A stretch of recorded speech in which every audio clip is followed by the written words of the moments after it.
Welcome! The Kano Casino is now open for business and pleasure.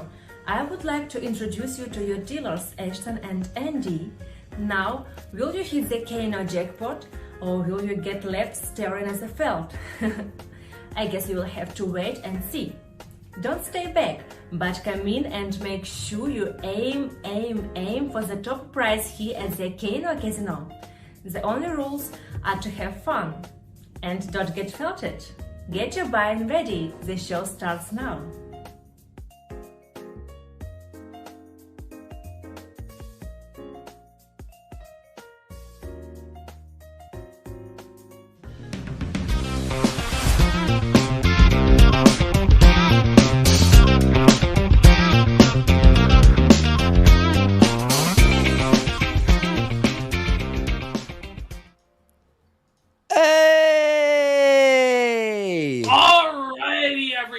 Welcome to the Kano Casino to present the Fuck Ralph Festival. It's an exciting show that we have for you guys tonight. We've got Nick Rekieta coming on, Mr. Medicare coming on. We got Pod Awful with a special surprise. Very special. Very special. We've got Porcelain coming on. We've got Flamenco coming on. We've got King of Pole coming on, for fuck's sake. Kraut's gonna make an appearance. We've got it all on this special edition of the Kano Casino. We have the raw, unedited footage of Ralph's fight with Digibro, Riley, and Mint Salad. Mint Salad's gonna be live with us to break down the raw, unedited tape. For the first time ever, we're gonna get to see in all its glory Ralph's 5'1" frame getting bodied by a woman. Let me just say, bodied by Mint Salad. His gun, if you think you've seen a gun before, woo, it's bad, dudes. Bros, it's over. It's over. Fucking Killstream Sisters. It's over. Killstream Sisters are coping. Unlike the other show, we're not late, gay, and muted. 20 minutes of bullshit fucking intros. We're heterosexual and on time and unmuted at the fucking Kano Casino. Oh. And let's fucking face it, folks. Ralph's been coping all week. He's been fucking spiraling. We saw a fucking mini pill stream last night. We're going to break it all down for you, what's been going on this week. Ralph's bizarre schemes to try and own us with Chief Donga of the Rolling Wheel. Whoa. Bring back Donga tribe to own Worski. We're going to fucking talk about how he's going to Portugal, spending thousands of dollars of his own money to sit in a hotel. Yes, Diddler Dax is fucking broke his ankle, can't fucking make it. We're going to break down a whole bunch of Ralph's most embarrassing moments throughout his life at one point. We're going to go through the 12 moments that ruined Ralph's career. You're going to place your bets. Which moment was it that truly ruined Ethan Ralph's career, folks? It's going to be an incredible show. Stay tuned. Tons of guests coming up.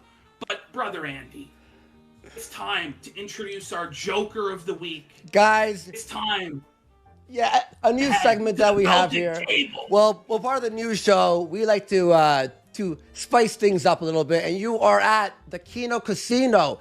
How do you know that? Well, your dealer shaved it into the side of his head. Do you see that? Huh? Who does that? Who goes above and beyond? Has Ralph ever done that? No, he just pops Xannies, snorts lines of coke, and goes, I'm the fucking best there ever was. But here, we want to give you something extra. We shave our heads with the name of our show in. We have guests here. He tried having a lineup to own us. What did he get? A pedophile and Richard Spencer. Like, come on. And before the show even started, you know what he said? He goes, what a shameful appearance by the... We had 800 waiting live, 2 times the amount of all of his viewers combined. Ralph, keep coping, bro. By the way... He's coping. Oh, dude. Guys. Blockchain's broken. It's Blockchain's brutal. broken, bros. The viewership is broken. The counter's not right. Ralph's losing. Guys, he had to move his time slot to 7:30. He gave up his time slot. The coveted Ralph Amail time slot was surrendered to a fat, retarded Canadian lesbian and the stuttering cokehead who performed Aim, Aim, Aim. He just bent over, fucking spread his anus in the air, much like I spread my starfish, and he's prepared himself to get fucked right in the ass. I'm sure there's tons of people are going to donate to ask a fucking pedophile questions.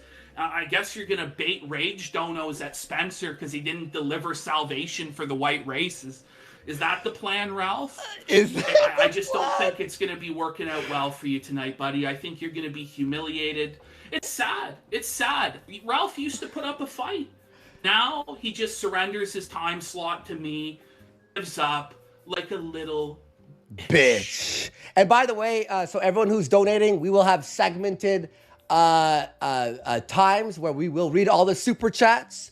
So if you want to get your super chats in there, every dollar sent to Kino Casino, I'm going to be adding them up in the background. You'll see that. But we're going to have these segmented so we're not interrupting the flow of the show. But every dollar that you send to us and that number raises, just know Ralph is watching on his second monitor and it makes him angry. Woo!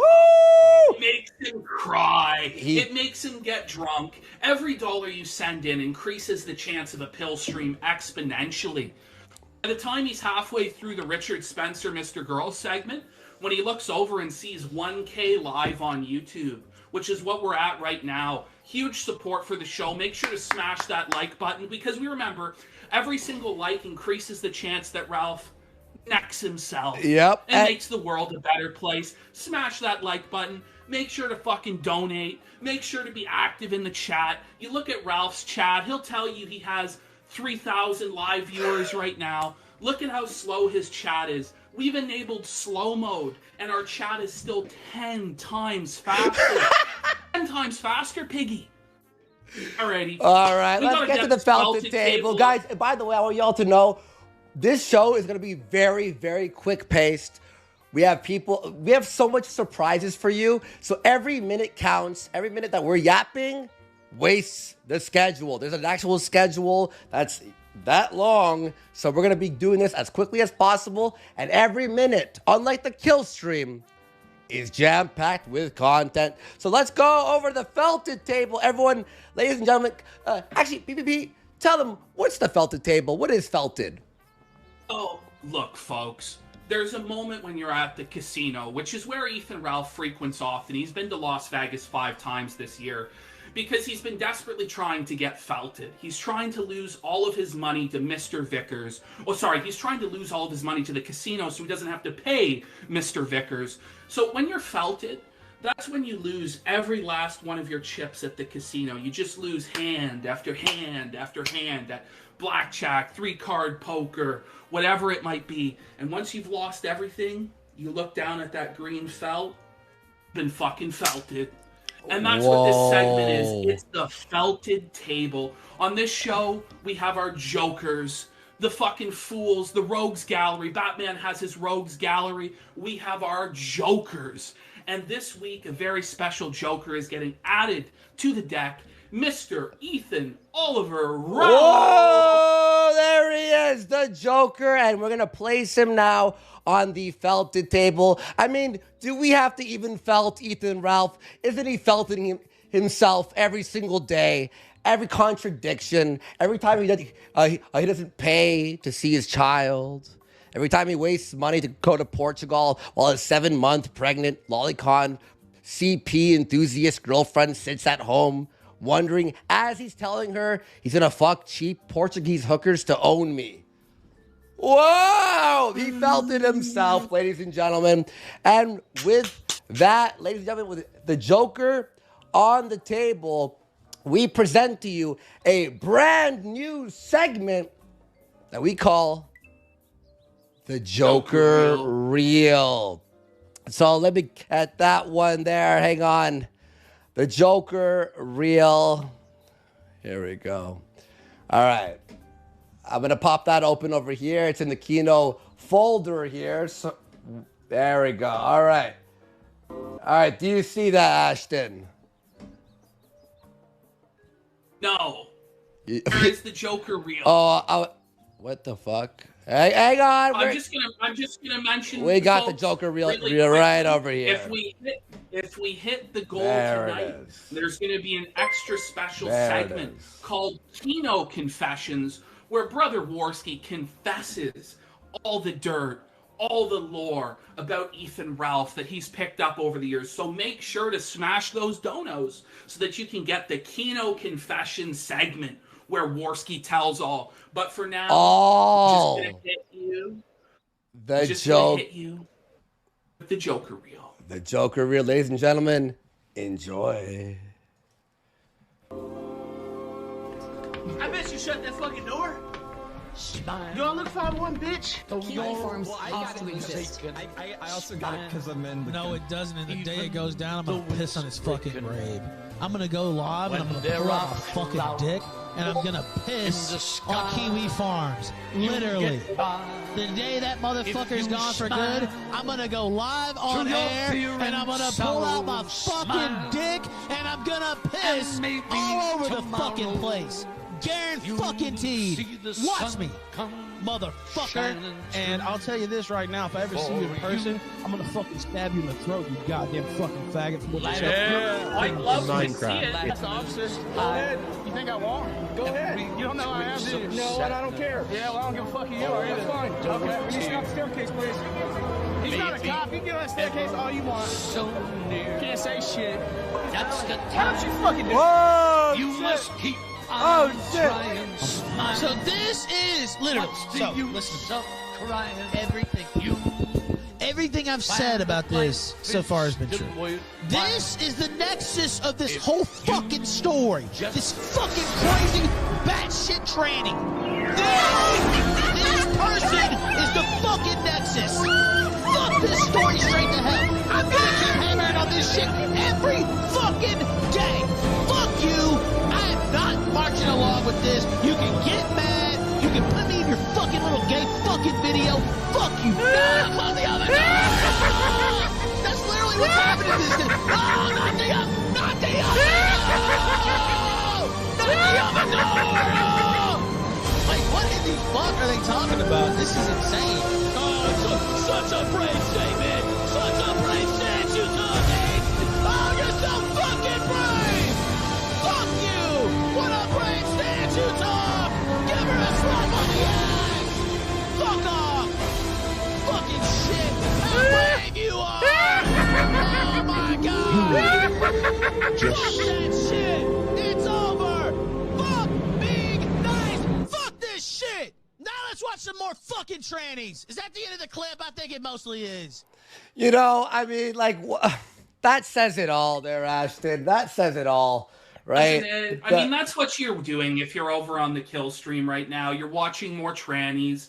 You're watching a pedophile. You're watching Richard Spencer, the pretend joke glowy leader of the white race. You're literally watching fucking dead air. You're watching a man kill himself live on stream, popping pills, low energy, alcoholic, felon behavior, white trash behavior on display for all the world. That's what you're watching over there.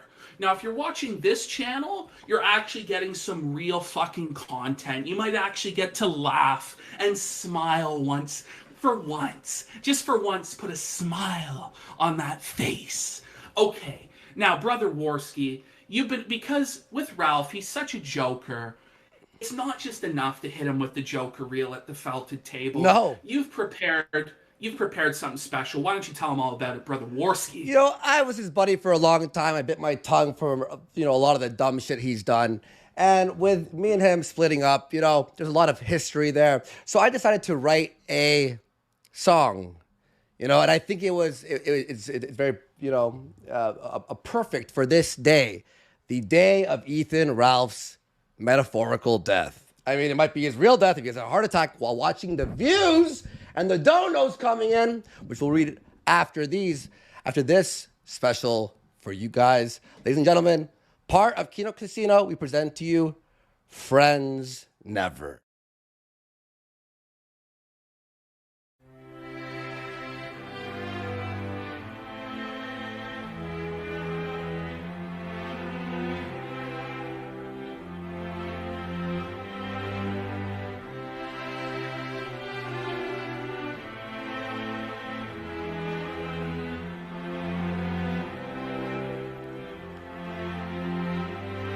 I remember that time that you were drunk on booze, taking them pills, saying you never lose. You mumbled some shit about hanging a dog and cried about being bullied by A-logs. But now you're unhinged and you go sniff sniff, riding your career full speed off a cliff.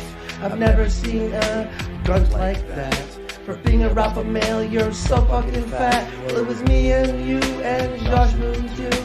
Those forums are making you feel blue. You always say that you're in first place. Funny coming from a guy dating a horse face. Who's having your kid better buy baby booties. Funny how all your new friends love the movie Cuties. Sad how your life has become so dark. Better mask that sadness with Maker's Mark. Why don't you spiral some more? As I go on, I'll remember leaving your ass made me better. My life will change for whatever, and we all know about your pecker.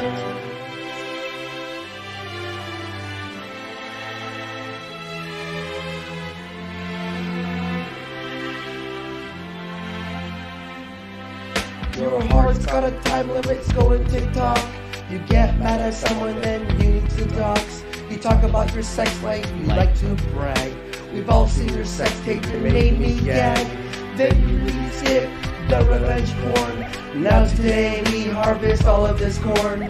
Do you do all this crazy shit for the thrills, while taking a shot and shaking them pills? God, you're fucking fat.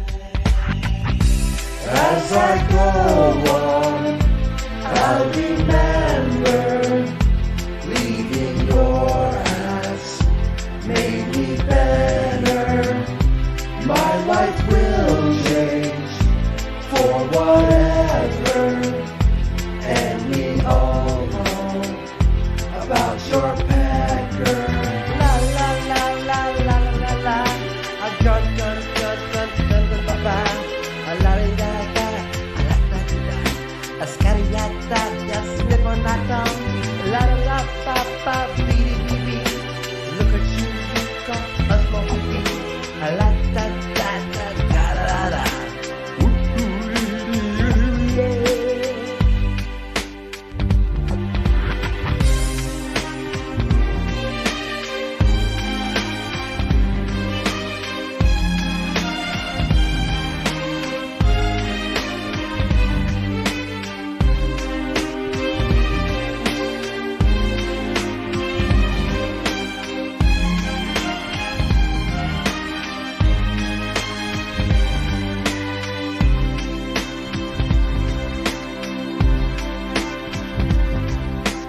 Recording your friend, don't you think that was too far? How many times can you total a car? Seriously, man, it's time to stop. You probably should have done that when you punched that cop. You act all high and mighty like you're all that. We know for a fact you flag worse than Monday night. You sit on your throne and you think you're a king, knowing that you're not deep inside must really sting. As I go on, I'll remember leaving your ass made me better. My life will change for whatever, and we all know about your pecker.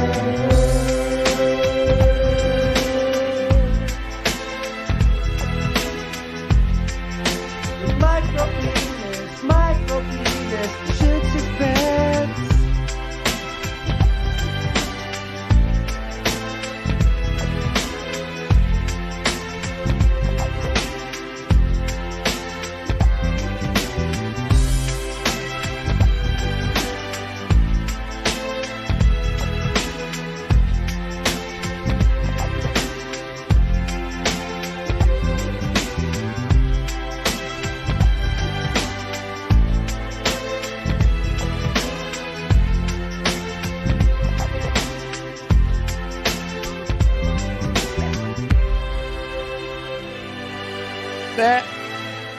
There it is. There it is. Wait, there it is, ladies and gentlemen. That's the breakup song there. You have to do it, right? I have to add.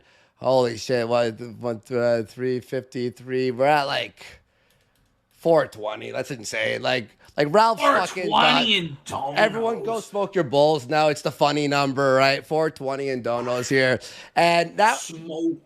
And now we're going to go into the recent drama. But before we do that, let's look at the winnings that we've won here over at the Kino Casino, because here the house always wins, unlike the kill stream. I mean, has he ever won anything in his life? I mean, probably not.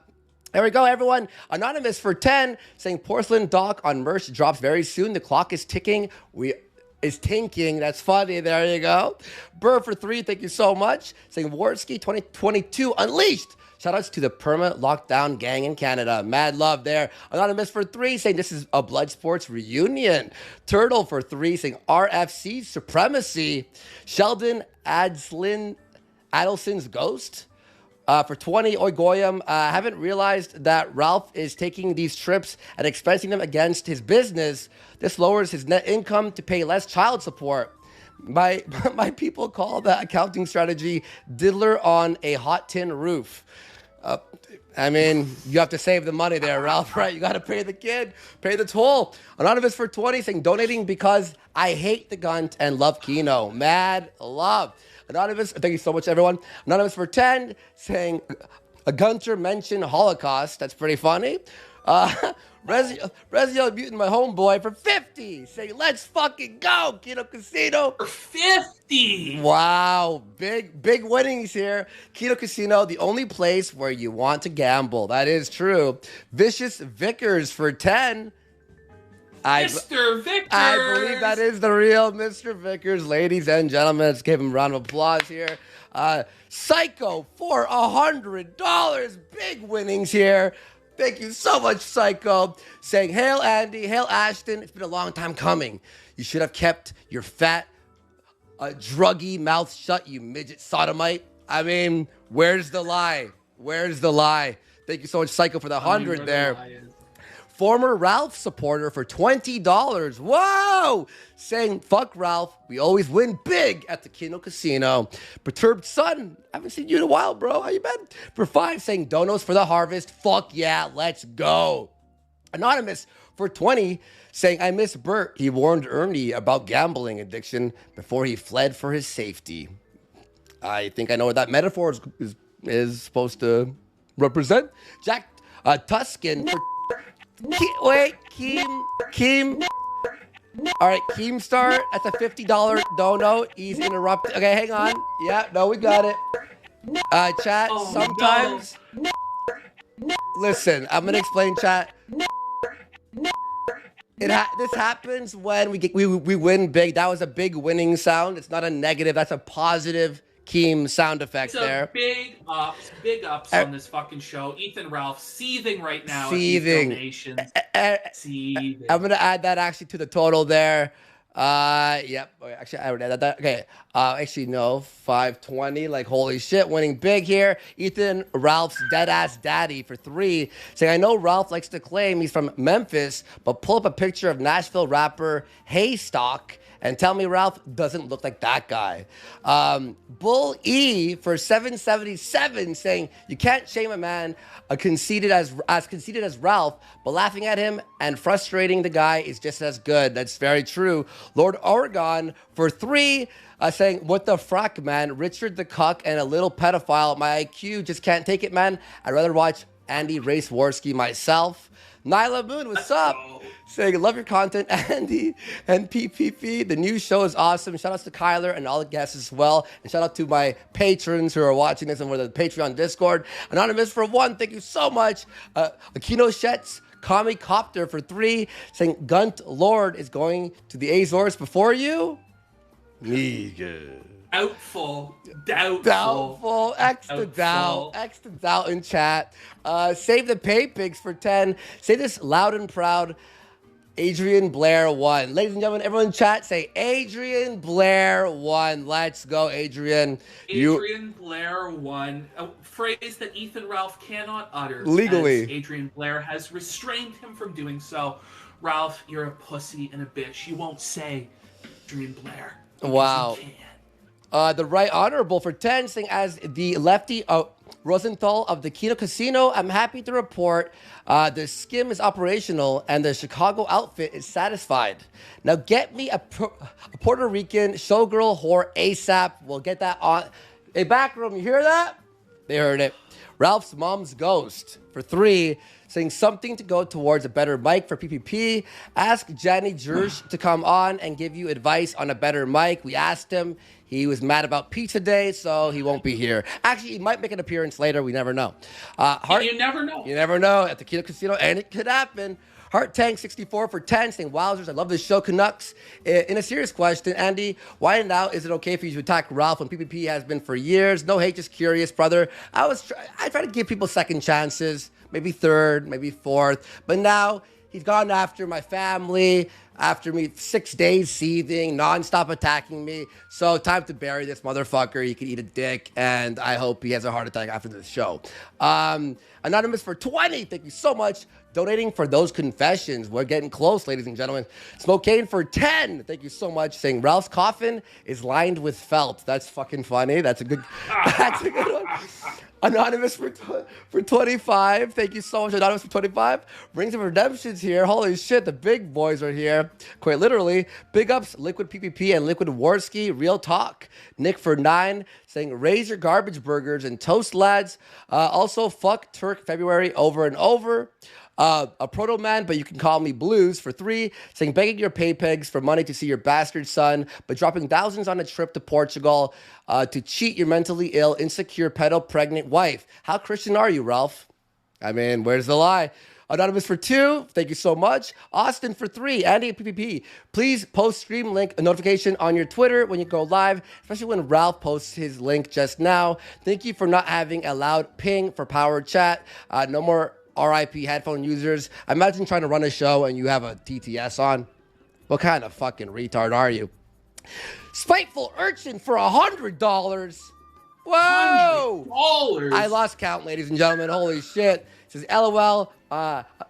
Didn't anyone remember the trash burger Ralph ate? He stole your burger, Andy. Spiteful Urchin. Wait. I mean, the show is packed. It's jam-packed. You might see a fucking trash burger, and thank you for the big winnings there. The Riddler, I've been seeing you on Twitter. What's up, bro? Haha, this is great. Riddle me this. Gunt, I can fill an entire room or one heart. Others may have me, but I can't get sharted. What am I? Answer, a loneliness, a.k.a. Ethan Ralph. That's funny. Nexus for 1, saying this is going to be a battle of Stalingrad for Ethan Ralph, and the Gunt Empire shall fall. James Stokes for 3, thank you. Cozy Glow Racist Lolly for 3, peacefully sunset the Gunt and his hellspawn. Anonymous for 10, saying PPP, can you please tell the story of when Andy woke up and you were holding a towel over your dick? We'll talk about that a bit later. That's a funny story. It's a true story, by the way. It is true. It's an amazing story. It is. Oh, man. A Nemesis for 10. Only ever listened to the kill stream when you were on, bud. Congrats. Mr. Warski, thank you so much. Randy for 10. Getting off high off this pure uncut Canadian A-log. Ralph Felted by a waiting room. Can't wait for the Portuguese pill stream. Freddie Estillo for 3. Saying, I'm so fucking proud of you, Warski. Finally getting something out of your relationship with Ralph.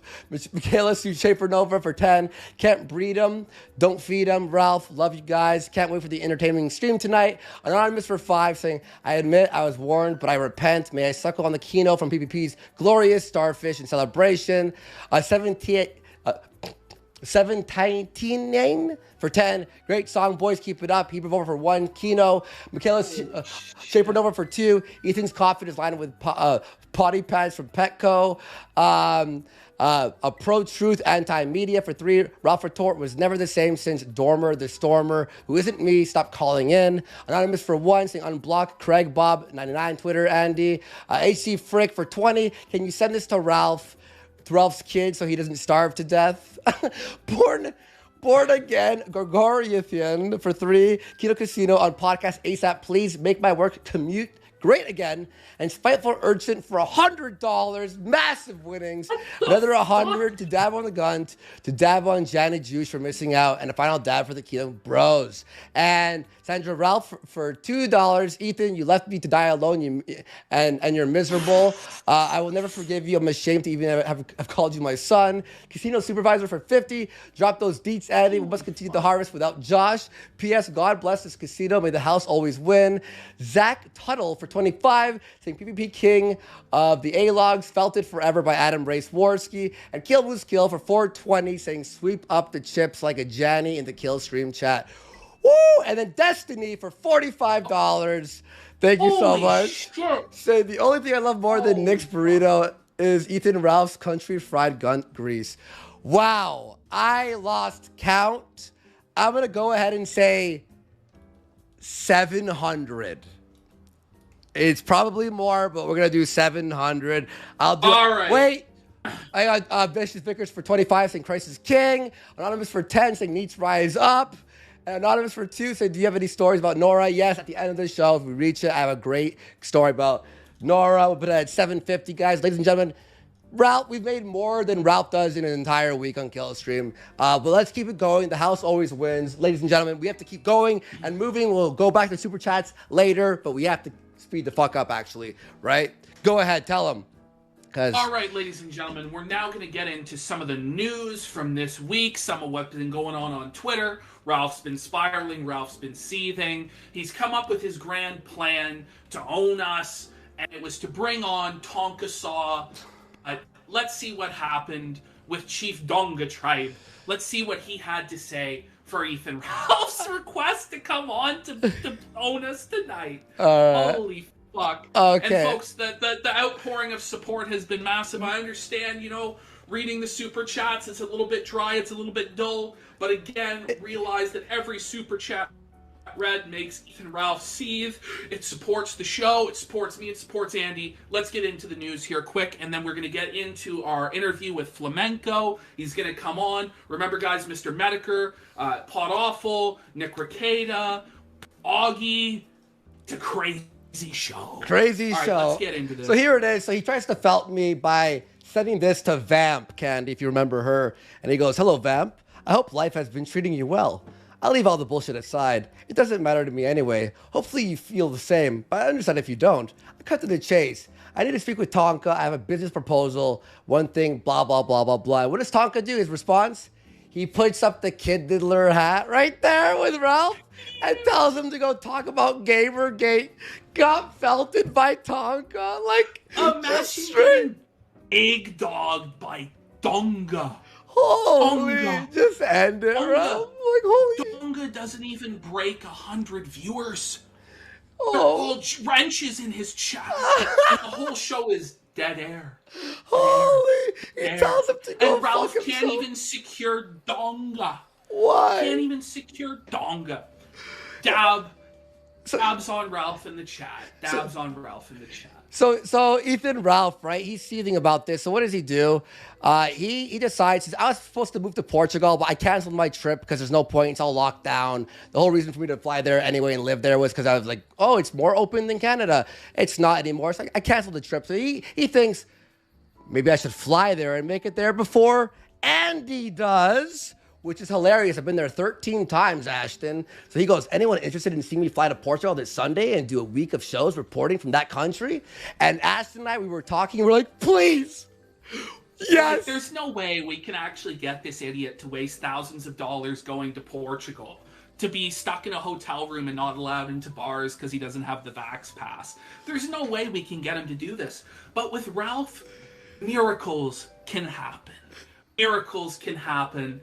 He's organized this whole trip with Diddler Dax. It was going to be that they were going to go to Portugal and film a documentary. All sorts of fucking bullshit and lies that were never going to happen. How many times has it been that Ralph and Dax say, we're going to meet up and do a documentary? It's never happened. Never will.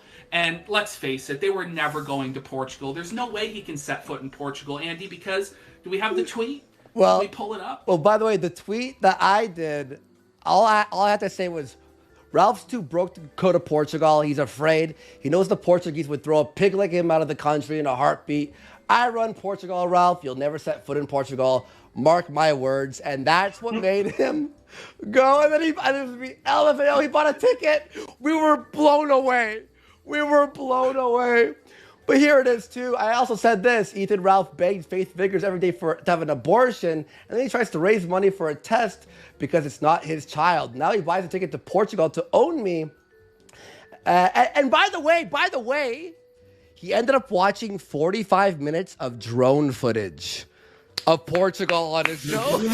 I thought it was bizarre. He watched 40, like Ashton phones me and he goes, Andy, he's sitting there watching drone footage on his show, like of Portugal. I'm like, yeah. So what did I do to freaking dab on him back? Well, I decided to give Faith Vickers, the mother of his child, $20 on PayPal, saying this message: buy something nice for Xander from Uncle Andy, will ya? And she replies with, Andy Worski has given me $19.99 plus 1 cent, more than Xander's self-proclaimed father ever has. And you'll see later on the show, we have actually legal evidence that makes me more of a father than Ralph himself. You'll see later on the show. It's pretty fucking funny. It will be legally proven. It's fucking amazing. So what am I opening up about the what was the thing about him not going to Portugal? Did you show his your donation? Yeah, you showed it, right? Yeah. Okay, good. Oh, dude, yeah. You showed the donation. Makes you more of a father than Ralph. Yes. Makes you way more of a father than he'll ever be. Fantastic shit, my friend. Fantastic shit. And what Just happens? distracted there for a moment by the epic victory in chat. Over 1,500 people watching. 1,500 people. How many does Ralph have? How many are real? It's some amazing shit. But by the way, real fast, he had like 100 viewers today, and he was telling his chat that the blockchain was broken and the views weren't showing. Like, what a cope. The blockchain broke. Blockchain's broken, guys. The blockchain And by the way, his viewers on Odyssey and Cozy are fraudulent because all you have to do to get a new viewer on Odyssey is just open another tab. You can literally sit there on Cozy TV, try it out for yourselves at home. Open 100, 200 tabs, and you can raise the viewership of whoever's streaming there. Try it out for yourselves at home. It's absolutely true. The viewership numbers are fraudulent. Now on YouTube, there can be bots also, but it's a lot fucking harder. You can't just sit there and open 200 fucking tabs. So I'd like to see Ralph try and cope about his viewership tonight. It's fucking circling the drain. It's down the fucking toilet. We don't have to show these tweets, but basically what the cope the cope is now, we'll quickly wrap up this segment of what's been going on, and we'll get Flamenco on after our musical break. But what's happened now is it was supposed to be Dick and Ralph going to Portugal, but somehow Dax broke his ankle today. Now, I think he's faked this injury. There's no proof that he's actually broke his ankle. Ralph says he broke his ankle. Dick says he broke his foot. Now Ralph's saying he broke his leg. I just think that Diddler Dax didn't want to take a 15-hour flight to Portugal wearing a fucking mask the whole time in order to own Andy Worski in some sort of like retarded pig diddler's grudge. It doesn't really make a whole lot of fucking sense. Sorry to say. So I'm pretty sure he's faked that injury. Then Ralph's like, am I actually going to go to Portugal? I don't know. And he pulled out his fake fucking... We might have to show this later on the show, but he apparently went and got tested for COVID. This looks fake as shit. It looks like something he printed up in Microsoft Word. Yeah. It doesn't look legit at all. Fucking pathetic display from Ralph. He'll never enter Portugal because Andy Worski is the El Chapo of Portugal. One call from Andy, Ralph will be barred from the country forever. They don't allow pigs in Portugal unless it's to eat them. Now, we're going to go back to this near the end after all the guests are here because we are, the show is very tight. So ladies and gentlemen, everyone strap in. We're going to get ready for our next interview. But before that, we're going to have a musical break for all you guys. Enjoy. MC Jarb. Mic check. Oh, hey. All right, I'm your host, Ethan Ralph, the Gunt, the one and only motherfucking diabetic Richmond pimp. I've been looking for a bitch that doesn't want a big package. I'm at a pretty big disadvantage. Should've just raped this dumb bitch in an alley. Instead, I fucking imported this bitch from Cali. Let's be honest, who the fuck else would have me? Motherfuckers gotta be deaf and blind. Someone that's never been happy or beat out of their mind. I'm talking mentally damaged, carrying around 300 pounds of her dad's baggage. No average bitch, motherfucker. Average will only have kids with a trashy white fat bitch that'll eat fucking give birth on the same mattress. Where my dear mom and dad didn't remember what the therapist man said. Suppress the sadness. Don't be scared. It's that fucking misogynist. But even a bitch that's sick of dicks can hop on the gun quick and sit on my transgender clitoris. Point the other way. Let me sniff that ass so I can see the disappointment on your mother's face. When she sees that I didn't put on a rubber, hey, now she's got a couple retarded grandkids on the way.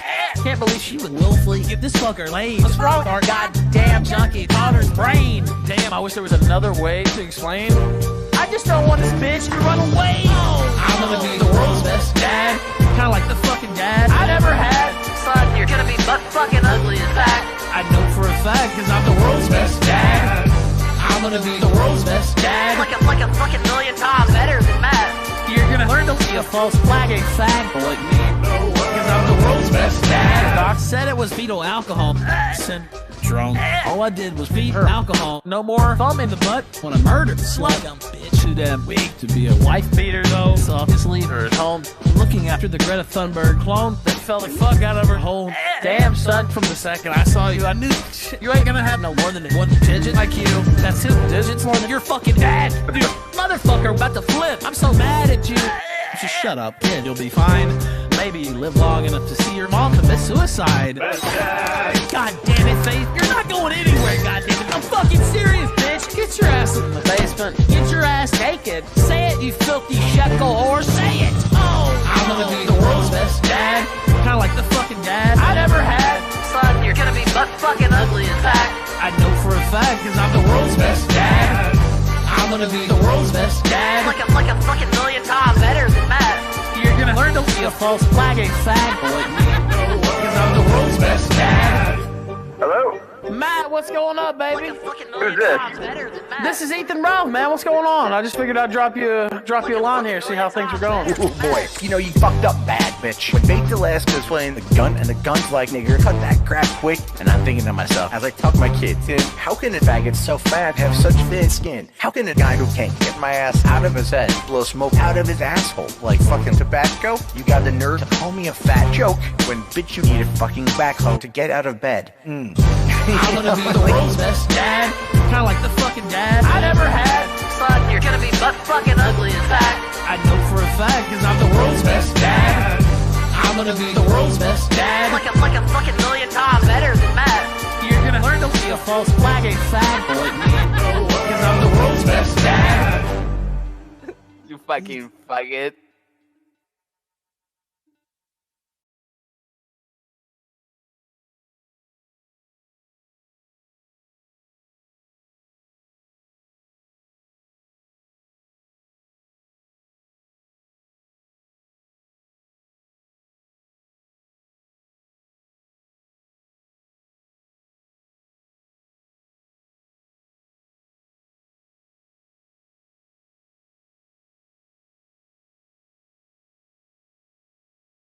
Okay, we are back. There was a little bathroom break there. Ladies and gentlemen, we are completely back here.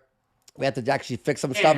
And we've got our first live guest here. Ladies and gentlemen, welcome Flamenco. How you doing, Flamenco? Flamenco! Flamenco!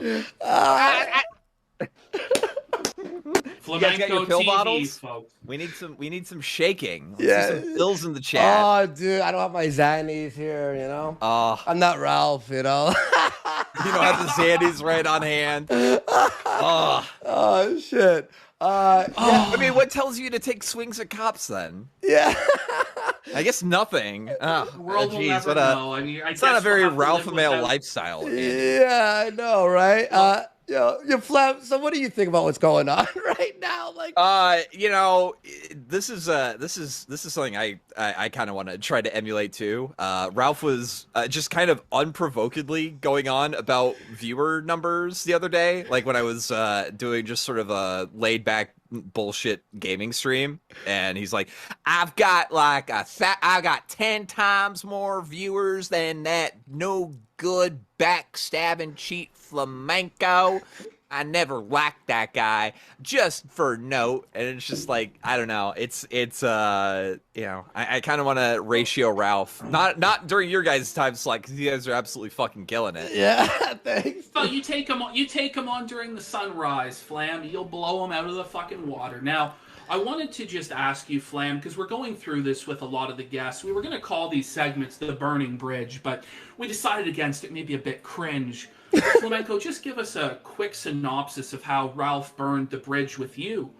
You want to, because let's face it, it was a bad business decision of Ralph to burn the bridge with you, because you're doing quite well now. Your shows are getting, you know, fair good amount of viewers. You just had Mr. Mediker last week. You thrashed his ass in video games. you made Mr. Mediker from his mouth go, I'm here for the humiliation. I'm being dominated. It was tough. It was tough to watch Daddy Jim be dominated by you in such a fashion. All of us who looked up to him, now you're the new Jim, Flam. It must feel good. Tell us about how Ralph burned the bridge with you. So honestly, like I guess the bridge burning moment was, I think it was back when Ralph was using false DMCA strikes to go after people who were like even mildly making fun of him. I think he did that to T-Clips. I think he did that to Jersh. He did that to just like a good amount of people. And you know, as a person, yeah, exactly. And as a person who came into Ralph's streams through the I think the Boulder stream is when I started to like actively watch the Kill stream every night on weekdays or whatever.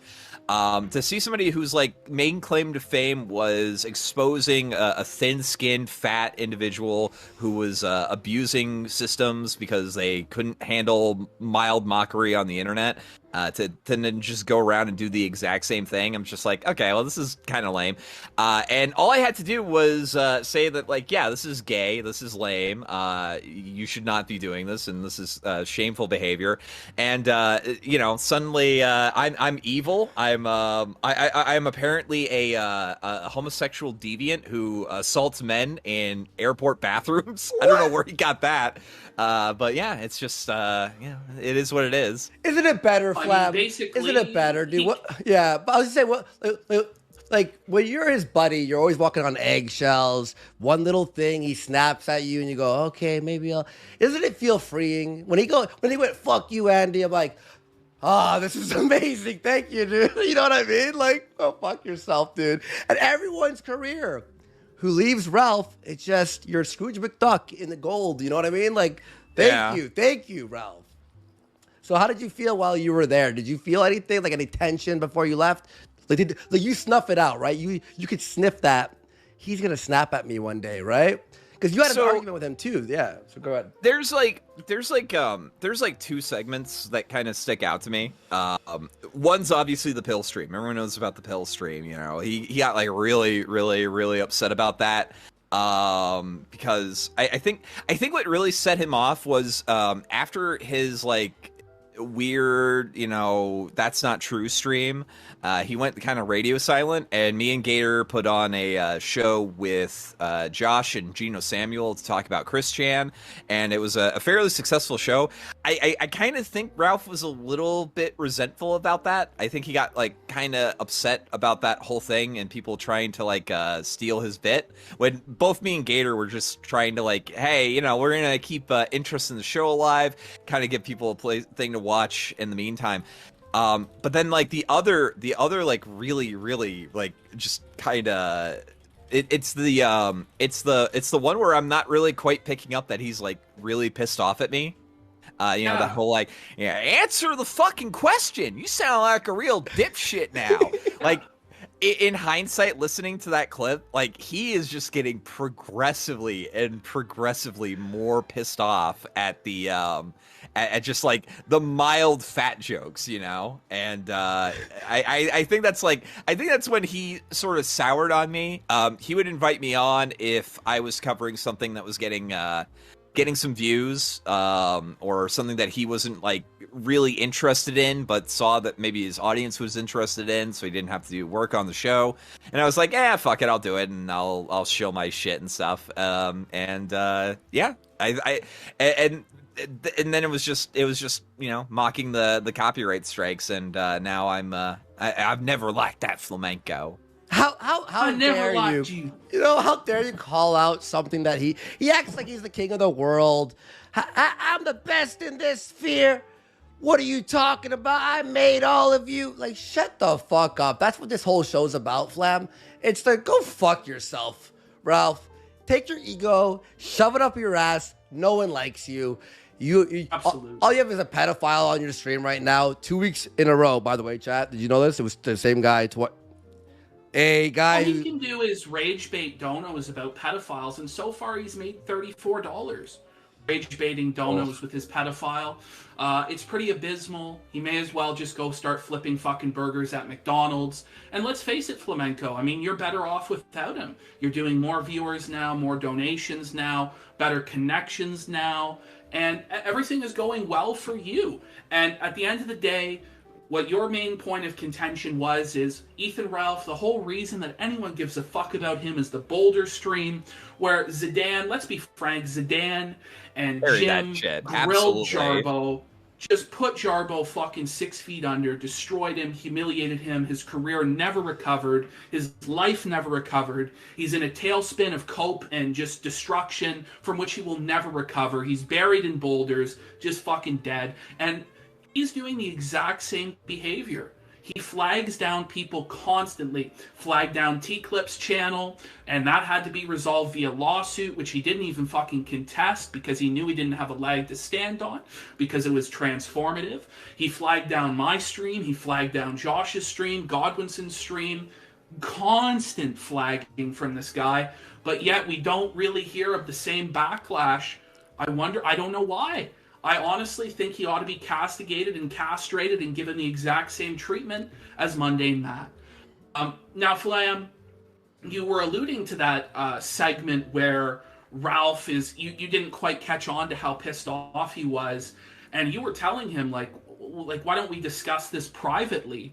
Now, we had that clip prepared. Do you want to go through that with us and kind of give us your thoughts on what the fuck was going through your mind as Ralph spiraled at you on stream? Okay, Andy, can you pull that up for us? The Flamenco versus Ralph debate, I think it's called, in the chat or in the folder, Andy. Yes, I'll do that right now. Oh yeah, how much time do we have for our segment here? Just so we just hold time proper. We're just gonna play this out. I think honestly we have about 15 minutes here to go. Beauty. All right. So let me just turn on this right here, and I'm gonna share it to you boys and chat. This is actually a really uncomfortable stream to watch, and you're gonna see why in a second here. It's just one of the many times that Ethan Ralph has had a mental breakdown at one of his buddies. So here we go. Let's just play it. All right, we're back on X-rated. Actually, let me boost up that the volume. The volume there on the.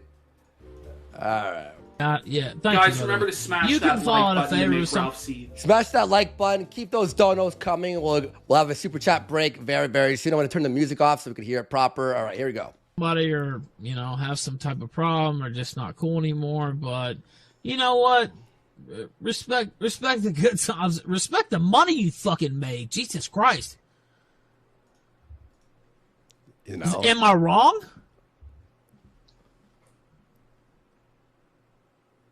No. That was answer the fuck. Yeah, go ahead. So like, I answer the question. So this for context, this stream is after I want to say it's like after 25 to like 45 minutes of just constant tech issues. Like I can't hear you. He's got like one audio channel going through, and I want to say he's talking about Jim here because Jim is the prized calf. He's the golden goose. He is probably the one person aside from Dick Masterson that Ralph will never, ever even like passive aggressively talk shit about. And I was just sort of checked out because like Ralph is sort of like drunkenly rambling to himself, and I'm like half listening, and I thought he was like ranting to the audience, and apparently he was ranting to the people in the call. Yeah, it's just amazing. Keep playing it. Question: I mean, you sound like a real fucking dipshit. Is that you, Flamenco? Is that you, Flamenco? By the way, if so, I'll take that back. But your response sounded like stupid. I don't really have any comment on it. Well, how do you not have a comment to a soliloquy so strong? Okay. Just I don't have a comment to it, dude. So you had a lot of questions from me the other night, and you wanted a lot of commentary from me the other night, but now you don't want to answer. Now let me finish what I was going to say. Now you don't want to answer basic political, internet connections, but you had a lot of questions about my personal life the other night, though, didn't you? Yeah, off stream. You'll stream, but you won't say anything of substance. No, not off stream. You started that shit on stream. No, I made sure everything was off stream, dude. You went full Dr. Phil on fucking stream. And I'm going to be dead honest with you. You want to talk about spilling tea? I don't give a fuck. I told Gator I just wanted to do the show with Gator tonight. And I told you, we should do it with Flamenco. I mean, well, guess what? I disagreed with that. Okay, so, do you have a problem with me now, dude? If you want to do this online, we can do it online, but I don't think it's a good idea. You can do whatever you want to do. Yeah. Okay. So we'll do it. Do you have a problem with me now, or what's up? I mean, you said what you were gonna do. I'm saying. Pause. What are you Okay. Yeah. Just briefly. It's uncomfortable. You're so desperately trying to get him to see reason. Like, please, let's do this off the air. This is a really bad look. This is making the show look unprofessional. And he's just so belligerently drunk. Like, just because you didn't suck him off loud enough after his soliloquy. Like, how are you feeling at this point as Ralph was just, calling you out on the carpet and trying to humiliate you like this, talk to you like you were his slave? How are you feeling? My main goal at that point was just to get him to stop getting so belligerent, because like you were saying before, this was an extremely bad look. That was part of the reason I was saying it's because the stream beforehand was the one where he was too drunk and on pills to operate whatever he was using to operate for his OBS, and I had to use my stream settings to stream his shit on a Google Voice call or whatever, because he couldn't fix whatever was going on, and he was getting really belligerent, and I just okay, you know what, we're gonna stop it here because Ralph is embarrassing himself essentially. So I apologize for cucking you guys out of the Kino and the corn. In hindsight, I would not do this in the future. Exactly. You never want to intervene and save Ralph. But I just want to point out the sweet irony, the chef's kiss moment here that Ethan Ralph, now he says that you're autistic, but even as an autistic man, you had a better social awareness, a better conception of how people would perceive this than Ralph himself. It's just staggering. It's a beautiful thing. It really is. All right, let's keep playing this. All right. We got to get through it. We got to get to Makeda. Yeah. Oh, we have the Augie thing first. We have to. Oh boy. Yeah, we have to show that. Yeah. Also. Yeah. Okay. All right. We're a bit behind schedule. All But right, let's go for another 2 minutes. Let's say. All yeah. All right. What are you talking This about? gets quite good though, but it's a shame. You said, "Do you want to do this now, here or now?" Yeah. I said, "Yeah," and then you said, "Yeah, I'm going to do what I want to do." Well, go ahead and do it. Do what? That's what I'm asking, Flamenco. Yeah, I'm asking what you're. He didn't have a take on. He didn't have a take. Yeah, on I don't have a take on soliloquy because I was trying to manage other stuff at the same time, so I caught part of it. Yeah, and I'm answering DMs. Yeah. That's not even. I mean, we can go into this offline if you, off air if you want, but it's probably not a good idea to do it on air. Uncomfortable. It's so uncomfortable. Is that what you think? Yeah, that's what I think. Well, why don't you test your luck? Test my luck with what? Do it. No, I don't want to drag it. I don't want to drag it up in front of people. I mean, no, you just if you have a problem with me, we can take care of it off air. Just threaten me on air. Why don't you bring it up on air? When did I threaten you on air? He's not threatening you on air, dude. You said, "Oh, I don't think it'll be good if it's on air." Well, put it on air. Yeah, because it's never a good idea. He said, "I don't think it's a good idea." What you didn't have a problem with it on Monday, Ralph. Has it ever been a good idea for any fucking radio show or anything like that to of course air their not. fucking dirty laundry out on fucking air? I mean, that's basic. That's basic 101. I'm just saying you. So why are you agitating for it? Because you seem to wanted to on, a day or two ago. It's the exact opposite of what I'm trying to do. But he was trying to help you with the stuff, man. Okay, well, the flamenco's not the bad guy, man. It's okay. If I'm not saying flamenco's the bad guy, I'm saying he's a fucking, by his own admission, a massive fucking artist. I am. He cannot understand. We all he are. cannot understand. I am, definitely. Well, no, I'm not. I mean, I got maybe a slight autism, even to play games and read, sports and all this shit. Flamenco is a massive artist who can't fucking understand social cues. That's his fucking problem.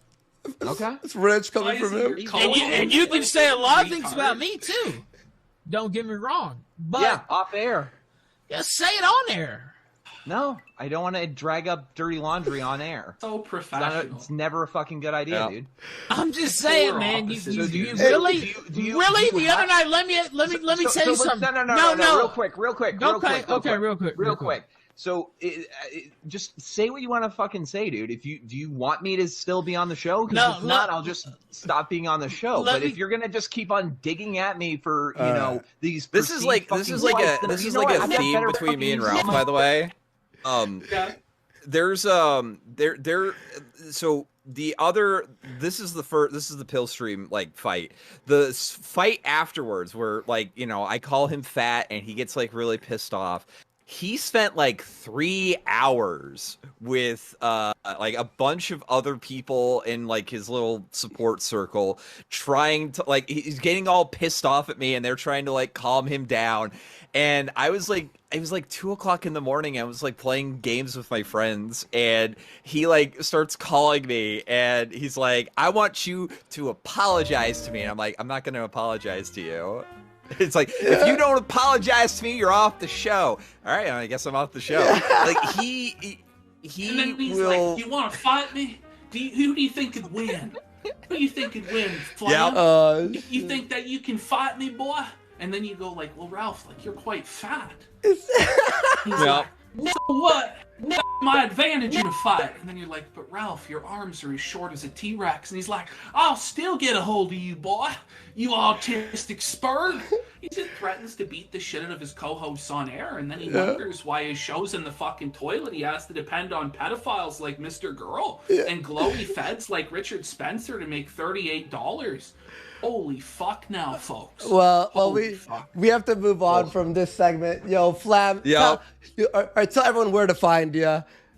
You guys can find me on youtube.com/FlamencoTV. I cover really fucking autistic internet drama, specifically stuff, now VTuber shit, because holy fuck, that shit fucking sells right now. So I'm enjoying that right awesome job. Congratulations on all your success. We'll have all the links down below when we're done the show. Everyone there, you have to check them out. It's the Fuck Ralph Festival. Thank you, Flamenco, for hopping on, man. We really appreciate it, bro.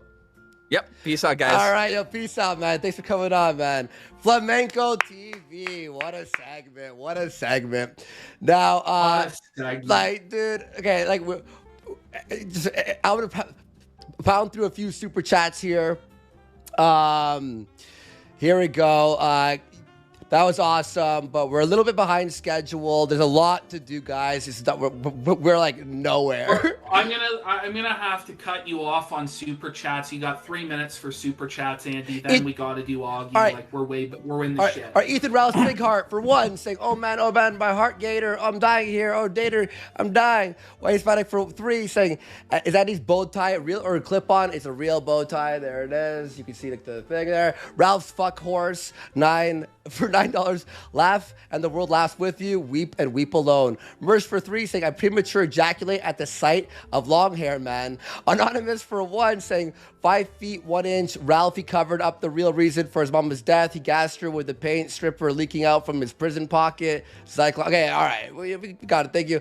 Xander Vickers for 100. Xander. Whoa! Damn it! I think I wish my dad aborted me. Anonymous for 1. Xander with the felony on his own dad. Alleged dad. Anonymous for 1 saying, fatter, unfunny Ralph. My only monkey branch to future Elmer's stick light. Pizzo for the free and readily available horse paste. Okay. Nemice for 10 saying, damn it, you guys, I'm a Nebraskian, and you are putting our corn harvest to shame here. Low T's with ease. Speaking of boobs, Ralph Fail has bigger boobs than anyone he slept with a bigger belly enough to carry his own foil without noticing. Joey Jojo for 3 saying, we are on year 3 of the corn harvest, and it shows no sign of stopping. Ethan Ralph is a never-ending feltoning. Hara Okurba for 5. I've been on HRT for 1 year, and I pass as a woman better than Pantsu. Swan Kelly for 2 saying, Ralph should have known better. Andy always wins, and Ashton's always right. Love you both. Video Game for Lifer for 10 saying, the show fucking lit so far, friends. Long live the Andy, Ashton, and the Kino Casino. Shout out to Kyler and the Discord. Keep the Kino coming. The Kino must flow. Anonymous for 10 saying, I only donate to real niggers. Didn't do nothing. For 3, saying, how does it feel knowing twice as many people are watching than over Sir Gunt over the kill stream? Way more, dude. Anonymous for 10 saying, start a charity for Xander's paternity test by selling t-shirts saying, I've spent more on Ethan Ralph's child than he has. Maybe draw a gun on the front as well. 2-time convicted felon for 3 saying, Ralph, I'm coming to sodomize your ass. And it's like a long, just like murderous threat here. The Right Honorable for 5 saying, Ralph's existence begs the questions of the SQ. The Southern Question, gradually I began to hate them. Guns, Feed, and Sneed for 3. A good job, lads, on feltoning the fat gun. Get PPP to say Sneed. Sneed.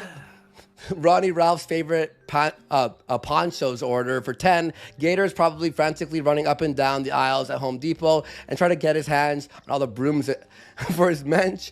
Mama Scroll for 3 pound of a product from Lenko for his 300+ pound weight loss. And Tuesday for 3 saying, cheers, Andy. Bow ties are awesome.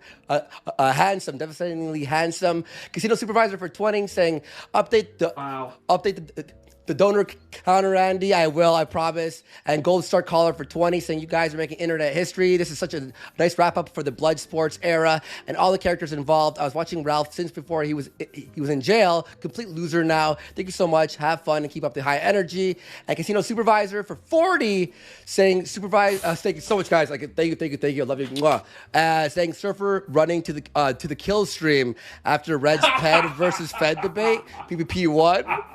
Surfer, shameful Surfer, and Alec Russ for 15, LFG, let's get it, Warski, Casino Supervisor for 50. Says, thank you so much. Shout out to the Kiwi Farms F Ralph Festival thread. How could you all have doubted the casino? Shameful. And that's all the donos. Guys, ladies and gentlemen, we have a very, very special, very special show from Augie. Made a mini documentary for us here for the Fuck Ralph Festival. Let's go. Oh shit, looks like somebody's calling me. Hello? What's going up, baby? This is Ethan Ralph, man. What's going on? I just figured I'd drop you a line here, see how things were going.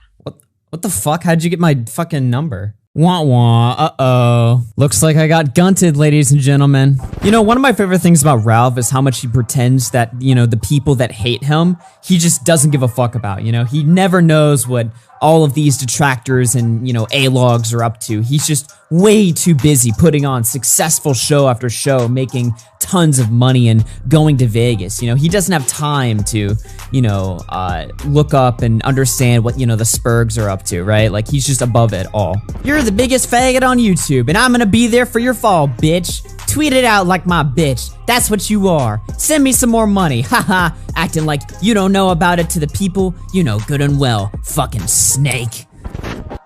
And he won't say shit to my face either, because I was there for 2 or 3 hours. He was like, oh, Ralph, let's take a picture. Let's put it out on Twitter. I don't give a fuck if you're 6'3". I'll slap the shit out of you, fucker, talking shit about my fiance. You're a piece of shit who grifted his way to any type of relevance. You know how I did it? The old-fashioned way. Just a super show with Baked Alaska, and I took the fuck off. You know how you did it? Sucking Masterson's nuts. Sucking my nuts. Sucking any nut you could get a hold of. Grifting off the Tonka situation, which was really our shit in the first place. You did that. You didn't accomplish shit. You're a fucking fraud and a piece of shit, and worse than that, you're disloyal. Disloyal?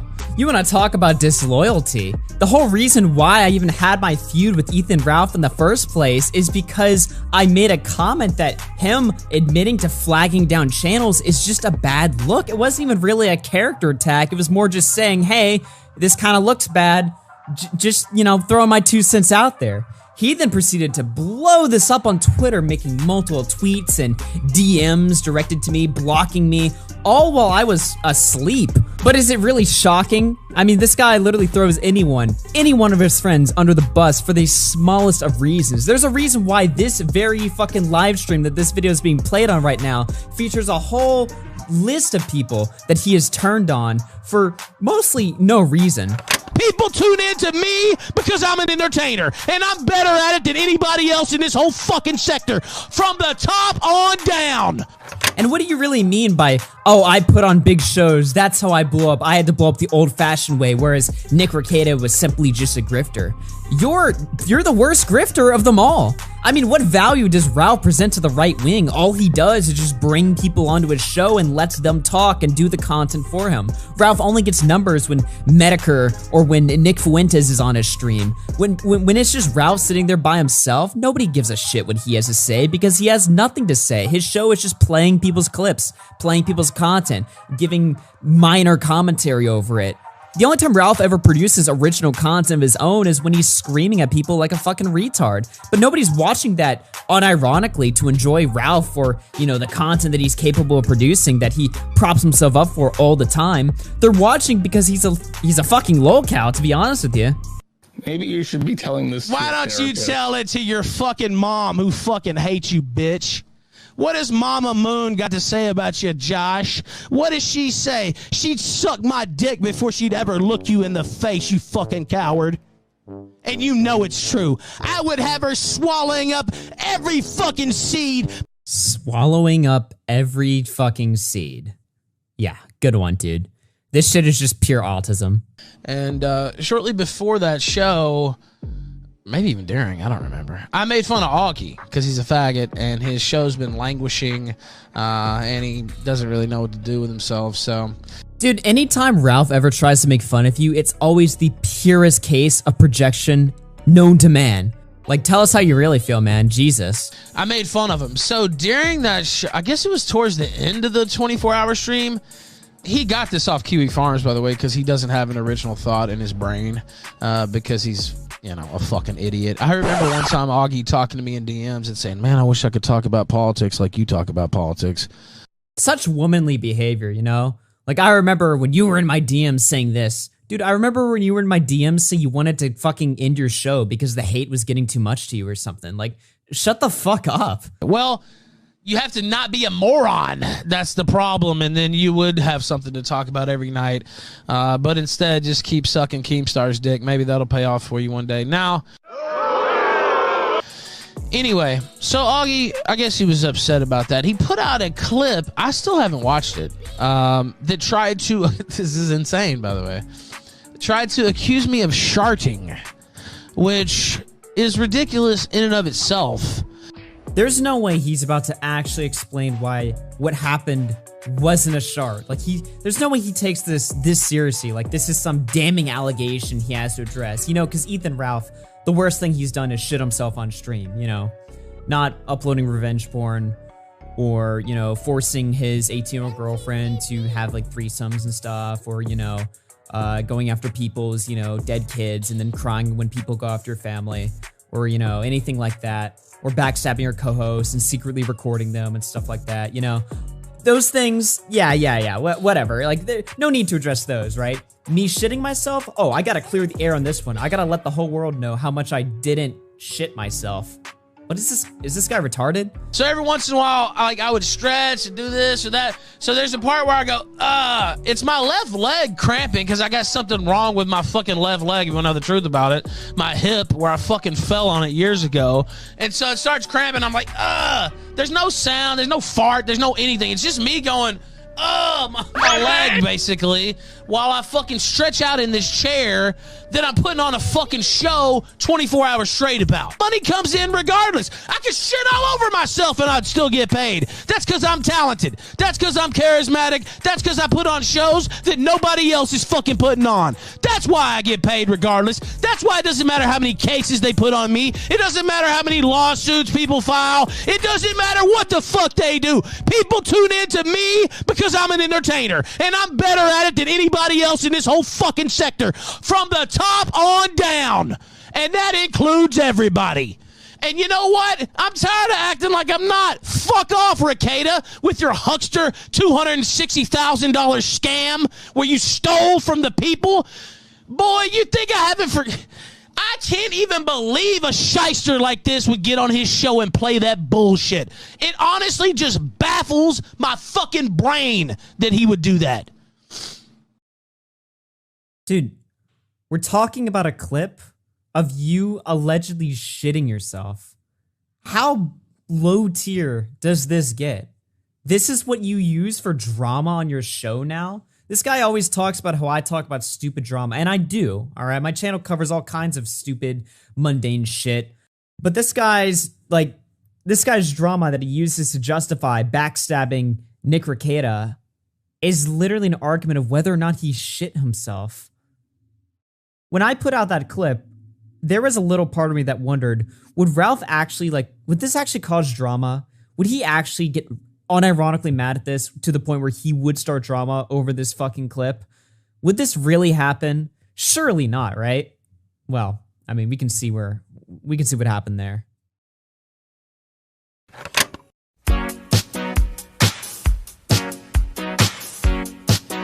One thing about Ralph that he's always been consistent on, in fact, one of the few things he's been consistent on, is what he calls the sunset mindset.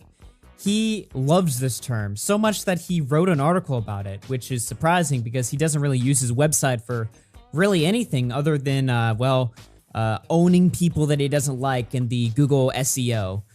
Even though when you look up an article from the RalphRetort.com, it doesn't show up anywhere in the Google News filter. Overall, there's really nothing too interesting about this article. It's just him gloating about, how he doesn't give a fuck and he'll own people and stuff like that. I want to really just focus on the last paragraph here, because I think it's kind of interesting, right? He says, I will end with something else, though I don't care what happens to people who hate me. In fact, I hope bad things happen to them. If this bitch died tomorrow, I think he's talking about, his ex-girlfriend or something. I don't know, one of them. If this bitch died tomorrow, I would laugh. If it's fuck me, then you know 100% that it's fuck you as well. This is always how I've lived my life, and it will continue until I'm in the dirt. Forget a channel. I hope your fucking plane goes down, the cancer diagnosis comes in, whatever other calamity you can possibly think of. On that day, I'll wake up to a different sort of news alert. I'll smile.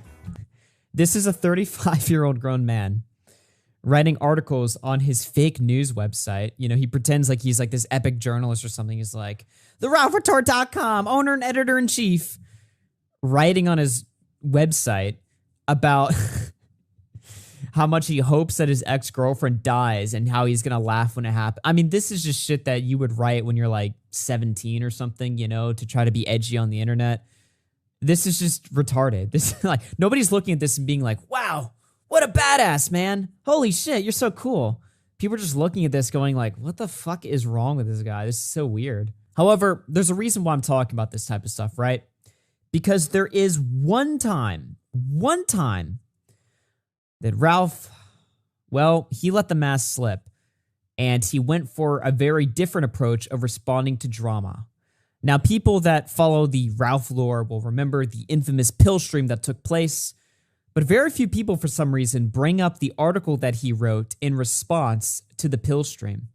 Because one might imagine that he wrote something saying, I'll get drunk whenever I want, fuck these haters, I'll always have a platform, I'll always get super chats, I'll always run a good show. You might think that's how he responded at the time, but reading back at how he actually responded, it's fucking hilarious. So I thought I would do my best and do a little reminiscing on an old article Ralph wrote called The Power of Public Failure, an Apology. Just to kind of see what Ralph is like when he's when he actually, you know, pretends to take accountability for his actions, whatever the case may be. I just thought it'd be a little bit interesting to, you know, take a look back at the good old days of 2019. I've talked about all kinds of things on this website. News, comedy, satire, invective, dedication. It's all appeared on these pages. But I got a tweet yesterday from a guy trolling me that actually made me think of something worthwhile to address, in addition to the apologies that are in order for me to issue. But before I get to the particulars, let me talk about the idea. The troll was confused about why I was posting about my mother dealing with illness or my cat having gotten outside and gone missing. Namely, he was accusing me of using tragedies in order to gain sympathy from the mob on Twitter. I can certainly understand why some people would feel this way, and I've definitely let down so many key friends and family lately that it would be easy to come to this conclusion. However, it is not the case. The reason I talk so much about my struggles with alcohol, or my time in jail, or my struggles with weight, or the stuff I mentioned above, is that it can be inspiring to see someone fail in such a public way. Address it, and then come back to the table once again. The one thing you can do is keep coming back to the table. I am having a rough time right now personally and professionally. It is obvious for anyone to see. The natural inclination is to hide and not talk about failures like that sometimes. Everyone wants to present their best face to the public, look their best, be respected, and be loved. But it's very important that we also talk about our fails as well. And I will always respect that tradition. Some people are very private and could not live a public life. Many times over the last 6 months, I've thought about quitting mine. It can be tiring, but the one thing I have always respected, even in my adversaries, is the power to keep coming back to the table, even in the darkest of circumstances, even in the face of the starkest personal failures. I cannot and will not ever stop doing what I do in some form or fashion. The interactions from the ones of who you love, or even like me, have brought shine to my life during the darkest of times. I would argue that I achieved one of the greatest comebacks in recent online history after the jail sentence, and that was because of the support from all of y'all. I've let you down in 2019, and for that I apologize. I realize that some will never come back. They don't want to hear from me. They don't want to even read me. But even if we have a personal animosity of some sort at this time, I want to thank the people for their past support as well. I want to also apologize to Gator and Flamenco. I treated those guys poorly and took their friendship for granted, which is particularly baffling in the case of Gator. This guy has done so much for me and always been there for me. I wasn't there for him and selfishly let my personal demons get so out of control that they overwhelmed any good in me. It's hard to know that, and it's harder to tell you that here on this page. But all you can do is address it and move forward. Together with Sedan, Gator and I created one of the most beloved podcasts in recent memory, The Kill Stream. Our trio was never going to last forever, because it's not their calling vocation. They still have their feet too planted in the private world, which actually makes me so jealous sometimes, believe it or not. I do not have that, but I'm grateful for our time on air together, and I even hope that it will happen again someday, even in the face of some public problems in the last week. I still love both those guys and always will.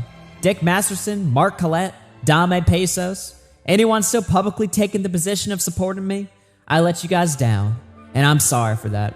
I want to thank you guys for always being there for me and the show. The achievements of you gentlemen are an inspiration to me personally, and I hope they continue long into the future. And to my wife, Nora, I want to apologize. She was originally a much more public face of all of this with me, and I love her for that. Wisely, she has taken a step back from that role, but I let her down by being such a fucking dumbass in public in recent memory that she can't help but be asked about it every time she comes online for anything at all. I love you with all my heart, and I am so appreciative of what you have brought to my life. You are the most personally outstanding person that I know. I don't want to ruin your public reputation for bearing fools, but you are the best person that I know, and you are so interested in making this world a better place, and that is personally inspiring to me. To hear me complain about this oftentimes, dumb internet shit, must be so tiring coming off a 14-day at the hospital, but you've always done it. You've always stood by me no matter what, over the last 4 years, and I'll always love you so much for that. Thank you, dear. I think that's about it, guys. Thank you for taking the time to read my worn-out prose. It feels a bit out of shape, I have to admit, but I hope you guys got something out of it. One more special thing to those of you still here in some way, still listening to me. I'm going to try to make all of you proud of me during the second half of this year. At times, I may fall short, but I'm always trying to think of ways to improve and do better. Now it's just important that I put the hard work in. I've done it before, so I know that it's not easy. It's a lot easier to sit back and talk about what you need to do rather than actually doing it. I've been guilty of this far too often this year, and I'm going to do my best to address this shortcoming. Holy shit, dude. Imagine how much of a colossal faggot you have to be to write something like this. I'm not that fucking drunk, bitch. But I'll stick my fingers deep in your anus. Smell the filthy shit you ate at 8:30. We are back here. Chat, we hope you enjoyed that. That's some lore that not a lot of people know, where he actually showed a millisecond of humility. What? It was something really, right? Wasn't it? I mean, it's just Ralph, at that time seemed to have some level of self-awareness that he was failing publicly, that he was being humiliated, that he needed to change his ways, and he was at least recognizing that publicly. But nowadays, it's all gone. He knows that his life is a fucking waste. He knows that he's burned every bridge. He knows that the only reason he's alive on this earth at this point is to try and cause misery and pain to others, because his life's fucking down the drain. It's a total fucking waste. He's a criminal felon. He's a convicted sex offender. He's a fucking pill-popping alcoholic that failed to punch a female cop and went to fucking jail. He's a revenge pornographer. He's a fucking joke and a loser. And he's losing in viewership. He's losing in donations to a fat Canadian that looks like a dyke and a fucking stuttering cokehead. And that burns his ass. It burns his fucking ass. So make sure to donate. Make sure to smash that fucking like button. And by the way, folks, Ethan Ralph, he's been talking a lot this week about Knoxville 2, about how he's going to fight Andy, how he's going to beat Andy's ass and blow him the fuck out.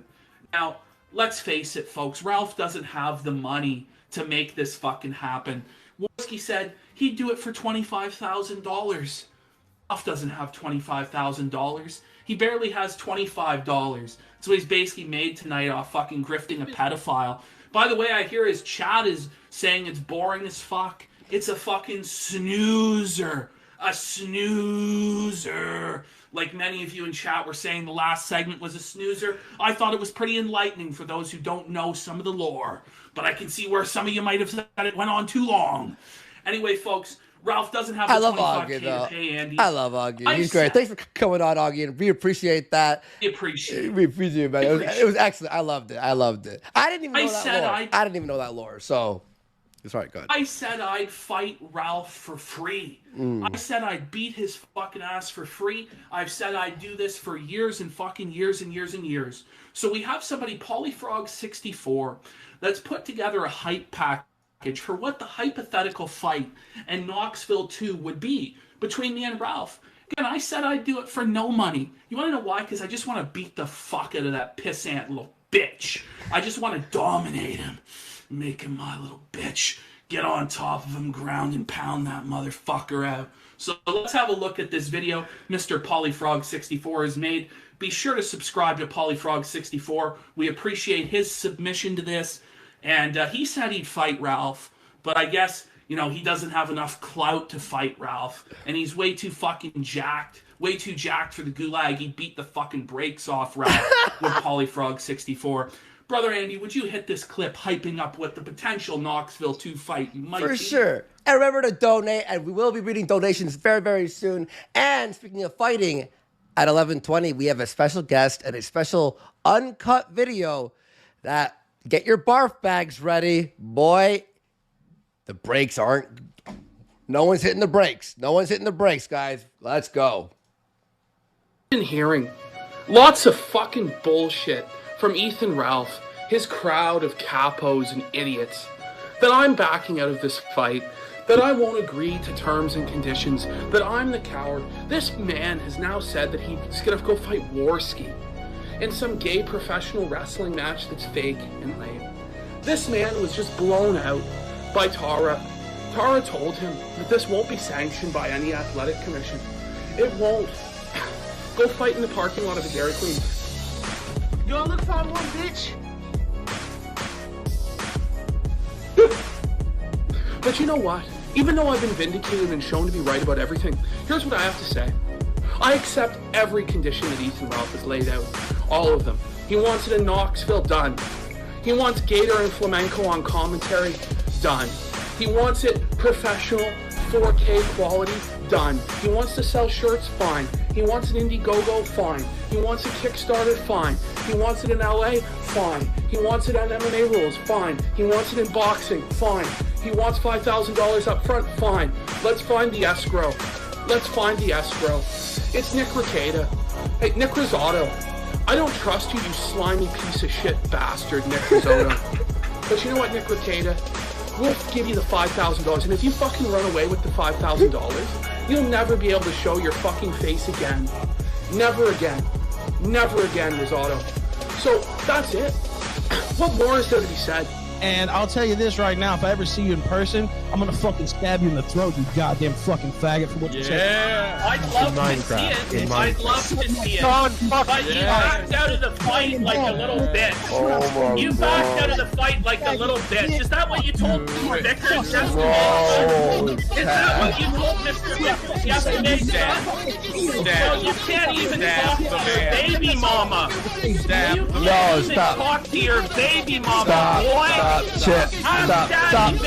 Permission, No, I'm not that. Polyfrog64 for 5 says, Jim, any thoughts on the beef between Ralph and Adam Worski? Ralph was tweeting Knoxville 2.0 at him. Who would win the fight, Ralph or Worski? Okay, well, I am familiar with this happening recently because Flamenco did a stream with Andy Worski, didn't you? Yeah, Andy popped on for like 30 minutes and, yeah. And lit Ralph on fire, would you say? Yeah, he completely fucking tossed Ralph under the bus, and he said that he will fight out Ralph, but Ralph has to pony up $25K for the prize pool. Yeah, it's a lot of cash, but he did say PPP would fight for free. And that is true, the People's Champion, PPP. We'll just send $5,000 to Jim. How about Jim hold the $5,000? The last cool kid on the internet, the one everybody trusts. How about Jim hold the $5,000? I don't give a fuck who holds the $5,000 fucking dollars. Why don't you figure it out, Ralph, you fucking bitch? Wow. Holy. I think it's a pretty good hype package. I think the There fight it is. would sell. Oh, wait, we have to... Oh, and hang on, there it wait. is. Hold on. Hang on, everyone, wait.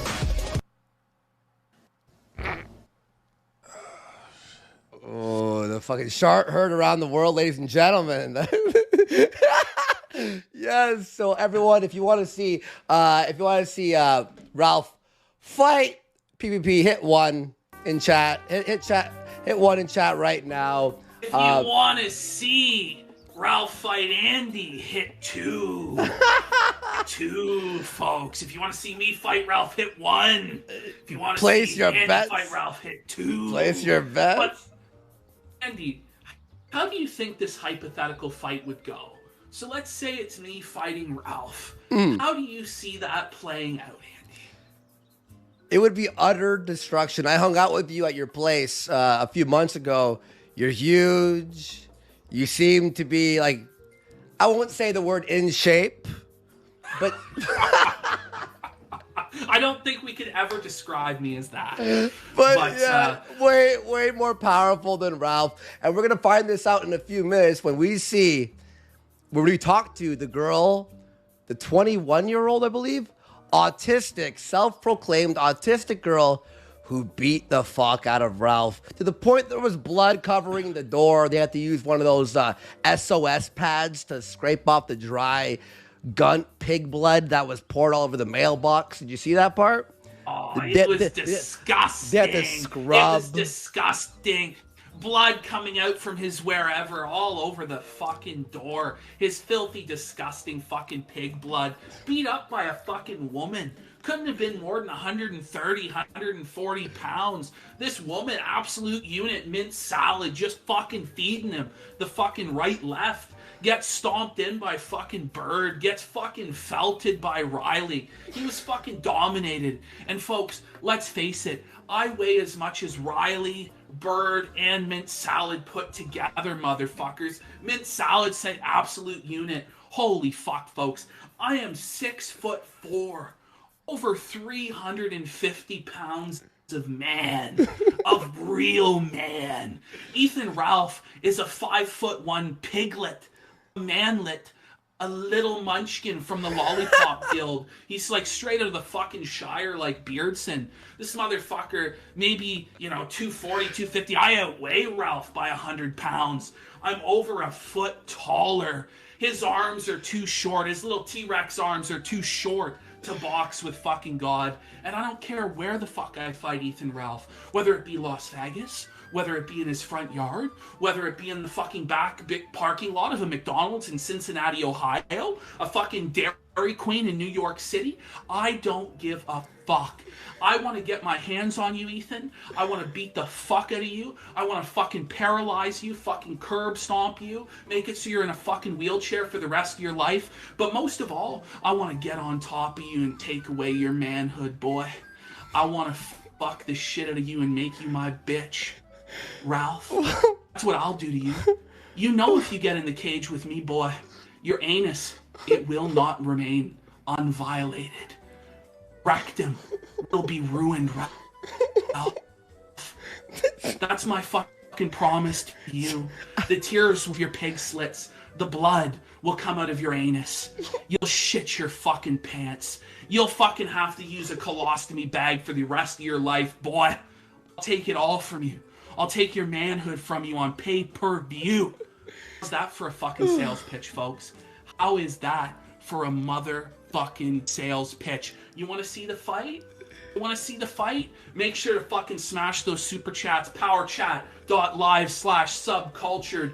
Fucking send your donos in now. Smash the fucking like button. Let us know if you want to see that fucking fight. And by the way, if Andy Worski was to fight Ralph, I'll tell you how it would fucking go. Andy Worski, he floats like a butterfly, stings like a bee. You can't hit what you can't see. Now you see him, now you don't. The fucking Phoenix is rising. The Phoenix is rising. He's gonna pop Ralph with that jab. He's gonna duck and dodge. Ralph, after 40 seconds, completely exhausted, will fall over from a heart attack. Andy on top, just raining down blows, just destroying his face. Nose just fucking caved in. His fucking eyes, his orbital bones just fucking shoved in. Just destroyed. He'll never see again. Be completely blind. The pig slits will be permanently closed, folks. Brother Andy, is that how you foresee the fight? How do you foresee the fight? Well, we actually have evidence of this that's going to be later on the show. There was a Worski versus Ralph, but we're going to save that for later on in the show, and it's actually quite hilarious. I was sent this clip, and I went, oh yeah, that happened, and you'll see what happened, and we're going to talk about it in a bit later. But real fast, before we get into the next segment, let's read some super chats here. The house always wins. We've been winning all night. We've made more than Killstream has made in the past month, about, I would say. So the right honorable for 5 saying Ralph's existence begs the question. Oh, I read that one already. I'm sorry. Ronnie, Ralph's favorite. Oh, I read that one. Mama Squirrel, Tuesday. McBoatface for $3. Seriously, PPP. You look like a pig-faced dyke with a Karen haircut. It's sad. George Floyd for 1 saying tell PPP to say Ralph, no, Ralph. Ralph, no. Ralph, no. Ralph, no! A political kill for 1. Hate Ralph, love Gwen, life is good. James Stokes for 3. Do you think Ethan Ralph will be subpoenaed by Congress for the Bitcoin donation? Probably. Let's all pray. We can all pray. Sit here and pray. Funny German man from World War II for 1, saying Ethan Ralph is the only man who has a butt on his belly, and you'll see that in about 12 minutes. 10 minutes? Yep.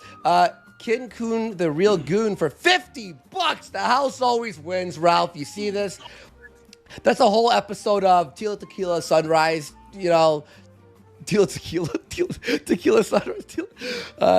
He says, you never know what will happen on the kill stream. Pedophiles, Tucker Carlson clips, and wet sloppy shards. This Kin Kun, the real goon, for $50.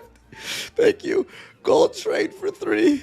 Saying, from where you're kneeling, it must seem like an 18 karat run of bad luck. Truth is, Ralph, the game was rigged from the start. Ralph said 7 deadly sins for 5. May Ralph live a long life to suffer, and may you guys milk his supple man cow udders and become rich barons of the internet.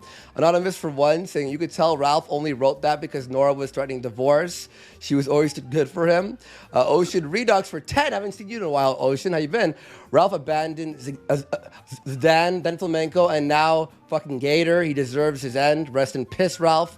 Vicious Vickers for 40. The house always wins, ladies and gentlemen. Holy shit. Saying so many California judges have a copy of that stab you in the throat video. Wow. So that means they watched Twisted Mind. Wow, California judges. Based. Thank you so much, Vicious Vickers, for that. Appreciate it. House always wins. Didn't do nothing for 3, saying, I want to see Tonga beat Ralph like an altar boy. Okay. Turbo Garbage for 10. Saying, based on that chart, I think Ralph's has already been destroyed. Casino Supervisor for 20. Thank you so much. Saying it's not a question of whether PPP can win. It's a matter of whether we need to break out the rape kit for Ethan after. Well, that's not in dispute either. Holy fuck. Sadie N-word for 420, saying, oh no, it happened again. I soiled my wheelchair. Gator cleaned me up.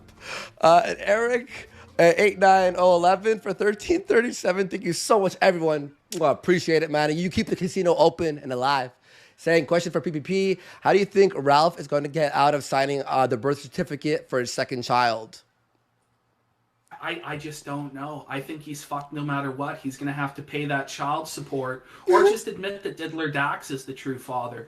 I mean, those are his 2 options. So he's either a cuckold or, he's paying that child support for the rest of his life. Either way, he's fucked and felted. Felted. Let me just update here. Wow, guys. The show, we're at 1310. Wow. Thank you guys so fucking much. Every dollar makes Ralph see it a little bit more. And just so you know about his show right now, he's not paying attention to his show at all.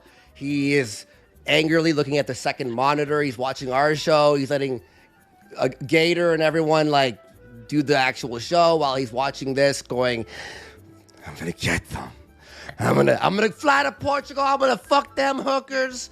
I'm gonna fuck the cheapest hooker I find, Andy. I swear to fucking God, I'm gonna do 10 lines of coke and then fuck them cheap hookers. We can only pray, Ralph. We can only pray. Guys, for the next segment, we're gonna be watching an uncut fight with the actual autistic 21-year-old who beat the fuck out of him to the point where he was bleeding, his pig blood everywhere. Have you ever seen a butcher shop? It's like a butcher shop, folks. It's an absolute savage fucking beating that Ethan Ralph took. This is never before seen footage. You folks might have seen the Gunt fight when Gunt broke in to what's colloquially known as the Transon family house to try and lay a fucking beat down on Riley and Mint Salad and Digibro and was promptly ejected from the fucking property. This is hype as fuck. Never before seen. 5 minutes, uncut. The entire showdown. We're going to get to see from Ralph first arriving in the yard, what he said that caused them to come outside, what they said to bait Ralph to come inside. We're going to get to see every single glorious frame of Ralph getting his ass kicked. Never before seen. 5 minutes, completely uncut, completely unedited. This is super fucking exciting. We're going to get to hear Mint Salad's take. She was there. We're going to ask her your questions. What did the gun smell like? What did it feel like? I mean, so everyone, if you want to ask questions, donate now. We're going to have a music break. When we come back, all the donations will be for the questions for Mint Salad. If you want to throw anything else in there, we appreciate that as well. I'll keep my eye out on that. But for now, guys, let's take a Kino Casino break. Take it away, MC Jarbo. MC Jarbo's 5'1". You fucking bitch. You've been a bitch since I first saw your fucking bitch ass face. I know exactly who you are, so I don't want to mince any words. You ever seen this motherfucker? Fuck! Bitch ass motherfucker! Just like that. The gun becomes the violent one. 500 pounds, 5'1". Nigga, your ass is gonna be the Bible, son. When the gun becomes the violent one, all these bitches like Riley run. So watch out, cause you might be 1 second away from being finally done. You shake like a leaf, man. I'm so savage with the beef. But how am I gonna eat beef sandwich with neurological damage in my teeth? Really shouldn't be so embarrassed. I'm known to get my ass beat by leaf of salad. But Riley salad ain't what you need. Exercise to me is like fucking kryptonite. But if I don't see blood on your lip tonight, Negro, you're gonna end up a kryptonite. You choke. Your whole neighborhood's gonna watch your bitch ass choke. If I can find my dick, that's dick. That's shit in your throat. And now my girl is messaging me. Can you bring back my CP? Like, roll up on this fool's kryptonite. This bitch wants to start wrestling me. We're about to make a big mess in the streets. It means nothing to me. Just another underwear street. Fuck! Just like that. The gun becomes the violent one. 500 pounds, 5'1". Nigga, your ass is gonna be the Bible, son. When the gun becomes the violent one, all these bitches like Riley run. So watch out, cause you might be 1 second away from being finally done. First day, I was so hurt they pushed my face down in the dirt they said I'd be getting raped by Thursday. I said, wait, is there no other way? I can't survive among niggers so asinine that they dip my shit in gasoline and set my fat ass alight for my birthday. Fire up the wordplay, but I can't disguise acts of crime. They know that I'm not here because I drink beers, box with the cops, and pass the line. Are you paying attention? I really have no recollection of any type of anime porn collection. That's not mine. These guys harass the whites and pack a southern fried parasite with so much dick I go to the toilet.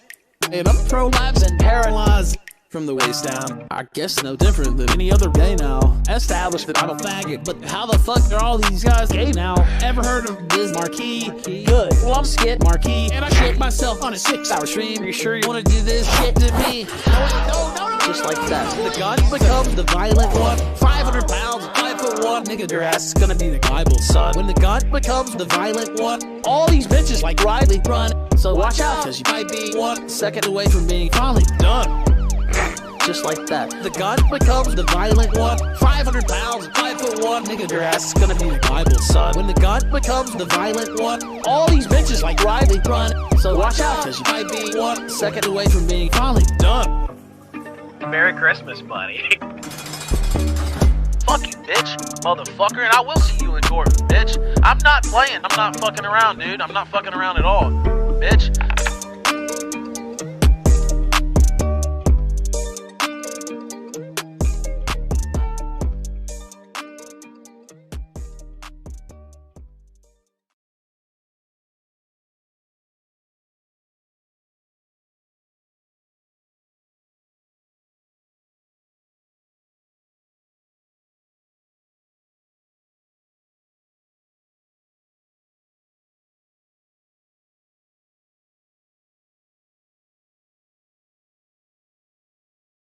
All right, we are back, everyone, ladies and gentlemen. The Kino never stops, does it, Ashton?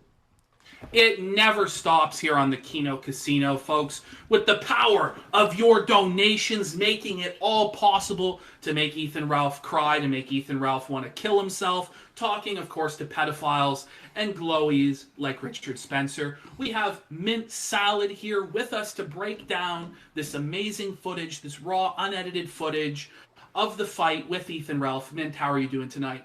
I'm doing good. Is there a way for me to watch the video while you guys commentate on it? Yeah, smash that live button in the, you see on our call, hit that, the red live button beside Purple Dragon. Okay. Yeah, smack that. And I would actually ask you about this night. So were you aware that Ralph may have shown up at that on this particular evening? Ugh, sorry. Well, as far as I knew, May was supposed to come and grab her stuff from the lawn, and as the original video says, the cops told her to put all of her stuff into the lawn and for her to come pick it up. And Ralph did say that he was going to come around 10 p.m., but he didn't end up coming around until 2 a.m. Okay, so he was late, and so we're gonna play the footage here, and we're gonna just pause it on certain moments, and there are certain moments where it will require us to go left on the timeline and then back right and pause, because there's something that people need to see here that I think is even beyond the fight that we discovered once you sent us this footage. So are you ready for this, guys? Yeah. Here it is, everyone. All ready. Here it is, guys. The uncut fight. Let's check it out. Just the bottom part lifts up, but at the bottom, it's not doing that. And yeah, I can't. That's fine.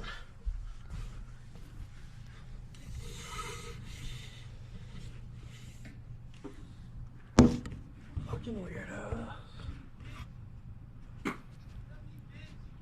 So Ralph is parked at this moment. He's parked outside of our driveway. And we can just hear, yo, what you filming at me, bitch? What you filming me, bitch? Is that what he's yelling? You're filming me, bitch? Was that what he was saying there? I wasn't really able to hear what he was saying through most of the fight until like he got up to the window. To the door. All right. Well, let's keep playing it here. He's trying to taunt us into going outside, which we're not going to do. Called my dick small. Imagine. I'm just gonna tell him to make a fool of himself. He's in our yard. I just love it, by the way. Like, Ethan's in the middle at 2 a.m. in someone's neighborhood yelling, your dick's small, like in the middle of the road, like a psychopath. You know, like, you're trying to get your girlfriend's belongings from her place, and you just can't help but be like, your dick's small, Riley. Come out here and fight me like a man. Your Riley dick is small. wasn't even involved until like Ralph brought him in. The conflict. You gotta think, like, what are the neighbors thinking? Like, did the neighbors give you shit the next day? Or were they like, what the fuck? Like, why was there this pill-popping alcoholic in the driveway? What was going on? Strangely enough, no. None of the neighbors really said anything to us, but May didn't grab her bike, so we just gave it to one of the neighbor kids. Okay, oh really? Yeah. Beautiful, well, that's beautiful. what she deserves, really. I mean, the kid got to be careful, though, touching that bike. Who knows what diseases might have resided upon the bike? You know what I mean? Actually, they didn't grab any of the stuff. Like, as what I remember, she probably grabbed, like, a couple of things, but, like, they were so focused on just causing a bunch of drama that they didn't grab shit. So they got so fucking dominated in this interaction. They get the shit kicked out of them. They don't even get any of the shit from the property. They get literally nothing. None of Pantsu's belongings that were supposedly so precious. They were damaged by the rain, right? Holy. And Keemstar is popping in here with his 2 cents. Thank you, Casino Supervisor, for the 50. And you made much more than you display on the counter right now. Just listening to donations you read out loud. Please update the counter. Yeah, just give me a second here. I'm only updating them when I read them, so that's what I'm doing right now. I've updated from whatever's on my PayPal there, so don't worry. Thank you very much. Appreciate it. Casino Supervisor and Mad Love, thank you very much. And Psycho for 25. Hey, Mint. I still think you're a stupid bitch, but you decked the shit out of the gun, and that's something no one can say, that no one can take away from you. Props. So that's a positive, straight right? Props. Straight props. Yeah. Straight props. All right. The unit mint salad. All right, let's play this shit. The phone. Lol. Yeah, come on. Come on out here, baby. You guys are so fucking immature. Wait, May's calling damn immature, and he's yelling, "You got a small dick!" Like at 2 a.m. Like, shut the fuck up, man. You guys are so immature. Yeah, okay, there, fucking pantsuit. Come on, your fucking boyfriend's in the middle of the fucking road in a suburban neighborhood yelling about people's fucking penises, for fuck's sake. Okay. And by the way, this footage, it's like a fucking found footage, like, horror movie. It's like there's like a fucking cryptid, like, pig man that's fucking going through the fucking darkness of the night. You know what I mean? Like, this is what it's going on. It's like, holy shit now. Oh, man. All right, let's keep... What's hold on 1 second. What's crazy about this is that May just keeps saying, y'all are being immature or something like that throughout the entire interaction. But it's her side that's causing all of this. Ralph is the one who starts yelling in the middle of the night, trying to cause some fight. And then a break and enter, like a straight up break and enter in the house, you know? Let's keep watching here. Let's go. Here we go. Whoa. You guys had 70 viewers on your stream. Yeah, we made $900 tonight. On the main Digibro channel. Yeah, yep. Selling off priceless merch. I want to ask you, what's this priceless merch you sold off? Like, is it priceless or? Oh man, so priceless merch. Trixie, the artist formerly known as Digibro, Trixie the Golden Witch, had some merch from like, I say merch, but it's just basically from some like famous clothes that she had, that she wore in some videos, that she sold off in auction. And it sounds real priceless. Would you call it $900 very selling priceless. the Digibro's old clothes. And Ralph sitting there being like, you know what, I made $38 tonight with the pedophile and Richard Spencer. Your $900, don't mean shit. I don't know. I mean, at the end of the day, you may have only had 70 viewers, but $900 is $900 is the equivalent of like 10 kill streams worth of donations. So I think it worked out in the end for you guys. I think it worked out. I think it worked out. Oh. All right, let's keep going. Yeah. Why don't you ask your boss about the $10,000 deal? Why don't you ask him about the $10,000 deal I just made him? Don't worry about it. What is he talking about? This $10,000 deal? I don't know any of the details about the deal. All I know, it's about like him and someone else. I forget. What I think it is, some deal that like he's talking about the Killstream.tv deal, isn't he? Like, I've got all this money on Killstream.tv. I'm making thousands of dollars. I've got these year subscriptions coming in. The thing about Killstream.tv, folks, is it's a scam.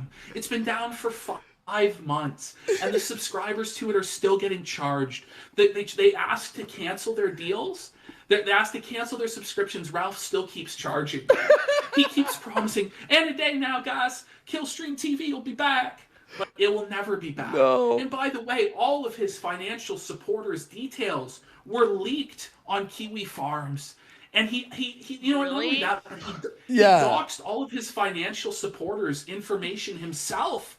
In a fucking email that he sent out, he accidentally revealed everybody's names, their email addresses. He just fucked it. So this is a $10,000 deal. Well, they were hacked or whatever. When you're an alcoholic. No, when you're an alcoholic, these things just happen. Oh wait, no, I know what happened. I know what happened. He emailed everyone like an apology for something, but instead of putting it in the hidden, reply with everyone's email, he put it on the CC.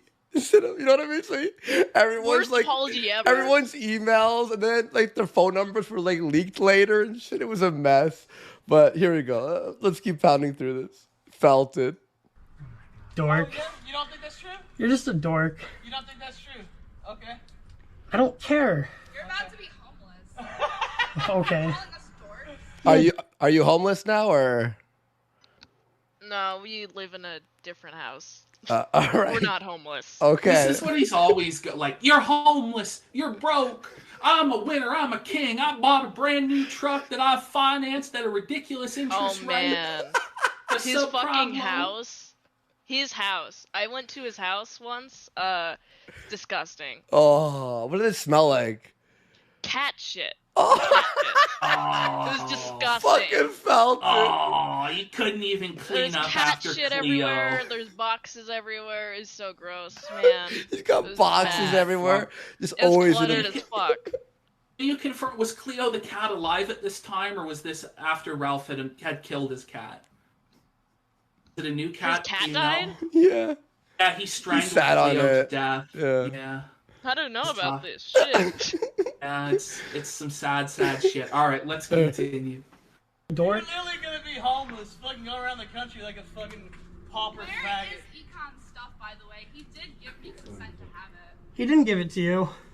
He called. No, he this- called Trixie. Pause it real quick.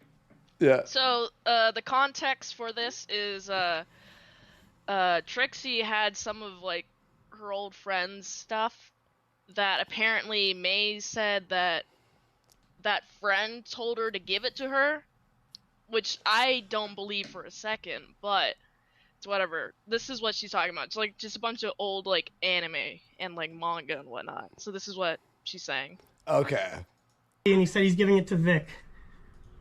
That's all I'll say about it. I don't care what he said to you. You're such a dork. Hey, where's my lolicon? Where's the lolly? Right. Get out here, bitch. Cry I'm more. such a dork. Come tell me I'm a dork. Come out here, bitch.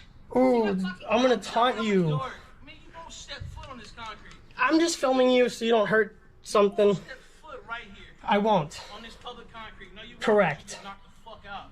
Okay, you're 5'2". Bitch, I ain't 5'2". Come tell me I'm 5'2". You're literally 5'2". Pause it. No, I ain't 5'2". Yeah. This is the moment that Ralph gets baited into going into the house, because it just triggers him to be told he's a little manlet, a little piglet, the little piglet dwarf that he is. It just causes him to fucking boil up inside. I'm not 5'1". I'm not 5'2". I'm a real boy, Daddy. I'm a real man. So he has to, like, I'm gonna fight you. This is the moment that he get him. He's hooked. Man, he really has to justify his height. Oh yeah. He's got that 5'2" he's got that 5'1" energy actually. He does. He has the midget energy. 5'2", look. Flashlight. Use your flashlight. Let's see this shit. Yeah. Yo, he 5'2". Am I 5'2"? Yeah. Oh, I hope he enters. Yeah, it's such fucking faggot. Not today, Satan. Woo! You fucking dork, dude. Bitch, I bet you won't step out here. I won't. Give me a Christ is King. You're right. You win the bet, Ralph. Give me a Christ is King. That's so funny, you know. I'm filming you because you could Oh hurt. man, that shirt, it took a while to realize, but it's like a Walmart shirt. Like I saw it at Walmart the other day. No doubt, Walmart's the only place that stocks shit in Ralph's size. For fucking sake. It's true. You can't really buy any nice clothing in doesn't like have triple he doesn't XL have or the whatever he money. is. Oh. He's probably like a 6XL at this point. I mean, the gut hungers. It's a massive mound of flesh, and he just can't afford to go to any nice places because he's a broke dick bitch. Can only make $40 in donations off pedophiles and glowies. And I hate to keep coming back to it, but it's just so true. But yeah, anyway, let's keep going. Hurt the mailbox, the yard. We're making sure you don't mess up stuff. Hurt my fucking shit by leaving it out in the rain. Oh man, I have such contention with this I mean, I'll fucking do this when you line come that back. May gives. You hurt my shit. Like you didn't break it, you didn't smash it, scratch it up. You hurt my items. Hurt? You hurt my items by leaving it out in the rain. You should have gotten your items 6 months ago, you fucking bitch. Holy shit. We're not entitled to keep your items for you. Well, it's because she has a sick and disturbed brain that doesn't work right. Can you confirm? Because a lot of people, is Pantsu what they call a lolicon enthusiast? I don't really know much about her sexual life, but I do know that she was the one that was heavily pushing the lolicon stuff when she and Trixie were together. It was her. It was her. She was the one into lolicon. Whoa, she was a lollier? Holy. Yeah. And she's into those pictures of children. Sick. That's why she's fucked up in the mind here, folks. Let's continue. Every single one of you motherfuckers. Oh, you're scary. 5'2", 5'1". You're 5'1". Okay. Come on. 5'1". I wish you would. Bitch, I bet you shut that door. Huh? Try There we go, everyone. I bet you shut that fucking door. There we go. I bet you shut that fucking door. Do I look 5'1", bitch? You are 5'1". Yeah, man. you do. He puts his hand on the door. He opens the door. Like, he even touches the door. And he comes inside the house. Look at him. Just look into his eyes here. Like, look how shiny they are. Look at how shittered he is. He's absolutely fucking drunk. The only courage he has here is the Dutchman's courage. If he wasn't drunk, he would have never set foot past that threshold. But just look at his scraggly, fucking scruffy beard, all disgusting and disheveled. His teeth are all fucking rotted away. Fucking just like slobber all over his lips. Just gross here, folks. Look at him. You see how he's like super shit-faced here, right? Oh, yeah. After the interaction, he drove home like this. And while he was driving, which is about a 2-hour drive from Virginia Beach to Richmond. So during that drive, he was tweeting and texting, and he tweeted "You ain't got shit on me, King Kong," or whatever. It was some You ain't got King shit Kong- on no. me, King Kong. And you wonder King why Kong he's has- getting into car crashes. Yeah, King Kong has You nothing know? on me. Yeah. that. The Denzel Washington line. Yeah. I was like the 5'1". fucking Joker. I was like the Joker, bitches. I was fucking owning them. I was owning them. Look at this. You look at me. I look 5'1", bitch. 5'1". Do I look 5'1", He's bitch? in my The door house. closes behind him. Oh, wait, hang on. Let's bring Ralph that back. gets promptly ejected. Do I from look his 5'1", property. bitch? He just gets Do I look chin-checked. 5'1", He's bitch? in my house. Okay, we're gonna do a little slow mo on this one. Watch this punch. He gets fucking chin checked. He's fucking rocked here. Like There goes his major fucking concussion. His hat. hat goes off. His hat Look at flies off. that. That's how you know. Like he followed through with full force. Full force Full. on his punch. Right In my out house, the door. bitch. Look at him. He's You broke staggered. in. You see that? He's like He's staggered. He was like stunned. wobbled. Stunned. He's like stunned. Oh Oh, man. not Just today, Satan. devastated. Get out. Not You broke today. into my house. What he was going up against, man. Now, look at this. Pantsu, like a 110-pound girl, is having to protect Ralph because he just got A lolicon fucking enthusiast has to protect Ralph, you know? This is his personal horse. What the Oh no. Homie, bitch. Stop! Look, Ralph misses his punch completely, like not In even. my house. What? Bitch. You broke in. Get out. You What's broke this into my way? house, bitch. Stop! Complete miss. Complete miss. Totally And then he- misses it. Watch. He He never tries to lands a grab him. single Look at that punch. boss. Look at that boss. Look into his eyes. Look into his eyes. Look that. at how enraged Holy he is. shit, Look at dude. Piggy. Piggy is pissed here. He's absolutely fucking seething about how he just got fucking rocked. Just got dominated. And by the way, could you smell the alcohol off of him? Could you smell it? Like, I imagine he just stunk of booze and fucking pills. What did he smell like, man? Well, when I was close to him, I could definitely smell the alcohol. More in the... I was... At this moment in the clip, I was a little farther away. I was actually recording, I think. So I wasn't, like, all intimate, getting up into his scent zone, but when I started hitting the blows, I could just smell the amount of alcohol coming from his blood. How about the sweat? know? Was it sweaty? And the Did he? sweat. He smelled like sweat. Oh. Smelled like a lot like sweat. Oh, a lot. Yeah. Nasty. Here we go. Let's see this next part. Get off, both of you. Fucking Riley with another punch. He gets Ralph so far has landed 0 punches, you know, like he just look at it, he like deflects it like a kung fu wizard, just deflects the T-Rex arm. It's just too short to reach. Look at this.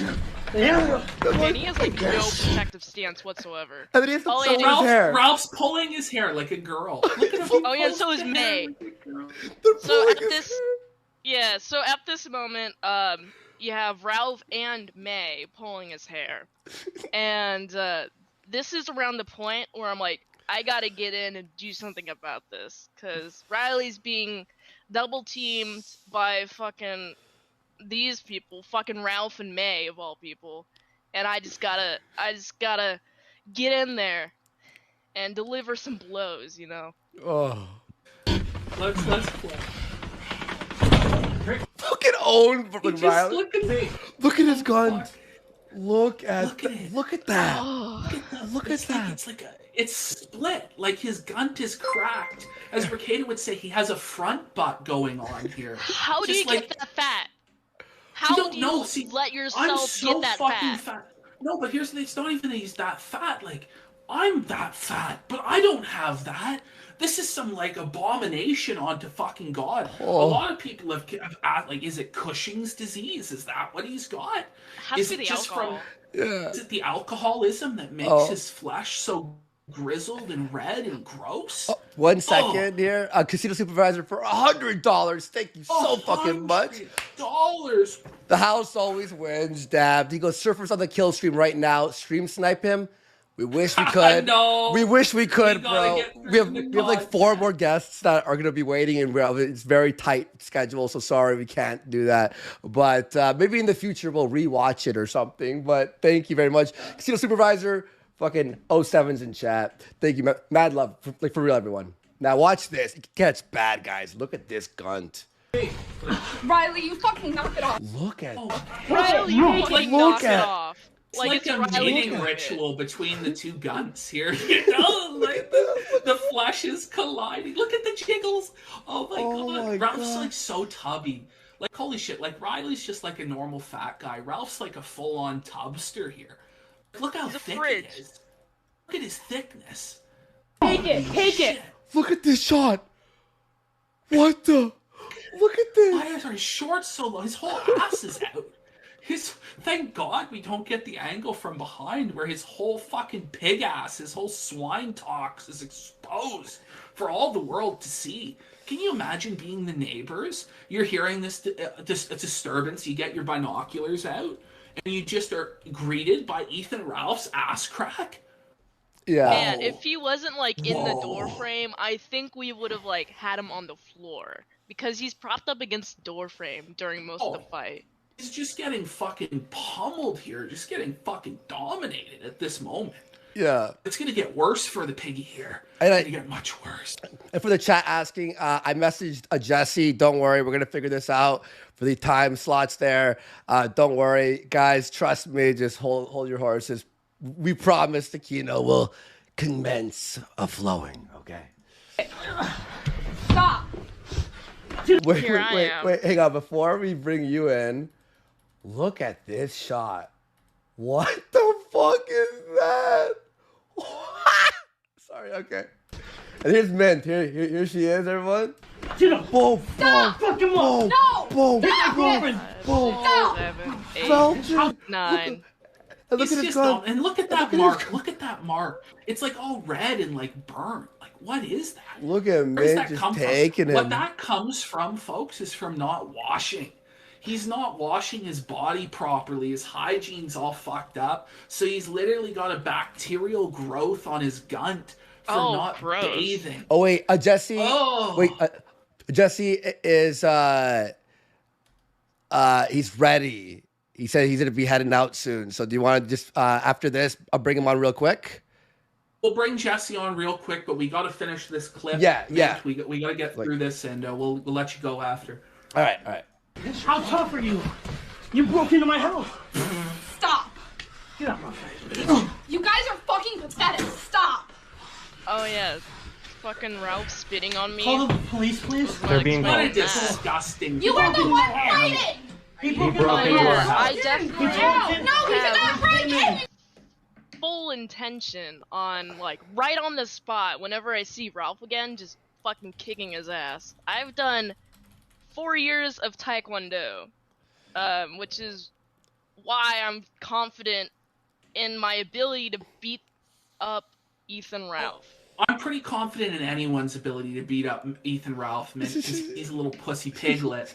Anyway, let's keep going here. Let's keep. You guys had the door open. He taunted us. He came You in the house. You taunted him.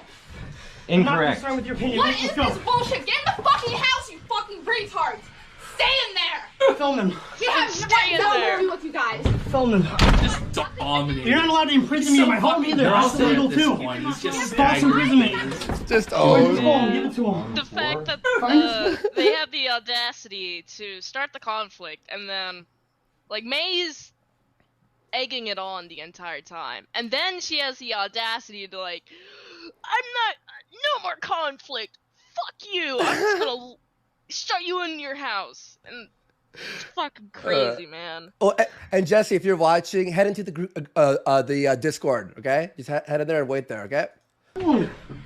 Here, I'm not trying to steal your shit. Give me my phone. You broke into my house. The fact that you fucking hit my boyfriend. Oh. Yo. Alright. So in this point of the clip, that was the best. You got Riley. He's a good guy. Here, He's just trying to look for Ralph's phone because he dropped my house. This is the only punch Ralph lands in the whole fight. Yeah. Yo.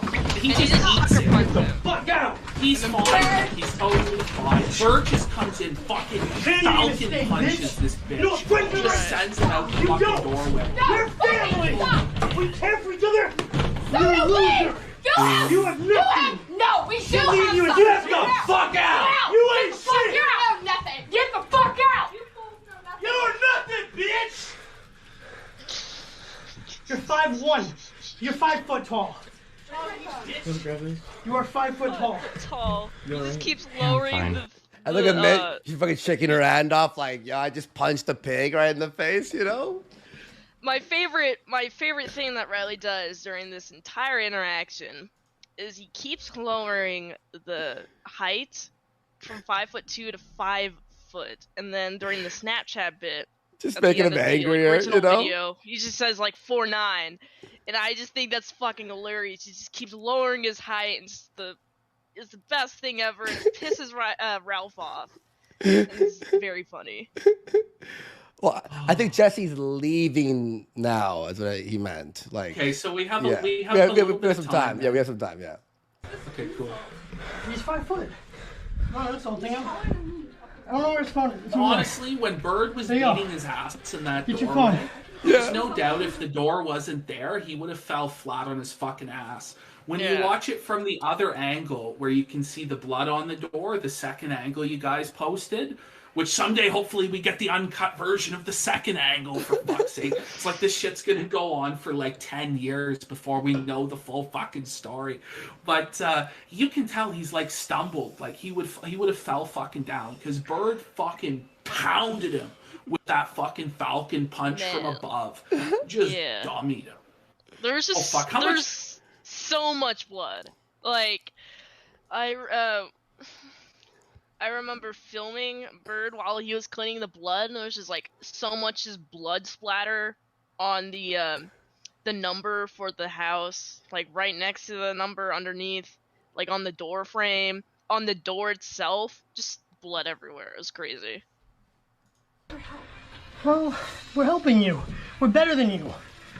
And we're not stumping to your level. We're better than you. I didn't do anything wrong. There's so much shit on the curb. Lock it up. Because I said I wanted to. Lock it up. Lock it up. It's done. So, Trixie was on the other side of the house during this entire interaction. So, the fight was witnessed by me, Riley, legendary hip-hop producer Cranberry Dave, and Bird. And then Trixie was just, I don't know what she was doing, but towards the end she shows up. So I just don't understand why Ethan Ralph got us involved in drama that wasn't between us. It was between May and Trixie. And then for fucking whatever reason, the whole fight had to blow out. I gotta ask you, so Ralph has been talking a lot of shit since this. He said that he had sex with you, that you were pimped out. Did this happen? No, fuck no. Like, it was just the thought of having sex with him is disgusting. Why would I want to sit on an ass, like a front ass? That sounds disgusting. Dick Masterson didn't order you to have sex with Ralph? No. Did he? And you said no.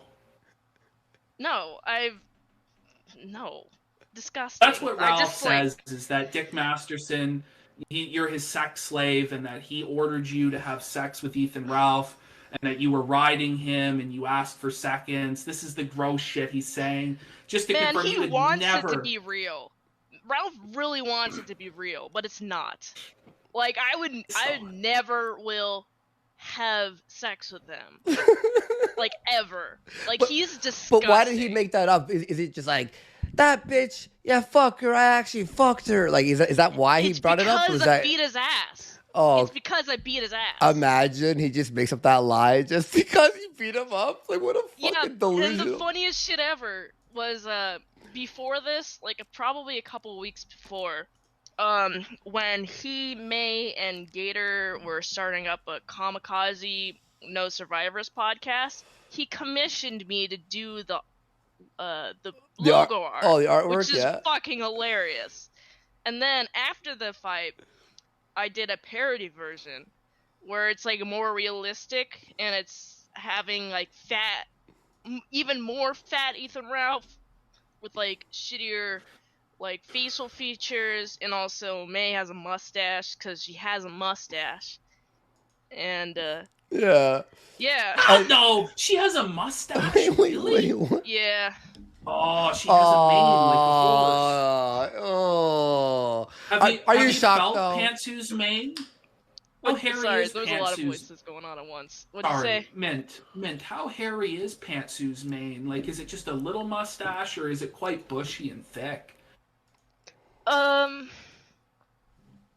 It's quite bushy, right? Like, yeah, come on. It's like walrus it's been level. a while, but like I remember. It's interesting. I mean, because that's Ralph's taste, right? Like with Nora, she had that mustache. She was fetching. Now we learn Pantsu has a mane. Probably. Like Mustache May? Is that our new name? Mustache May? Mustache May, is that our new nickname? Mustache May! Pantsu, no! May, no! Pantsu, no! We're learning some new lore from Mint Salad no. here. Some amazing shit here. I Mint, think we have to move on after this. Yeah. This is, Anything else that you want to say regarding this situation? Because we have so many guests. We're so far behind schedule. It's fucking crazy. Well, I do gotta say that his face was very soft to punch, and it was very fun to punch. Like, it was probably one of the softer faces that I punched. Also, real quick, before I get off, if you have any art commissions of me, like any anti-Ralph art or whatever you want me to commission, let's go. Hit me up. I'm will. down to draw any of that shit. Beautiful. And where can everyone find you, by the way? Well, my Twitter and Instagram are It's Mint Salad, but I also have a YouTube at ASC Presents where I do some music reviews and just other awesome art stuff. ASC Presents. ASC Presents. Thank you so much. It's Mint Salad. Yeah. Excellent. Thank you, Mint, for coming on and describing the battle of the guns. We appreciate it. Yeah, no problem. Anytime. All right. See you later. Thanks for coming on. Bye. Adios. Peace. Now, to everyone who's like, where's everything's scheduled, guys. There's a clock that's ticking. Okay, guys, don't be impatient. If you're impatient for Kino, it will never come. Wow, that was great. Like the battle there. The fucking gun swinging, dude, that's beautiful. Like, did you see, I mean, in the most horrific way. Like, beautiful, like, you're watching, like, a demon being born, just like his children, you know? Right? Some amazing stuff. Beautiful. Amazing beautiful. Stuff. So what do we have next on the docket? And, yeah, go ahead. It could be either Brian or Cog. Whichever one of you gets into the green room first, you've got about 10 minutes here. Oh, we got Brian. Bring him into the... Brian got here first. Sorry, Cog. He's going to come in here for 10 minutes. We'll go... Yeah, he was first anyway. He was first anyway on the list. So, he was supposed to be first anyway. Yeah, exactly. Him move to live. All right, Brian, the king of pole, you are on the air. How are you doing tonight? I'm good. I'm horrified, but good. That's good. Are you sick? Are you sick after that uncut gun swinging? I'm just shocked that this fat fuck, this fat abysmal fuck, actually had the balls to go on air on a show and say he wanted to box me in Vegas for a kill stream special boxing match. This guy, it's fucking. I don't even understand it. The front gun, he has no ass. There's no ass to that. You guys were talking about back looks like the front. It was flat, boys. It was like, you ever watch King of the Hill, Andy? You ever watch King of the Hill? Yeah. They have an entire episode about how Hank Hill has no ass and he got fake pads. That's what Ralph has going on right now. But no, it's all in the front though. It switched. He's born with like a defect, you know. Yeah, but you know what? Look, Ralph is one of those people where if you just keep making fun of him about something, he'll just fucking do it out of spite. So if everybody just keeps mentioning that he has no ass, he'll go get ass pads. 100%. What a fucking shit. So what's your beef with Ralph? So we're here, it's the Fuck Ralph Festival, as you hear people one by one are, expressing their grievances. When did Ralph betray you? Wow, okay, we're going back. So I'm the original first betrayal, I would say. I think so. Whoa, this is OG. We're getting to 2015, 2014 territory. So I started my show in 2014, the Pole Show at the time, and it lasted until about late 2017. And Ralph was a journalist. Oh, I don't call him a journalist, but a blogger / journalist. Left wing. He wrote a lot about Obama, railed on McCain a lot. Very left wing. And when Gamergate happened, he reached out to a lot of people, and he wanted to become what he called the Drudge Report muckraker of the internet. And he showed up to like Brianna Wu's stuff and like A-logged her and just a bunch of fucking stupid shit like that. He for about a year we were all right, and then I had a show with a guy named Blackface Kermit, and we interviewed a guy named Davis Arini. And we invited a guy named Jordan Owen on to talk about a documentary they're working on called The Sarkeesian Effect.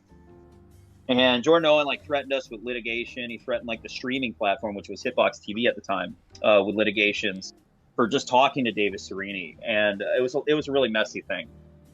And Jordan Owen wrote a twit longer about how he conned Gamergate out of something like $30,000-$40,000. So I was actually driving to my Muay Thai class at the time, and he asked me to come on his show, and Gator was never the co-host at this time. Gator was a Twitter bot for Not Your Shield. He was a tranny, fat fucking idiot for years. I think till 2017 he actually started doing stuff. So his co-host was John Michael Kelly and a guy named Seattle for Truth, who by the way murdered his father. And he was an editor-in-chief. He murdered his father for not being Nazi enough. So there's that. So I go on the show, and Ralph is drunk and high, and I'm talking about this. Yeah, as usual. This is 2015. Nothing's changed. Nothing. I've said this for years to people that he's a crazy, fat, alcoholic sociopath, and color me shocked that I'm always right on these things. But anyways, so he invites me on the show. He's drunk and everything like that. I'm talking about this stuff, and he thinks I'm talking about him and his blog, because I'm making the argument that you shouldn't use a movement.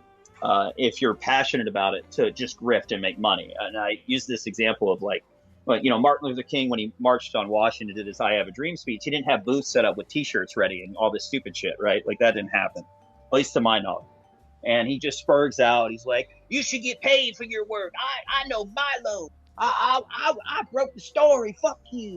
And he goes on this yelling rant. And there's a video of it from this guy named Pterodax, where he calls it Ralph Goes Super Saiyan. And Ralph just screams and calls me a neo-Nazi and says, I love Adolf Hitler, and he's going to ruin me because I denied the Holocaust and all this ridiculous stuff. And then the next morning, I wake up, and he's got 2 pre-written articles out on me. One was The Truth About Me, where he doxes my parents, and he doxes my job. And then the next one, pretty typical for Ralph, eh? Yeah, and the next article was some shit about an interview with the owner of 8chan at the time, who was a fucking liar and a midget. And after that, I contacted him. I said, "What the fuck was this?" And he's like, "I'll show you, motherfucker." And at that point, it got really personal. So then he started contacting all my family members and my job. And he would send this fucking letter, or not this letter, but excuse me, this emails where he would specify that he's an editor of an integrity journalist website that's been featured on Breitbart, and that he would inform them that did you know that your cousin or niece or your son or your employee is a neo-Nazi who owns a copy of Mein Kampf and rails against Jews and denied the Holocaust. So just to stop you for one quick second, what you're saying is that Ethan Ralph, the savior of the white race, the leader of Gamergate, our right-wing hero, he was trying to cancel other right-wing dissidents for their political beliefs? This is what he was doing? Trying to get people fired for their beliefs? Yeah, I mean, this is all documented. He wrote articles about this stuff. This is all documented. All of this is. This isn't... you could talk to a guy named Wild Goose. We know, Brian. Go on. Continue. Yeah. So he was doing all this. He got me fired. My mother's side of the family didn't talk to me for a while, and it took a really big toll. So I was generally pissed off. So 2015 rolls around, and Mike Cernovich starts this Gamergate boxing match with this editor for $10,000 charity fight for UFC cage fight. And at the time, I was working out all the time. I think I was like 23, 24, and I was probably like 195, and I was doing Muay Thai kickboxing in St. Pete. And Ralph, wait a minute, we have Pod Awful in the green room. Hang on, wait, everyone, wait, whoa. We have what's happening here? Hang on, sorry, I can't pull. We have to, hang on 1 second. He's got a very special breaking announcement. Wait, hang on. And we'll come back to you in a minute here. Hang on. I'm going to switch the music over to, here we go, everyone. Special breaking news event, Pod Awful. Pod Awful is here. Hey, Jesse, do you hear us?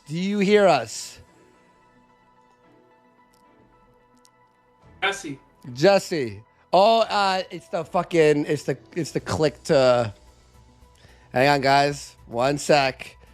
Gorski is doing some live tech support. Here he is. Okay, Jesse. Can you hear me? Yes. Can you boost yourself up a little bit? Here, I'll stop the music. Okay. It's just important. What? All right, hang on. Drop me and I'll come back. All right. All right, Brian. Continue on. Keep telling the story. Jesse's not quite ready with his surprise for Ralph, so. Oh, okay. So anyway, after he was doing all this stuff, and he kept like reporting me to family members, and like my every job, like I think it was 2 different jobs he did this to.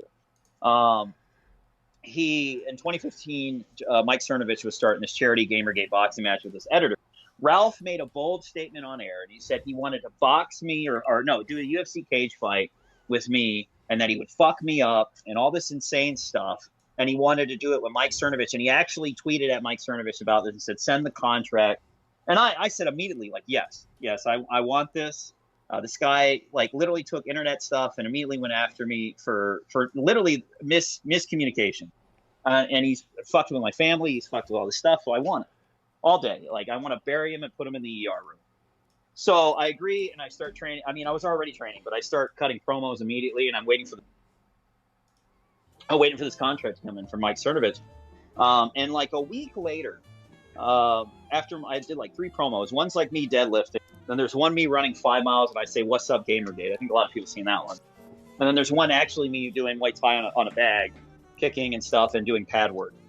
And then immediately a week later, right, Ralph puts out this fucking article where he's with Seattle for Truth, where he's bragging about, "Oh man, I can't believe he fell for me, actually my bluff. He's so stupid.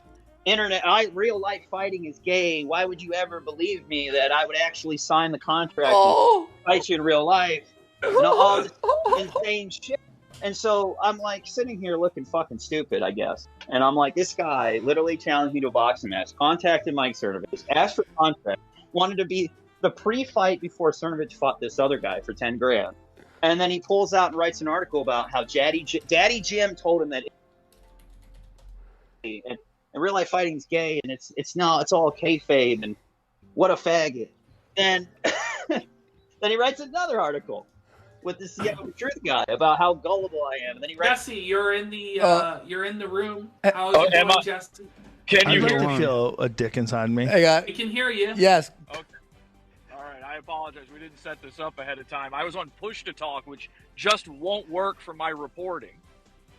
So, is it? Oh shit! Wait, what is this?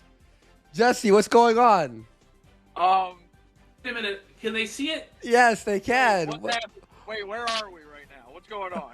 Whoa, we are. Oh my God, the ground reporting has come. Jesse, tell us where you are. This is on the ground reporting. Oh no! So, it just started snowing here, by the way. Am I talking too loud? No, you're good, man. You're good. You're good. So it started snowing, and so I don't know where I am right now, to be quite honest. But it's not a nice neighborhood. Oh no! Oh no! Wait, it's a bad neighborhood. Let me just start off by saying this. I wasn't sure if this show was going to happen tonight because when I woke up, I thought Ethan and PPP had died. It turned out it was just Meatloaf and Louis Anderson.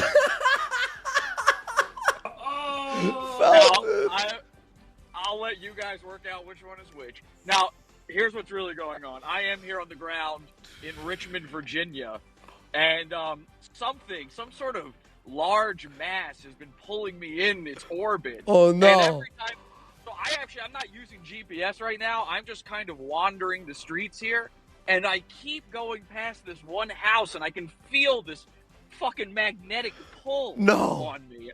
I'm not sure what exactly it is, but here's the deal. I've got something very serious to reveal here tonight, and I think maybe it'll take, if you don't mind, it'll take a little bit of explanation.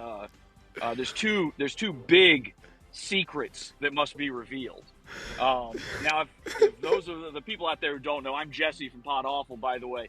I went to Ethan's house before, and the reason I went there is I just wanted to bring him some stickers. I'm a really big fan, so I brought him some of these stickers here, right? And he didn't like that. I don't know why. Oh no! I just gave him some stickers. He was really upset. And you can see I've got some stickers here today.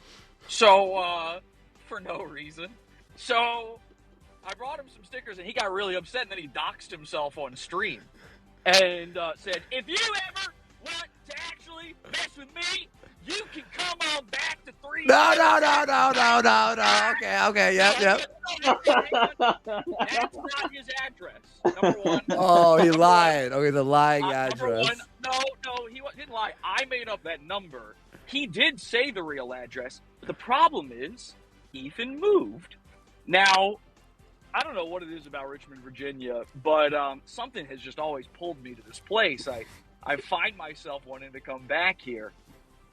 And here tonight, what I'm on here to reveal to you is, and I only even just found this out myself, actually, but I'm actually Ralph's son. Wow. I'm his baby. It's true. I'm Ethan Ralph's baby. I'm a big goo goo gaga baby. And thank you, Uncle Andy, for my toys that you bought me with that $20. Oh, no you problem. gave to Mommy. No problem. Thank you, Andy. I'm a big boy now. I'm getting so big, and I brought I got diapers with your money. I got some diapers with your money. I'm a big goo goo baby boy. Oh my God. And I just want to see my daddy. I just want to give my daddy some of these diapers for his new baby. And I want to give him some stickers. Daddy! So I'm trying to find my daddy. I have a pacifier here, but I lost it. It was going to be really funny. I was going to suck on the pacifier like a big baby. But I can't find it. Holy fuck. All right. Where did I See if you can find his truck, Jesse. See if you can find the new Ralpha Mail truck so we can get some footage of that. Let's do this. On the Ground Reporter Pod Awful. Let's go for a drive, shall we? Okay. Let's go! On the way to Ralph's house. This is way better. This is a really scary fucking place, I gotta tell you. This is not a nice neighborhood. Now, I'm no racist, but now whatever you fill in the blank with there, that's in your head, that's not me. Here's some bizarre art on a fence. I don't know if you guys can see that. I don't know what that is. Get your shit together, and it's a black person. I don't know what that is. That's a fucking weird house right there. That's not Ethan's house, though. Now, in no way am I attempting to dox this man, and nor do I have any intention on harassing him or even going to his door. No. We just want the ground reporting. Jesse, you should ring the doorbell. No. Give him the diapers. No doorbell ringing, please. Ring the doorbell. He's just there to sell him some diapers. Wait, man, say something. I want to say Jesse's original idea, but he was gonna take a tape measure and put it by Ralph's door. Put the tape measure. Dude, please go give him the diapers. Please go give him the diapers. Hanging on inside that window there? Is that the Ralph retort? Is that his truck? Ethan! I have diapers for you, Ethan! Please, just go leave him at the door. Go leave him at the door. Just go leave him the diapers. Just leave him the diapers. Just leave him the diapers. Just to help him out. Leave him the diapers. Just leave him the diapers. We're giving a gift here. He needs them because he shits his pants all the time. He needs the diapers. Jesse, go leave this. Just leave There's the Ralph Emails Nissan. Oh, it looks like a piece of shit. Listen, here's the thing. I'm no Frank Hassel and he's no Boogie. But although I did go to his house a week before that happened. But I don't want to get it. Listen, this is a guy. Is he on probation right now for? Yeah, if he does anything, you have every right to ring that man's doorbell. Leave him these diapers. You're a good Samaritan. Just leave him the diapers. Just leave him the diapers, Jesse, please. Hang on. Here's the thing. I know the house always wins. I ain't seeing a cut of that. So here's what you guys can do. You can go to my channel, Pod Awful Dark Future. Yep. And you can hit subscribe. I lost 10,000 subscribers recently. So hit subscribe if you leave the diapers. Yeah. Just leave the diapers, bro. He's not gonna do anything. He's a fat pussy. Don't do shit. He's gonna wave a crossbow at you like he lives in the medieval times. He doesn't even know how to. He can't even crank a crossbow back, bro. Just not. Leave it at the door. You don't even knock. Just throw leave the diapers. Yeah, throw. He's gonna do a whole stream about the diapers. He's gonna stream about the diapers. See, leave them in his driveway. Just leave him the diapers. Jesse, he's a midget. He's a fat midget. He's a gnome. He's a garden gnome. See, he's been trying to ruin my family all week, bashing them, making up all lies or whatever, just saying stupid shit. And we're actually helping his family by giving him diapers. What kind of a show does this? The Kino Casino, guys, ladies and gentlemen. Jesse P.S. Pod Awful. And honestly, he has an awesome show, but even a more awesome heart, as you can see here. Who's leaving Ralph diapers? Like, seriously, listen, the kids being born in his driveway. Just throw the diapers in the back of his truck. Yeah. You don't have to walk. Thank you. Yeah. Is he live right now? Yeah. He's live right now. He can't do anything. Here's what you do. You go over to the Ralph retort. You go over to the kill stream and you tell him Jesse's there. He's outside. I don't want to trespass. Listen, it's there's crime. Just throw. Listen, Jesse. Stand on the sidewalk and chuck him at the door. Hang on a second. No.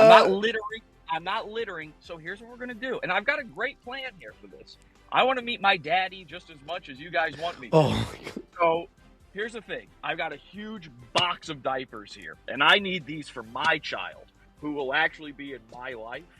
But what I'm willing to do is if he comes out here and says hello and he's kind and he doesn't want to start a 5'1" fight, and he allows me to measure him, as long as I can measure his height on camera and find out exactly how tall he is, I'm fully willing to give him this entire box of diapers, which he's definitely going to need. He's not going to have any money left. They're telling Ralph in the chat, so just stay put. Give it a few minutes here. Okay. I'm telling you, man, you just got to leave these diapers in his driveway. There's nothing he can fucking do. The problem is, all right, so you haven't seen this fucking neighborhood? There ain't no driveway. It's not a nice neighborhood. There's chain link fences up around these houses. This is not a good area. And these houses around here are actually so old that they like the wiring in them has gone bad. Like his house could catch on fire any second, especially all the equipment he runs for his show and everything, the computer, even just plugging a lamp into one of these shitholes would probably cause your place to set on fire. So the issue is, you know, he's got a bunch of outlets in his house that only have, you guys are Canadian. I don't know if you know what an outlet looks like. Yes, but it has like 2 prongs and then the little thing for the ground in it. His don't have the ground. These houses predate having a ground in your outlet. So he's plugging three prongs into 2-prong slots. I don't know what is he cutting off the ground? I don't know what he's doing here. These houses though, there's no driveways. I'm parked on the street right now. Well, put it on the fucking sidewalk. Put it on the sidewalk. Put it on the sidewalk. Put it on the sidewalk. For fuck's Yeah. sake. Yeah. All right, I'll put it on the sidewalk. Let's put it on. Yeah, I'm not giving him all these fucking diapers though. This shit costs money. We'll give you money for the diapers back. The Kino Casino, it's on the house, right, Ashton? It's on the house. It's on the house. It's on the house. All right, there we go. We'll But take guys, care of the diaper bill. all I really want, guys, subscribe to my channel on YouTube. That's it. Where I'm the only guest on this program actually doing anything. All right, I'm here in the street.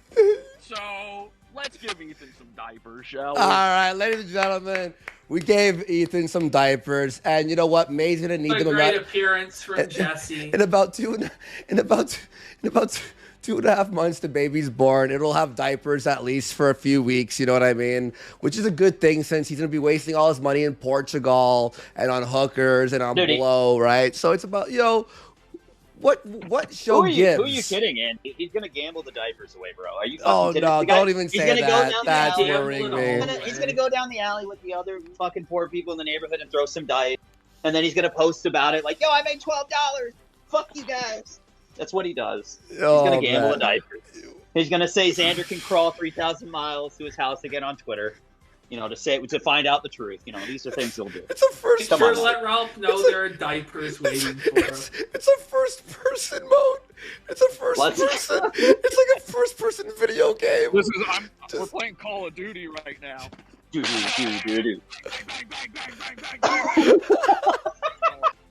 There, he's got diapers, ladies and gentlemen. Kino You should still ring the doorbell, buddy.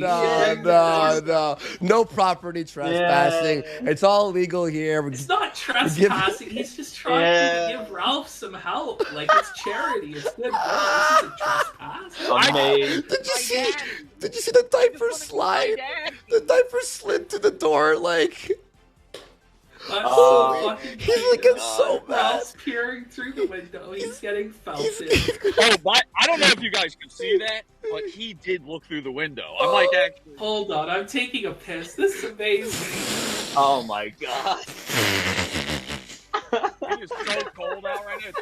I know you guys are Canadian, so you don't care. Hey, it's snowing. It's so Jesse, cold. pee on the pee in front of the house. No. He's wearing the Chris Jenner. Make a piss on his car. Piss on his truck. Someone in chat said diapers deployed. Diapers deployed. Diapers deployed. Holy fuck. Jesse, everyone go to Pod Awful. Seriously, his show is great. I'm a subscriber of the podawful.pizza, which is his Patreon. I watch all of his episodes. It actually is like genuinely one of my favorite podcasts. And this is the shit that you see Jesse do all the time on his shows. Pod Awful, holy dude! I thought round of applause for Jesse. Definitely a round of applause. Your fans are fucking idiots though, because they all said that you were outside waiting for like hours, and I'm like, I felt so bad. I'm like, oh no. I told them to, hold their horses, but these guys, they love me so much. All right, just do us one more favor. One more favor. Yeah. Ralph's coming out. You gotta wait, Jesse. Wait, he's coming out. He kicked Surfer off the show. He's coming outside to challenge you. Stand your ground, Jesse. He's coming out to congratulate you for giving him diapers. Daddy! Oh, let us see him. No, he's not coming out. He's not coming out. He's not coming out. He's not coming out. He's not. He's not. Okay, just do us one favor. All right, drive by and the doorbell and hold the horn. Hold the horn and drive by his house. Hold the horn and just drive by the house. That's all we ask. Yeah, he's got to know this is live. Yeah. So let's do it. Here we Let go. me do it. Because he's coming. He's All not. right, here we go. Ralph's ending the show in rage. No. You gotta fucking. He's coming. You gotta stand your ground. Don't leave. By the way, I don't know if you guys know this. My girlfriend's all into or my wife is all into conspiracy, and she says that if anybody has a red front door, they're a pedophile. And Ralph has a red front door. It's very strange. Well, go ring. No. Just move on. Yo, Like, Hassel doctrine says that you can knock that door. No. I'll ring his door from here. You ready? Go. Wow, what? I tried, chat. I tried to get him to ring the door. The ground reporting. That was a 10 out of fucking 10. Guys, what did we say about the fucking keynote tonight? Did we let you know? Do you guys want a tour? Do you want a tour of the neighborhood here? No, we have like 3 guests waiting who are late. We got guests waiting. Jesse, everyone, Pod Awful. Thank you so much, Jesse. By the way, shout out to the world's untrickable man, Mr. Medicare. Mr. Medicare. He's the world's most untrickable man. Coming on later on, folks. Yeah, Mr. Medicare is almost here. He DM'd me. I'm in a rental car, and the tires on this thing are fucking blowing out. I can't keep there's no grip on the ground. Please here. don't die. I'm gonna floor. Yeah, you. Stay safe, bro. Stay safe. No. Stay safe. Wow. All right, ladies and gentlemen, you guys don't believe. You guys were all like, "Oh, this is bullshit." You guys, what are you guys talking about? It's the Kino Casino. What do you want from us? And by the way, I'm just saying, what show do you know gives? You know one now. We've given him some diapers. I mean, come on. Okay, yo, we should. Come on. And Brian, thanks for hopping on. We really need to move on to the next guest. They've been waiting. We got Nick Ricada coming on, and I don't know if Cog's coming at this point. Yeah, that was way better than everything I was going to say. Look, fuck Ralph. Ralph's done a lot of fucked up shit to a lot of people. Everybody deserves everything. Ralph, I still want to fucking fight you. I mailed him literally papers, and he fucking won't respond. I don't know. Maybe I'll pull a Jesse. I'll just come down there on vacation in the summer or something. You know, that's the only thing I got left. So, all right, take it easy, guys. Thank you so much. Peace out, bro. I hope to speak to you soon, man. We'll talk to you soon, man. All right? Yeah, thank you. Peace. Guys, ladies and gentlemen, let's see if we have anyone else in the green room. Like, what a fucking show. What a show. And now we have our next guest. Sorry for keeping you waiting. I'm sure you saw that segment. What did you think about that, Cog? I think you should have run a doorbell. You're gonna have to enable him to talk. No, it's working for him. I can't hear him. I hear him. Okay, well, fuck it. What? Hang on, you don't hear him? Hang on, Cog talk. Hello? Yep. Hear me? Coming through for you? Yeah, no, I hear you. Hang on. Ashton, jump out of the call and then jump back in. Maybe it's just a glitch. That happens. All right. No, I hear you. I hear you perfectly fine. Cog, man. All right. Speak now. Hello? Yep, is that working? Is that better? There we go. Yeah, it's a glitch. It was just a stupid glitch. Sorry for keeping you waiting, bro. We didn't know our ground reporter was at Ralph's. We deployed some diapers. Ralph since the male estate. I mean, he's not helping any of his children with anything, right? So we had to you know. Cog, I watched your pre-Kino Casino stream and you went over all the lore that happened. What are your thoughts on everything? Let's get your. My honest thought right now is I think that he's trying to get some sort of relationship going with Mersh and ROTC because now that Metaca's calling him out on other people's streams, I think there's going to be I don't know, some sort of union that might happen at that Kingpin event. Yeah. Well, Cog, so just give us a brief rundown of, how Ralph burned the bridge with you, how he fucked you over, why he's a piece of shit in your eyes, Cog. Give us an impassioned speech about the Gunt. Let's go.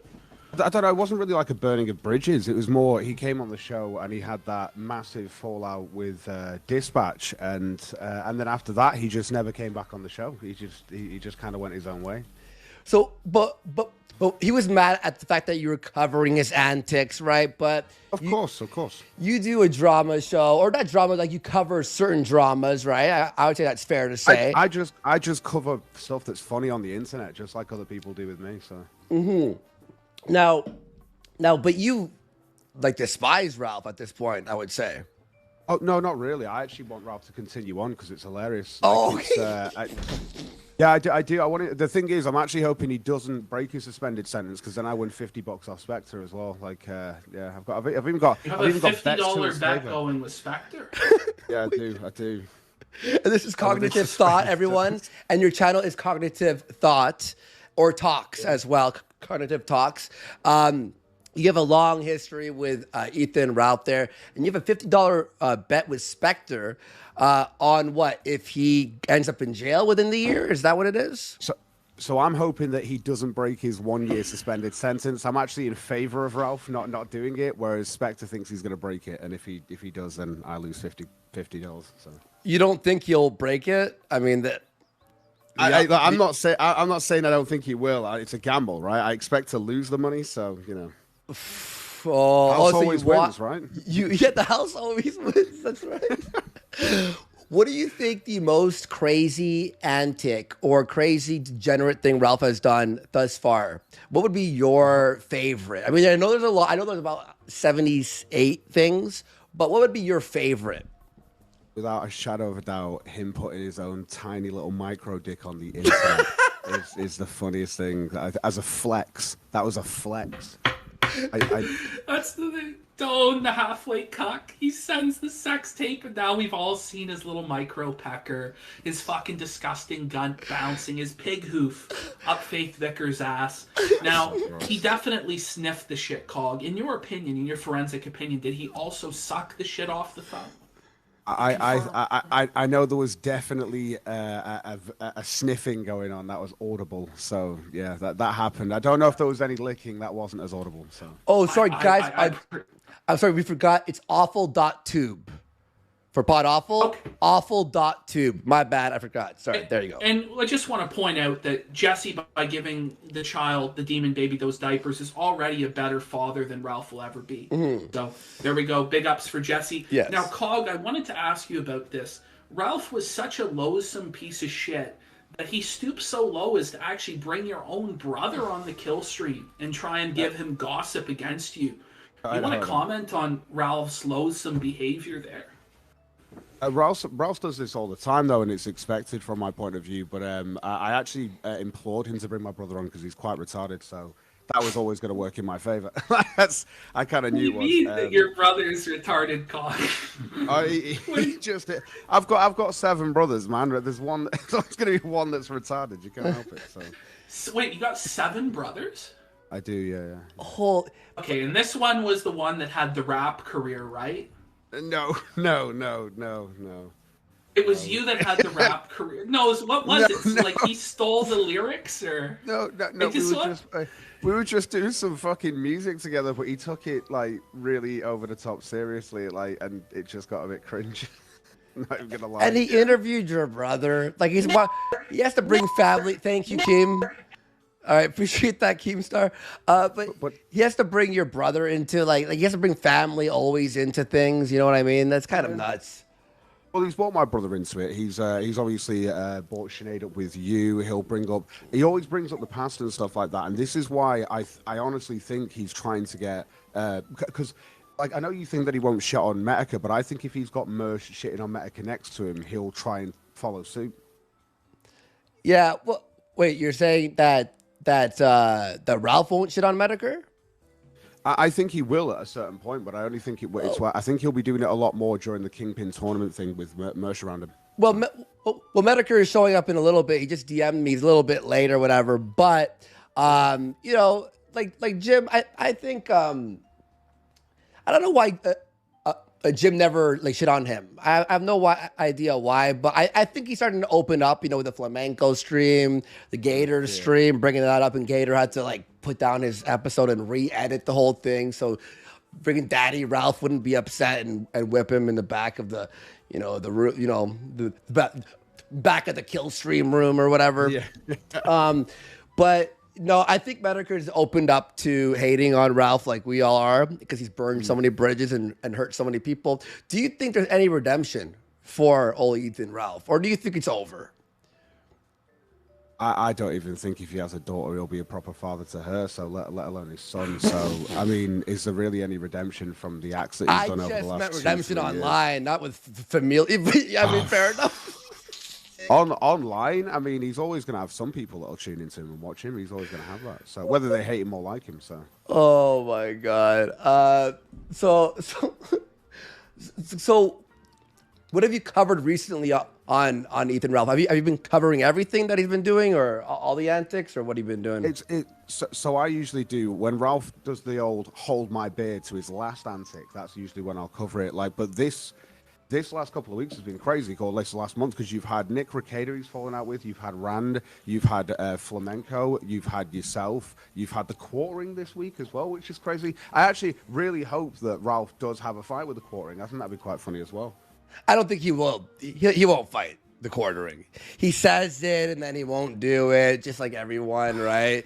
That's why there's no point. There's absolutely no point in even when he offered me, I'll fight you, Knoxville 2.0. I'm not gonna. Don't waste my time. Pay me money and then I'll start training and stuff. I'm not gonna waste my fucking time.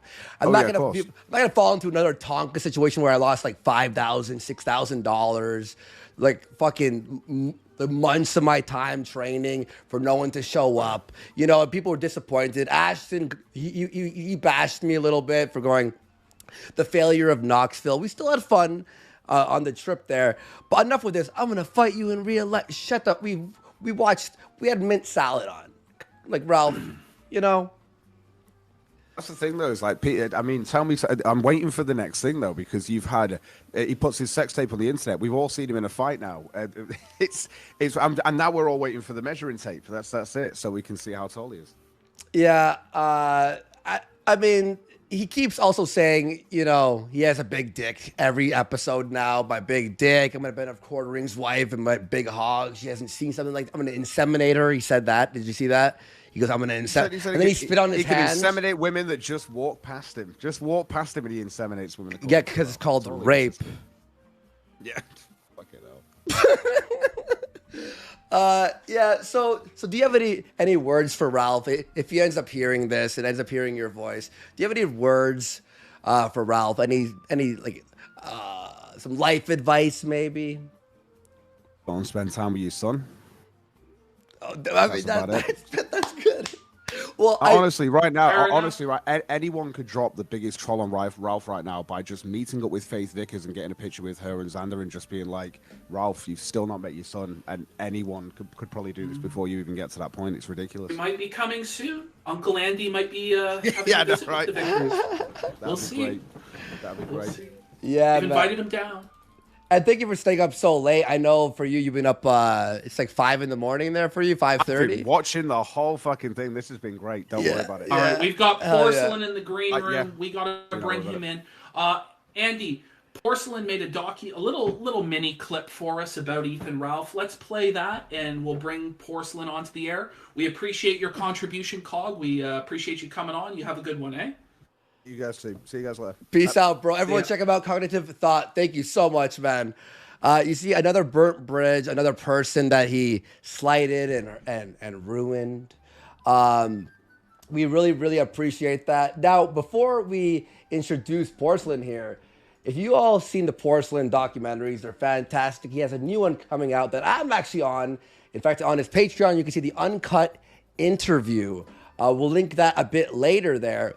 But I'll be honest with you, Porcelain doesn't really know too much about Ethan Ralph. He's only been picking up bits and pieces, especially with the recent shenanigans he's been on right now, right? So with that being said, he decided to, you know what? I'm gonna dip my toes in and made a very short segment about Ethan Ralph that we're gonna watch right now.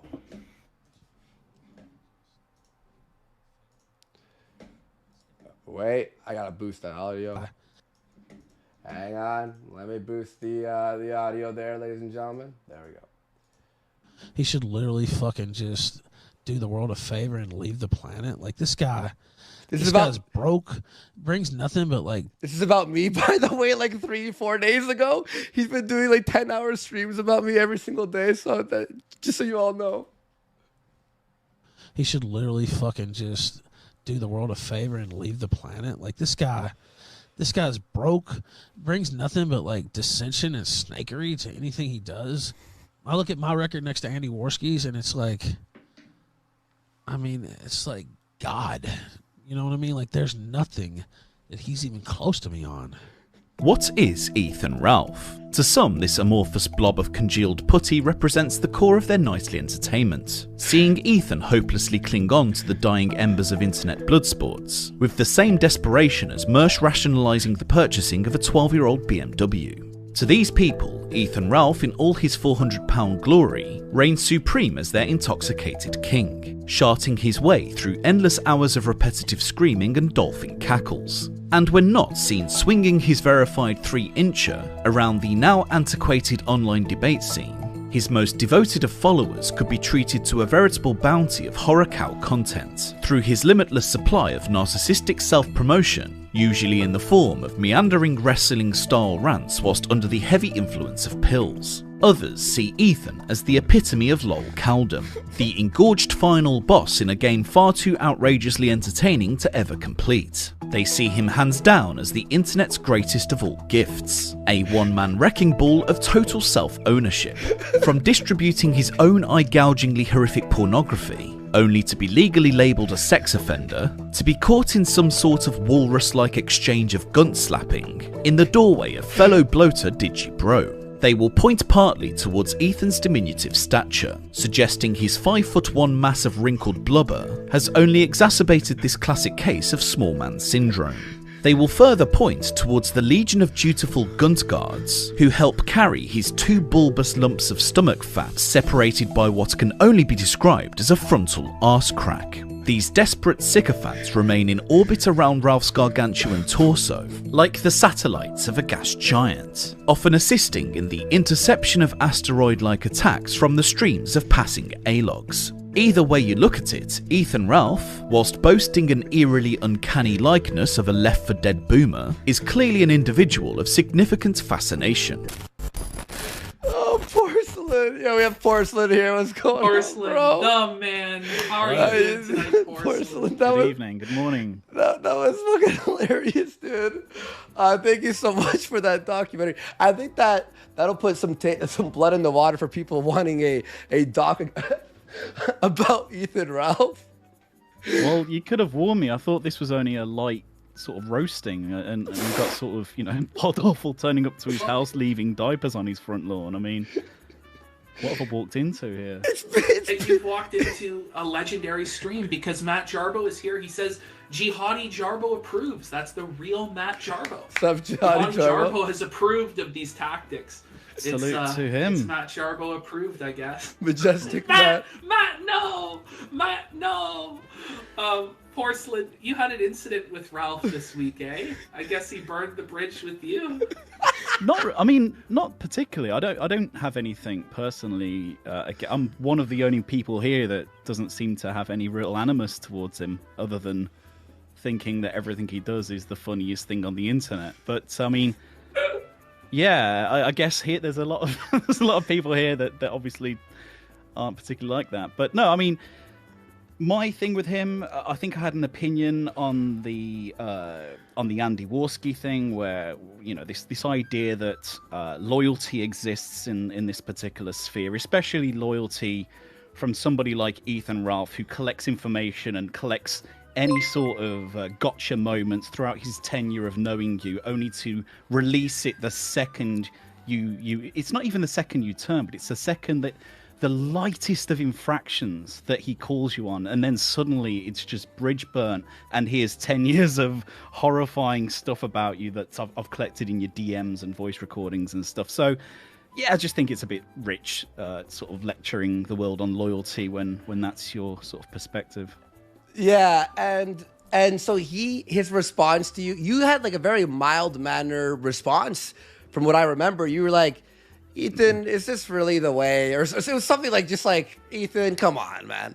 And he went ballistic, which he deleted the tweets, actually. He did delete the tweets, but can you recall what he said in those tweets back to you? Oh, God. Not really. I think. Oh, I remember. To be honest, I think it was. I think it was less dramatic than you're probably making out. I think it was more that I don't know the full story, and that I shouldn't dip my beak in where it doesn't belong. That kind of stuff. And I mean, that's fine, you know. He's entitled to. But you're so nice and kind to receive. But you have to remember, Porcelain, you have barely any interaction with him, and that's how he responds to you without even knowing who you are. Yeah, I mean, ultimately, I'm entitled to. I'm totally entitled to share my opinion on what happened between you and him. As someone that's interested in this part of the internet, I think it's perfectly fine for me to have an opinion on it. Just as I did when, way back when, and this was one of the real big red flags for me on a personal level is the T-Clip situation and the idea of flagging clip channels. Now, I think that's. I mean, the Sargon case proves already that is transformative. That if you have a small clip of a large stream, where you're essentially making a point with that by sort of, you know, but by even just the title itself, that itself makes it transformative. And for Ralph then to just, you know, mass flag clip channels just because it's not necessarily whether or not, you know, he's entitled to do it as per the YouTube laws. It's the psychology behind doing it. It's that you can't cope with people having negative things to say about you. Yeah. Or even worse, you can't have your own words fed back to you. Like, that's even worse.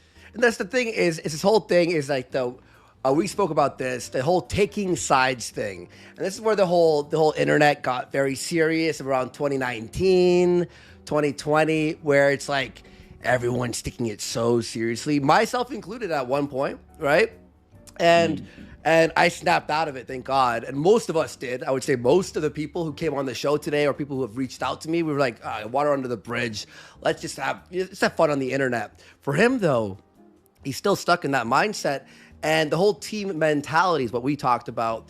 It's ridiculous. If Ashton fucks up and I make fun of him, just take it. If I fuck up or you make fun of me, whatever, I have to take it. That's what the internet is.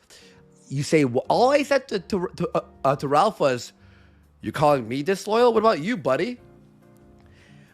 Your family's a piece of garbage, and 25-minute rant about how I should be killed and have a bullet in the back of my head.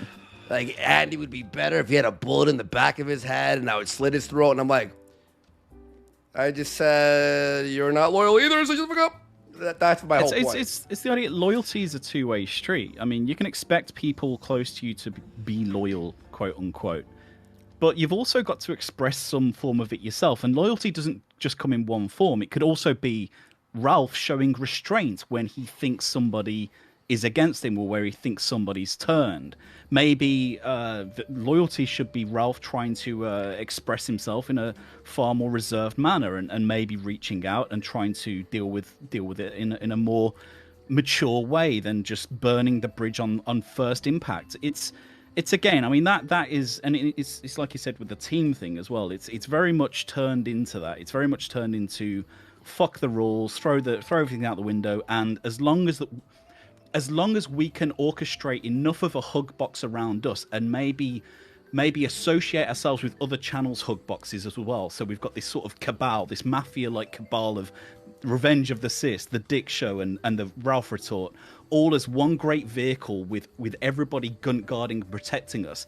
It doesn't matter what we do then. Like, morals are all out the window because we've got enough people that are going to reflect our bad behavior and just not even give a shit that we'll get away with it. And yeah, it's just, I think that's the kind of attitude that really needs to be broken up a little bit. And I think that's what we're doing here. The whole Fuck Ralph Festival is get off your high horse, buddy. You flew too close to the sun. It's over. You've embarrassed yourself. You're a walking joke now. And now get back to reality, or else you're going to just keep spiraling from here. And what do you think about him heading to Portugal to spite me?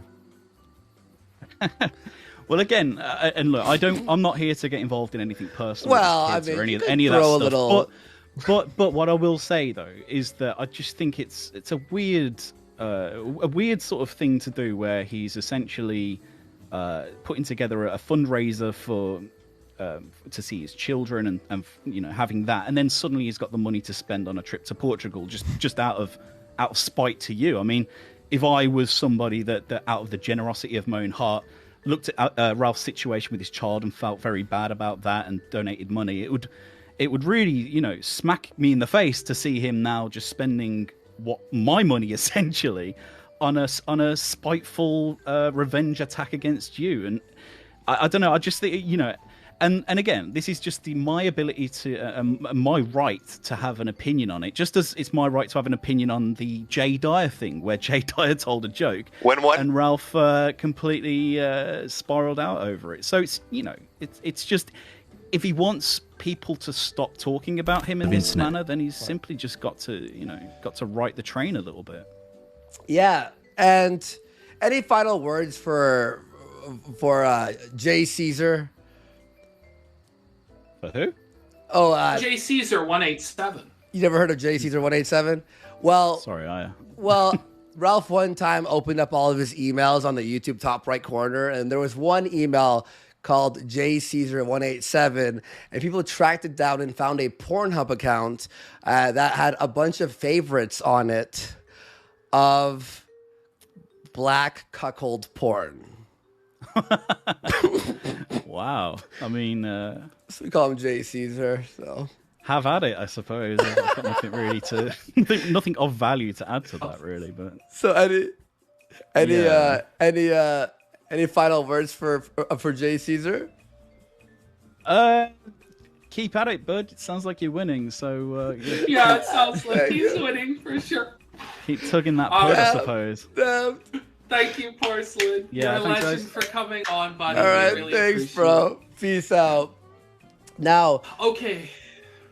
Go ahead. So we Okay. have a crazy show still coming up. I think we're going to bring Nick Rekieta on next. And then after that, it's going to be Mr. Medicare. Finally arrive. Well, Is he that was right, Andy? That's what we have on talk. Well, he was DMing me, but he said 5 minutes. But I'll tell him like 15 or 20. Yeah. All right. Okay. Yeah, I'll tell him 15. Okay. Tell him 15. Let's bring Rekieta on, and then we'll bring Jim on. All right. First, though, let's go to the donos real quick and just catch up here. Viva Las Vegas for 3, saying Viva Keto Casino. Thank you so much. Captain Hands for 5, saying Ralph's pig heart is so full of hate for the Tubby Leaf. Warski 316. Didn't do nothing for 3, saying Ralph has higher estrogen levels than May. Michaela Suit Shaper Nova for 2, saying the thought of Ralph fornicating makes me want to eat bird shit from a 10 gauge. Vicious Vickers for 10, saying this stream is curing Mrs. V's COVID. She does have COVID, everyone. Let's give a... He said 5 minutes, guys. Sorry. Thank you so much, everyone, for the donations. The house always wins. I'll update the numbers in a second when I check it on the PayPal there. Ocean Redux for 3, saying, for fuck's sakes, King of Pole literally showed up and I don't believe it. Zorbs for 10. Zorbs for 10, saying, Mersh also sucks a decrepit gunt skin. Mr. Gasma for 3, saying, good work, boys, on the festival. It's a huge success. Ralph is seething with Surfer right now. Sad. Apparently, we missed that. Anonymous for 3, saying PPP versus Gunt, a Triller boxing match. I'd finally pay to watch some other fake boxing. Tay for 3, saying first time I've ever sent a dono to anything, but tonight's special, I could feel that. Thank you so much. A Butter Nugget for 10. I can imagine Ralph in a booze/drug-fueled stupor, roaming the streets of Portugal, shaking a pill bottle, calling out to flamenco. Good job, boys. Thank you. Red Tails for 20, saying I'm in tears at the generosity of Pod Awful there, our mensch. This poor man's children finally have some diapers. Swan Kelly for 2, saying Jesse saves another show. Okay, thanks, Swan. You piece of shit. No, we love you. We love you. And we got here Hercules for 690, saying just catching up on the stream, but I think PPP is right about Ralph's hygiene. His gut needs the same hygienic attention as a bulldog's jowls. The creases need to be cleaned daily because that gut looks ripe for bacterial infection. Casino supervisor, thank you so much. Casino supervisor for 20 saying, how could you deny the keno at this casino? Kiwi Farms, F. Ralph Festival, doubters get blown the fuck out. And thank you so much, Casino supervisor. And he also, another 10, saying, tuned in briefly to watch Ralph's stream with Surfer calling in. Dark times we live in. May the light of this blessed casino shine through the dark times. Fair enough. And like this is like a feltoning each fucking thing. We got a couple of those. No, okay, we're good. All right, ladies and gentlemen. So Ashton, do you want to introduce the Rekieta segment as I add up the donos here for a sec? Alrighty, so folks, we have Nick Rekieta coming on next. Now, Nick Rekieta did wish to be here live, folks. However, we knew he was going to be streaming tonight. He's, been doing like 8-hour shit. So we talked to him earlier in the day. We have an interview with Nick Rekieta. We're going to play it for you guys now. And then after that, we have Jim in the green room. Unfortunately, he's being big dogged by Nick Rekieta. We need to get through this Rekieta segment, and then we will bring on Jim. Then after that, we'll have the new MC Jarbo track drop. There's a new MC Jarbo track drop, and then another special musical surprise as well.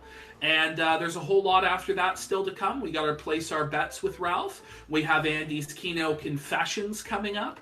I mean, this show is just stacked with content, as my stuttering partner would say. And this is a very exciting show. I hope you guys all support it. Make sure to donate. Make sure to smash that like button. Be sure to hit subscribe if it's your first time here. Brother Worski, do you have the Rekieta interview? I do. I do. And to anyone who's upset about him not being here live, he's heading through some legal troubles right now. And he literally had no minutes in the day. But we were able to steal him for a little bit. And boy, is this one a doozy. So everyone strap in, because here we go. Here we go, guys.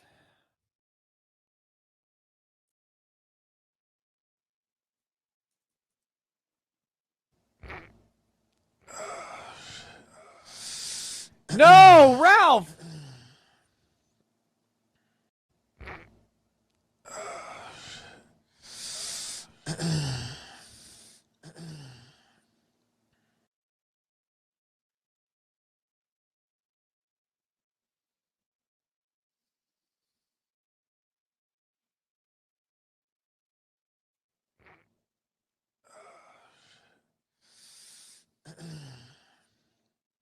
It's muted? Hold on. I think that's you guys. Ugh.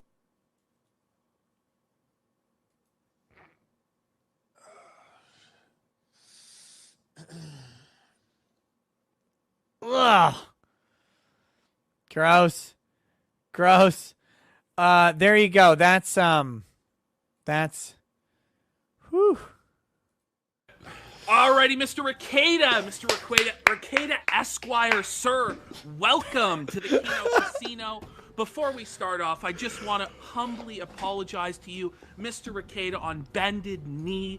I was wrong all this time about the grift, sir. It's all about getting paid. It's fuck the principles. It's about the profits. Let me fucking tell you. And we're going to stack it up tonight. You are the true undisputed master of the grift on YouTube. Please, Mr. Rekieta, give us a plug right now. Let them know to donate to make Ethan Ralph cry. Mr. Rekieta. Well, guys, I did hear about your show and your initial success, and I wish you nothing but success in the grift in the future.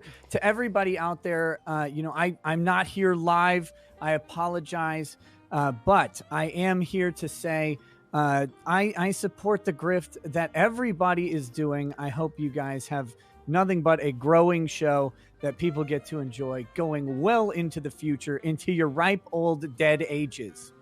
I think the only person that we should not support the grift is Ethan Oliver Ralph. Fuck that guy. He's a piece of shit. We're all here to dab on him. Fuck Ralph. Because he's burned all of us here, you know? Look, I think the biggest enemy of his grift is himself. That's the truth. I don't know that he needs anyone else's help to go after his grift. He's a guy who makes a habit of burning bridges with friends and with fans, and that is just, I mean, I don't get it. I don't get it. That's his move, and if that's his power play, that's what he wants to do. Go for it, buddy. All yours. Oh, Mr. Ricada Esquire, sir, would you tell us how Mr. Ethan Oliver Ralph burned the bridge with you? How did it come to the point where he decided, you know what, this guy who's one of the most successful channels on YouTube right now, bringing in 10, sometimes 20,000 live viewers during these trials, bringing in huge amounts of donations, huge fan base. How did he decide it was a smart business decision to burn you and tell you to go fuck yourself? How did this come to be? I'm sure it was something very serious. I'm sure it was like you heard him, you maybe hit him with your car, made fun of his family. It was very serious, wasn't it? It was. It was actually that son of a bitch Augie. It's his fault. It's his fault. He recorded the shard heard round the world, and someone brought it up to me in a super chat. So I shockingly do not religiously follow and watch Ethan Ralph. I don't have time to search his name as much as he does, so I have no idea what's going on. Someone blindsides me with a super chat. By the way, did you see that Ralph farted on his 24-hour stream? Here's the video. And so I watch it, and I give a pretty neutral reaction, right? It's really simple because I've done a 24-hour stream, and you're going to rip some bangers, man, because you're eating shitty fast food that someone brings you or whatever. You're sitting there forever, and you're going to bust one out. So I just kind of make a face because it's like, I mean, it's loud enough for the mic to pick it up. Probably felt good, but it's a little gross. You know, you're marinating for a bit. And that was it. And then I gave, a nice little friendly disclaimer. Hey, man, it's going to happen. I'm probably farted 4 or 5 times on the stream. I did. Not a big deal. That tipped him into oblivion for me. And the hellfire that came down from Ralph over that very mild, not even a jab, but that very mild review of his moment was insane. And I'm sure you guys have seen his rant about shitting all over himself. Yeah, I'll shit all over myself. Well, you think I won't shit my pants for money? And then he goes on and he threatens to get you disbarred. He's like, he talked to PPP about my case. He was my lawyer. And he talked to PPP. Do you remember? He's threatening to get you disbarred. Yeah. What did you think of that? Did you just laugh? I laughed, and I've talked about this a couple times. Let me put a disclaimer out there. The only things I'll talk about that Ralph and I discussed are the things that he made public. I never even mentioned that Ralph asked me anything because I figured, in light of his situation, where he was accused of spreading revenge pornography against his ex, that if I disclosed to you, for example, on that live show, that I couldn't talk about it because Ralph consulted me, that might lead people towards a negative inference about Ralph. And so I just kind of stonewalled you on the discussion. I said, I truly don't know what happened, and left it at that. And that's the deal. I cannot talk about what Ralph and I talked about because I have an obligation. Mm-hmm. So with that, stonewall enough. It didn't do enough for him. And I honestly don't know what I could have done more, because if I would have come out and said, hey, Ralph asked me about this, so I'm not going to talk about it, that would have maybe looked like he was looking for something people could draw negative inference. So I took the heat. I took the blame. I got called a gunt guard and a cuck and all this stuff. Mm-hmm. That's the ropes of being a lawyer, right? Sometimes you defend someone and other people don't like them, and they're gonna get heated on you or whatever. That's it. That's the burden you carry, and I was fine with it, absolutely fine.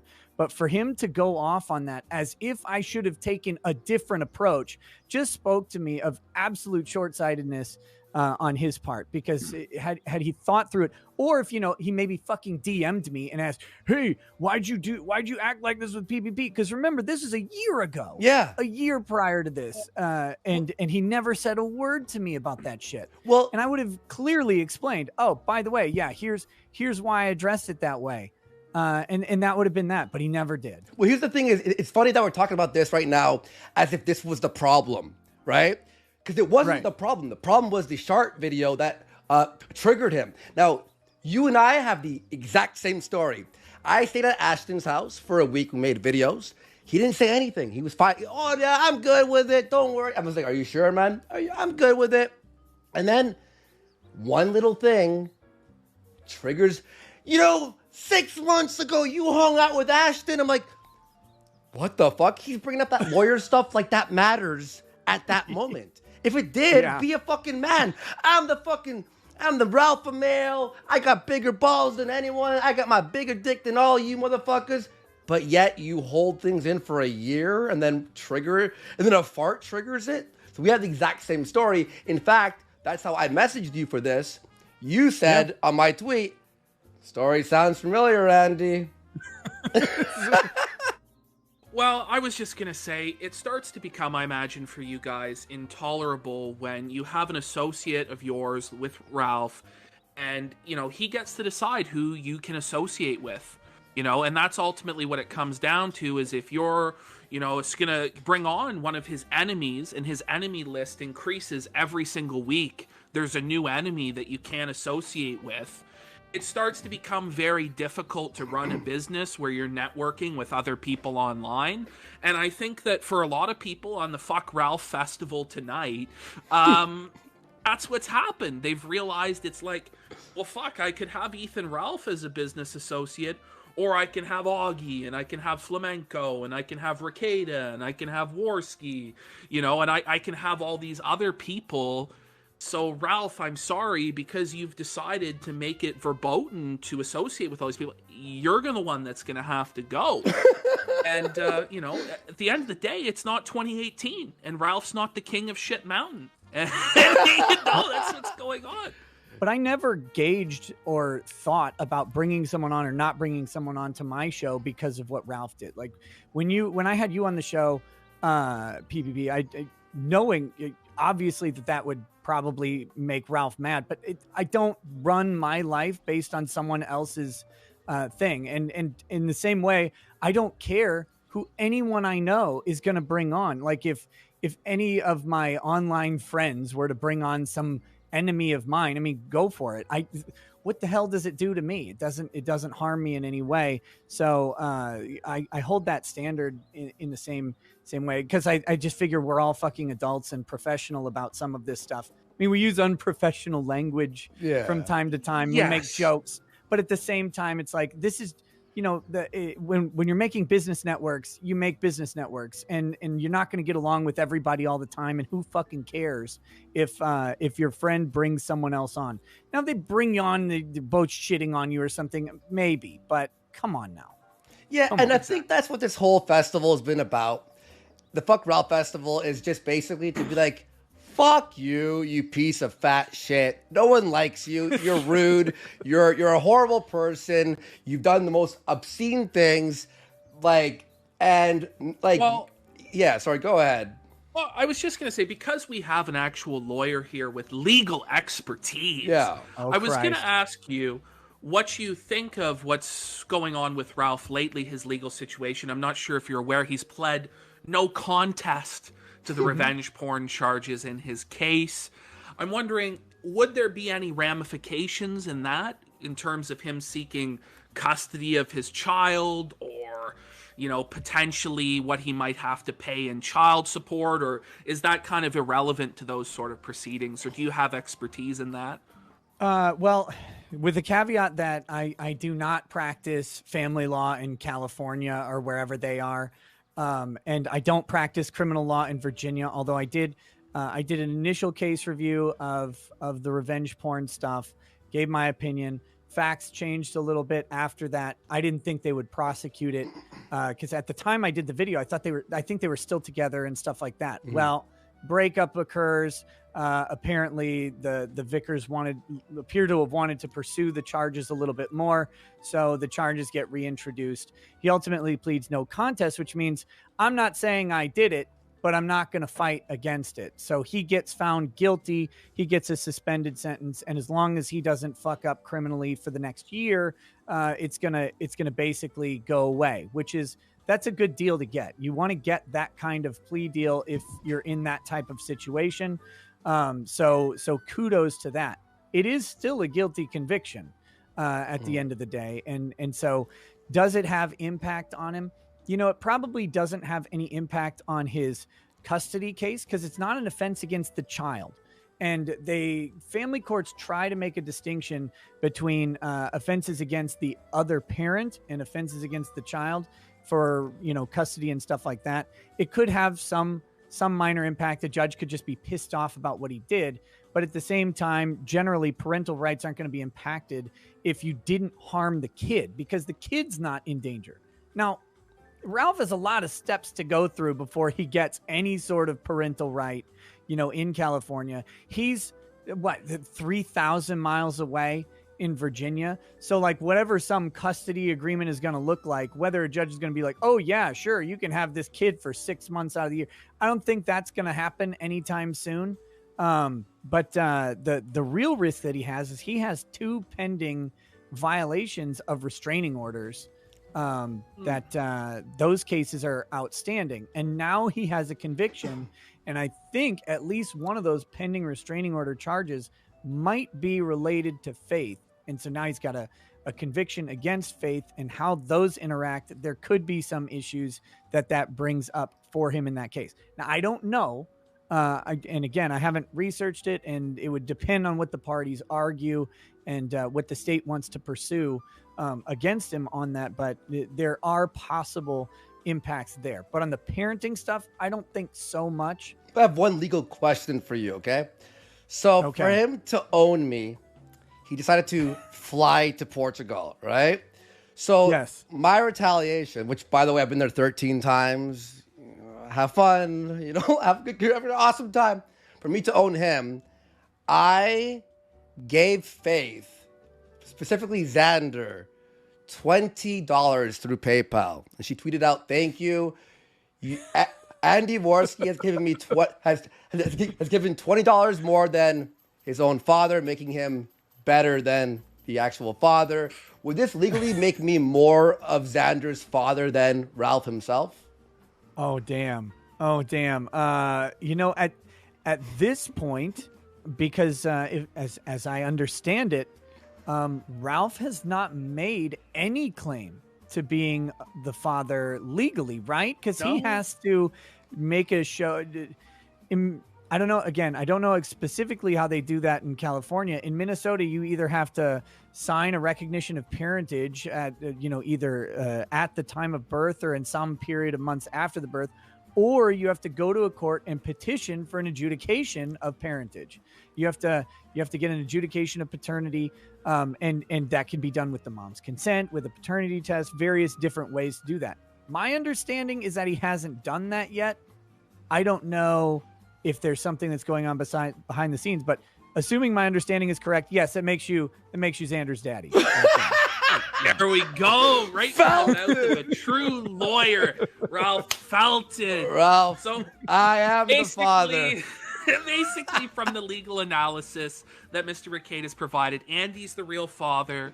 Mr. Vickers is kind of in Copesville. The revenge porn charge really isn't going to aid him too much on this conviction. Unfortunately for the Vickers family, Mr. Vickers is in Copesville, but potentially these violations of the restraining order might be affected by that charge you're saying.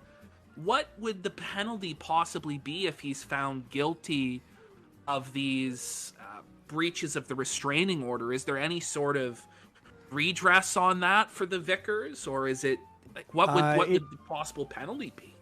It could really vary. I honestly don't know. I would assume that the violations would be misdemeanors. I don't think they would be felonies.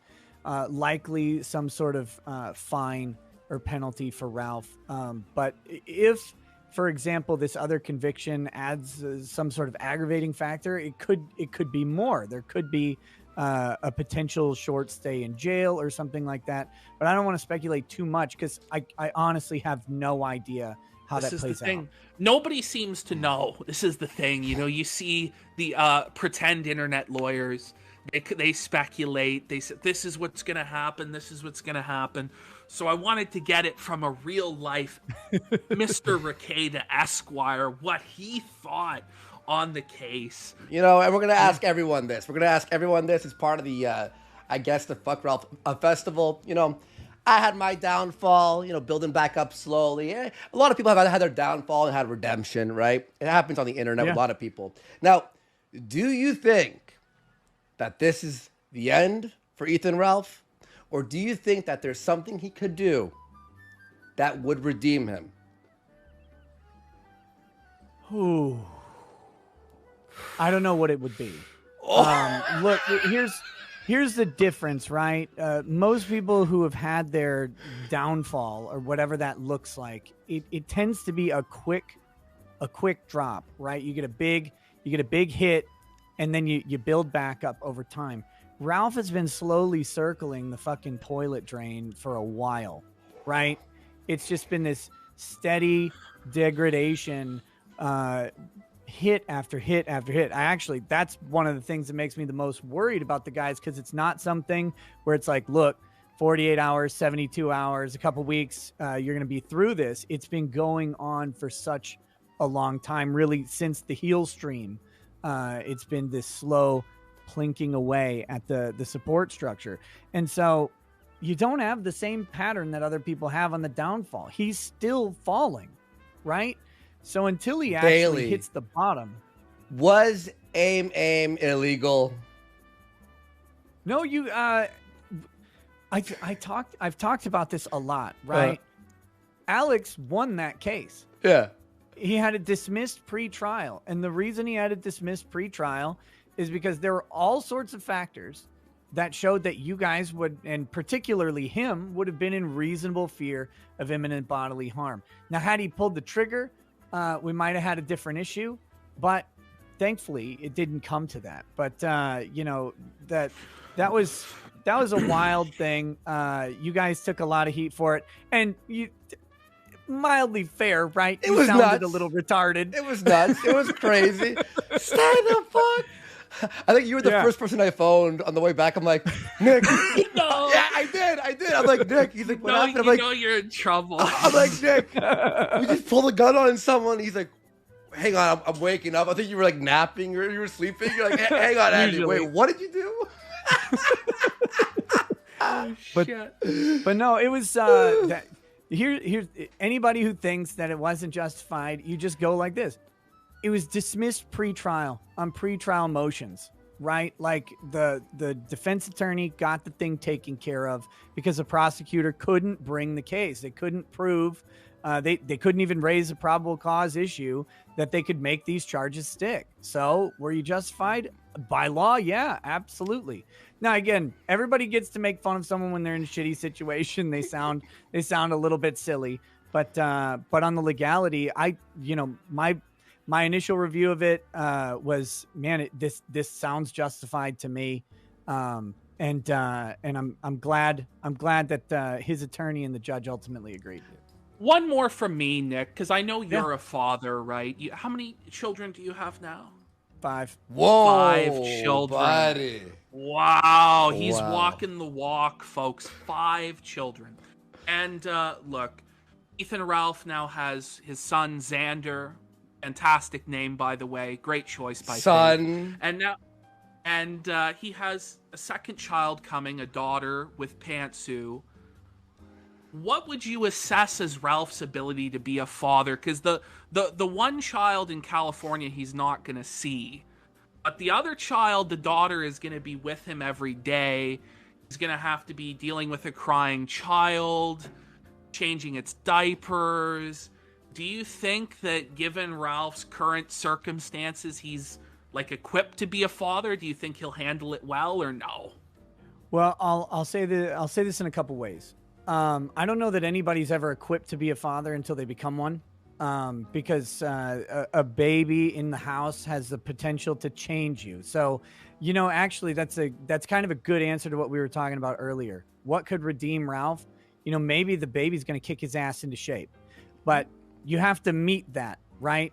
You have to meet that, and whether he will is a test of time. With Xander, it's different. He's not in the house, but if Ralph actually nuts up and becomes an actual fucking dad, and works to be a positive influence in his kid's life, then maybe he can do it. We won't really know. Let me follow that up though with some real advice. And this is the same advice I give to every new parent who says, "Hey, what's the best advice you can give me as a new parent?" And it's this: put the baby down in the crib and walk away. When you get frustrated, when you're angry, when the kid's on your nerves, you haven't slept, you're tired, you got to be able to put the baby down in the crib and walk away. And that is something that I hope Ralph will learn very, very quickly, because it's you see, that's the shit you see where parents get into a lot of trouble and kids get hurt, and it's they don't have any intention of hurting the kid, but they just lose their temper, lose their cool, they're stressed out, they're in a bad spot. It's the same story every single time, and that's what parents need to learn how to do. So I hope Ralph learns to put the baby down and walk away. Baby's going to be fine in a crib. They're not going anywhere. They're going to be relatively safe. Calm down. You can go back to the baby after you do that. If he can learn to do that with a baby, maybe he can learn to do that on the fucking internet too, and that would be a good thing for him. I don't know, man. You always have such an optimistic view of things. That Mr. made me more Requena scared. Esquire, sir. That made me more terrified, actually. Now, to transition away from Ralph a bit as we start to wrap things up here, I understand you're getting some sort of bullshit legal challenge from, like, what's it, the Law Network? Or what the Law and fuck is Crime. this? Law and Crime Network. They're saying that you can't stream these events, and they're trying to take down your channel. What's going on with that? Yeah, so I got a cease and desist letter from them, because sometimes I would use Law and Crime streams. What happens in these cases is, like, 4 or 5 media networks want to cover a trial, and a judge says, I don't need a bunch of reporters in my courtroom because that's bullshit. So they pick one by lottery. It might be Court TV or a local Fox affiliate, or it could be, in theory, Law and Crime, although I haven't actually seen their name picked personally. It may have happened, don't know. And they say, okay, so-and-so's cameras are going to be in the courtroom, and then that camera is going to feed out to a media room, and all of these media entities will share that feed and broadcast it however they want. So then it goes out as this pooled work. And this is how basically any major trial, even minor trials, are being covered right now. Because this all stems from that, the movie The Fugitive with Harrison Ford? Yeah. Like, he wasn't me. That's based on a real case. And that guy he was convicted, but then he ended up getting his conviction overturned because part of the problem was they had so much media in the courtroom. They had like 7 or 8 news stations that the attorneys, as they're questioning witnesses, had to like step around and over cameramen who are like laying on the floor taking pictures of the witnesses and stuff like that. So that's why they've pared this down to just have one set of cameras, and then you news organizations, you share it and send it out. Well, if they're sharing it and sending it out, they have a real problem claiming copyright protection on this stuff. They're not doing anything to this footage. The judge actually tells them, you put the camera here, here, and here, and the camera can look at the judge, the attorneys, and the witnesses, and that's it. Because you can't show the juror. Mm-hmm. And, oh, by the way, the cameras are going to stop when we go to breaks, or stop when the jury's not in the room, and then they'll resume when they're back. These people are just butthurt because some jackass in Minnesota, right? I way outperformed their multi-million-dollar fucking corporate media network, and they're mad about it. Well, you add entertainment value. That's the thing, is they're just like reporting it like very serious. You're like reporting it like an entertainment podcast with information as well. And these fucking news corporations, they're boring as shit. You're just adding spice to it. You're adding a little spice. That's all it is. And this particular one, they don't even have like commentary during the streams that like we were doing, right? They might do a follow-up show that has some analysis. I never watched any of that shit. I don't want their dumb opinions. I have my own dumb opinions. And that's what people are watching. And they're really just mad. In Rittenhouse, we peaked at over 130,000 live people. Amazing and job. they had at the same time, they had something like, I don't know, they were way lower, somewhere in the 10s to 20s. Mr. Rekieta, do you have any final statements about Ralph? Any plugs to get in? Anything like that before you head off? You know, I'm not mad at Ethan Ralph. I'm just disappointed. The cruelest. The cruelest. From the father of five, Mr. Nick Rekieta, Esquire. Sir, we appreciate you. You are the greatest grifter of all time. Can you at least tell the audience to donate for us? Give us give us one plug. Look, I never tell people to donate to my shows, ever. I hope they do. I love it when they do, but I never ask them to do so. But what I will always do is when I'm a guest on a show, I'll say, hey, guys, if you like what you're watching, pay for it. Open the wallet, drop a donation, help us out, because it's the support that comes from the audience that allows us to do things way bigger than our channels, way bigger than who we are. We don't have a corporate structure behind us. We don't have giant advertising sponsors and donations, and we get the pittance on YouTube, especially when guys are doing what these two are doing. When we're doing these live streams, you don't get good ad revenue. You don't get anything like that. It all comes from audience support. So if you love what's going on here, get out those dollars and show some love. And more importantly, Ralph is probably watching this on his second monitor, and every dollar makes him seethe and possibly turn off his stream, because we're streaming over his stream right now. So if you want that, a master class in grifting from the Nick fucking Rekieta, master. links down there, by the way, everyone. Thank you so much for coming on, and we hope to speak to you soon, brother. My pleasure, guys. Thanks a bunch. All right, peace out, man. Thank you.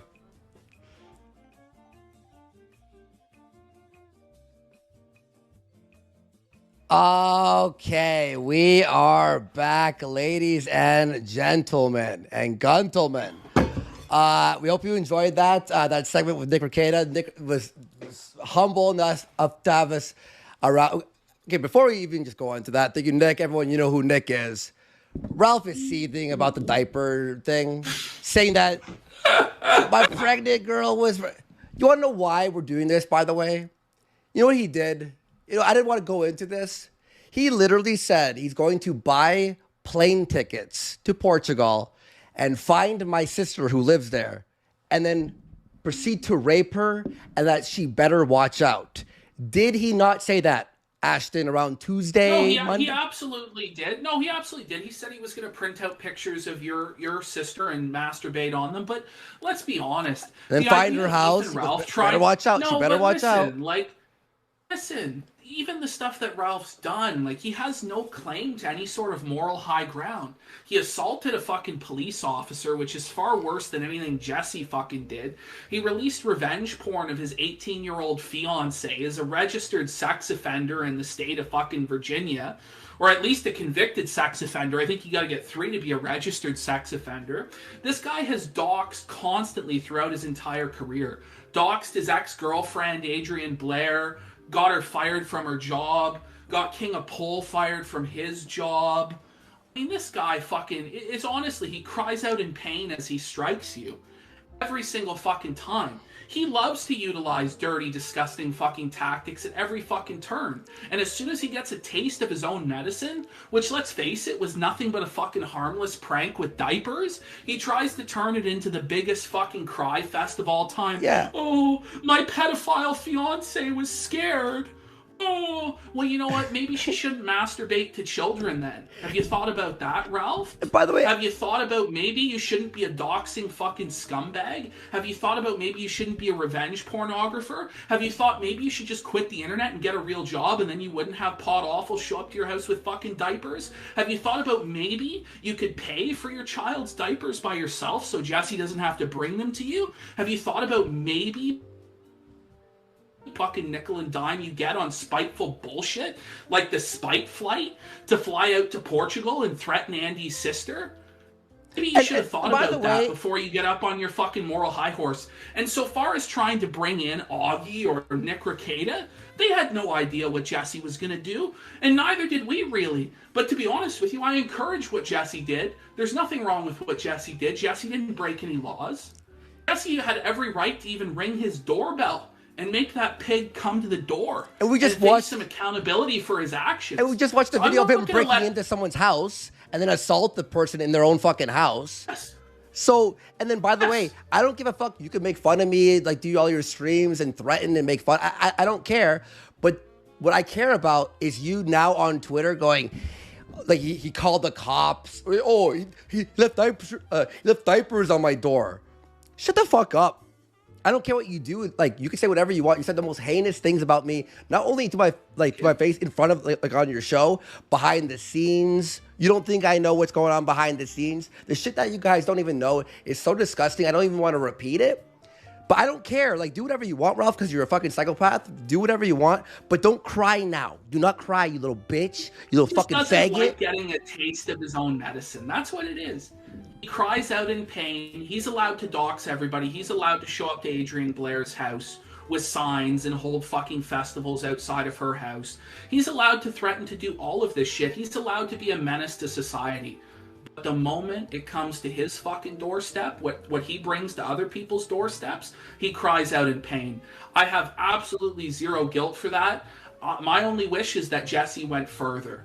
See, and you can cry. Even I held back, even after all the threats he's done to my family over the last week, and then buying the ticket after he says he's going to rape my sister. Even I was like, don't even ring his doorbell. Even I said that because I'm not a fucking piece of shit. But Ralph, he's going to cry now. He's going to cry. Have fun in Portugal. Have fun looking for her. By the way, I've warned her.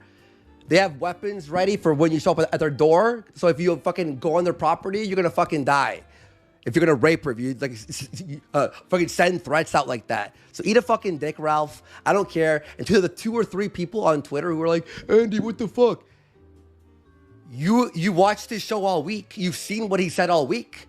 It's even worse stuff. Crazy shit about my family and stuff. And do whatever you want. I don't care what you do. You can make fun of my family all you want. Like we make fun of your family. But when you threaten our people, fucking like phoning people to have like be fired, fucking Ashton, KOP just told us the story. No, he literally threatened to get me and Surfer fired on the air. He said on the air, I know where you boys work. I know where you sell. I'm going to get you fired. But the moment this shit happens to him, he cries out. And you know what, Ralph? If you're such a big tough guy, such a big man, why didn't you come out with the crossbow? Why didn't you come out and confront Jesse? Such a big alpha male, such a big man. But when it comes down to it, those same cops that arrested you for assaulting a female police officer, you get on the line to and call to protect your ass from Jesse, a fucking spooky skeleton fucking man. Oh, here's diapers. Oh, here's diapers. Do something. I know. I just threatened. Do something, Ralph. Well, I just threatened this guy for a whole fucking week, doing the craziest, most disgusting, like horrific shit. Oh, we put diapers there. Oh no, the police. Go fuck yourself, you piece of shit. When you open your mouth and you do this type of low behavior, and we joke around with like a roast, and then you act like it's like this fucking the worst, the end of the world. You can eat a fucking dick. That's all I'm gonna say about that. All right. And I'm just like, I don't want to hear it from the people who are like, oh, they went too far. The gloves are off. The gloves are off. It's all true. Anyway, this is it. This is what it is, Ralph. Let's get happy again. You want to fly to Portugal? Andy, we have the MC Jarbo drop, new MC Jarbo track, and it's gonna play back to back with a new MC. With a new MC, Andy Worski's new diss track on Ralph. Let's hit it. Yes. All right, guys. You're going to like this one. I hope you enjoy. And we'll see you all in a couple of minutes.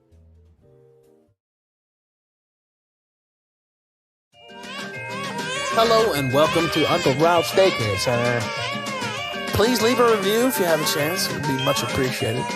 Guess what? Your dad's got a little dick. This everybody knows. When I get a foot job, it gets lost to the toes. Can't get a grip with this thumb in my nose. I just want a good whip off your mom's asshole. Boy, I hope you don't think daddy's gross, cause I make a habit of banging farm animals. But if a pig and a horse have intercourse, they belong on the farm. You know how it goes. While we're speaking of our troops, your mom's loose. There's things in that boon that even the best hunters could catch with a harpoon. I like tie snaps like fucking Maze cartoons. Man, I love the smell of my ex-wife. That's the sound of my sex life. Damn it, this bitch leaks more than my website. Fucking fix it with tampons and wet wipes. Now you got a new brother, yet to be named. Could have been with your damn mother, but that bitch is insane. I could never love her. Plus your grandpa's a faggot. And I only had you just to see the man suffer. Yeah, look, little Vickers, your mom's pretty ridiculous. Still one of the greatest dick lickers. But Ralph, you need Jesus. Nah, forget church. I'm a fucking family of Vickers. They say that Ralph's a piece of shit father.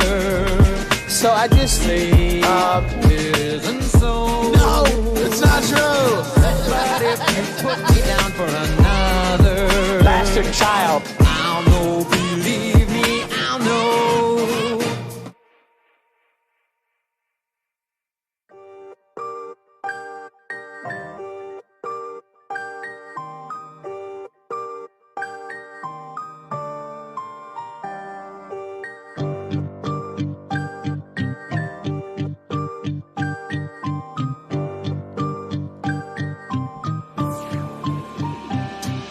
Imagine being a fat pig dating a horse-faced lolicon pedophile enthusiast. Is that based? Christ is king, apparently that's what he preaches as he leaves his pregnant girl to fuck hookers on the beaches. Hey Ralph Male, talk more time about your big dick. Pretend we never saw your sex tape with that small prick. God, I could smell that room crusty and grime. Revenge porn isn't the only problem. Fucking you is a crime. Squeal for me, piggy, yeah. Squeal for me, piggy. Oink, oink, squeal for me, piggy. Look at that dirty fucking gut. Who the fuck would fuck you? Squeal for me, piggy, yeah. Squeal for me, piggy. Squeal for me, piggy. Sex with you's like rolling in mud. It's the Ralph Male, straight from jail. Or should I say the Ralph Whale who broke the scale? Keep telling us about all of your sex moves. One question, how do you finger bang a bitch with a pig hoof? You brought this on yourself time and time again. Making demon babies in your fat pig pen. Fucking with your socks on and your kill stream hat. Then your dick falls flat because you're so fucking fat. Squeal for me, piggy, yeah. Squeal for me, piggy. Oink, oink, squeal for me, piggy. Who the fuck would fuck that fucking fat piece of fucking shit? Squeal for me, piggy, yeah. Squeal for me, piggy. Oink, oink, squeal for me, piggy. Roll in the fucking mud. I got a joke for you. I'm picking a horse walking to a bar. Wait, that's not a joke. That's Ralph's life so far. Pig-slitted bitch with a pencil dick. Gun mile wide thick. Fucking a child-loving pedo chick. Popping pills while mama's sick. Baby born, get the fuck out fucking quick. Oh, but he's a right-wing southern gentleman. Shut the fuck up, Ralph, with your fucking fake politics. Oink for me, piggy, yeah. Oink for me, baby. Oink for me, piggy. You make me sick and everyone else. Oink for me, piggy. Oink for me, piggy. Yeah, yeah, oink for me, piggy. Go fuck yourself.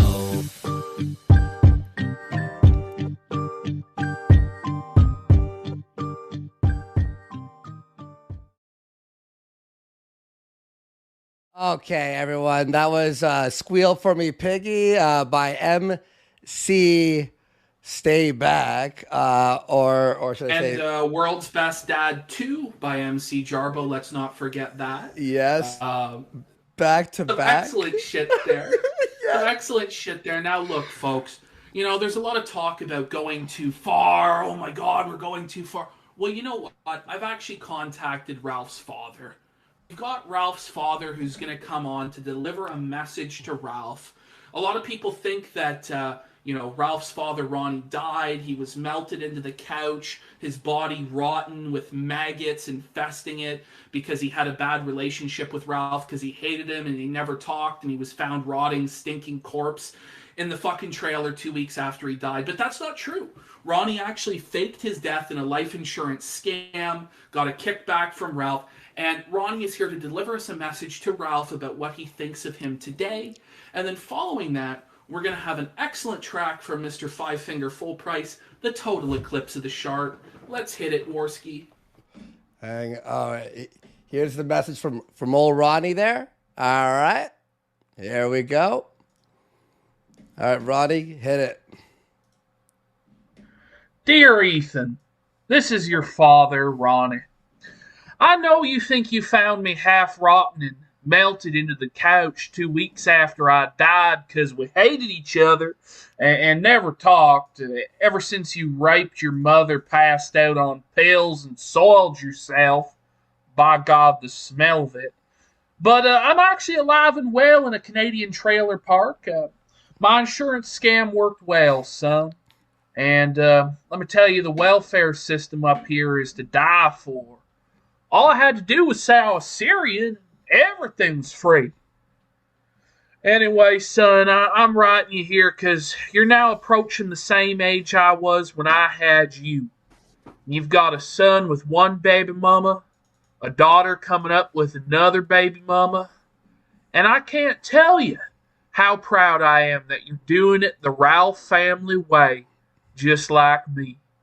You've never worked a day in your life, and you've never even spent one dime on your kids. That's the way to do it, son. Hopefully you understand now why I was never part of your life. Look, when there's whiskey to drink, strippers to fuck, and Kansas City Chief football games to gamble on, who the fuck has time or money to be a dad? Leave that to the fucking suckers. Bleed the system for all it's worth. That's the Ralph family way.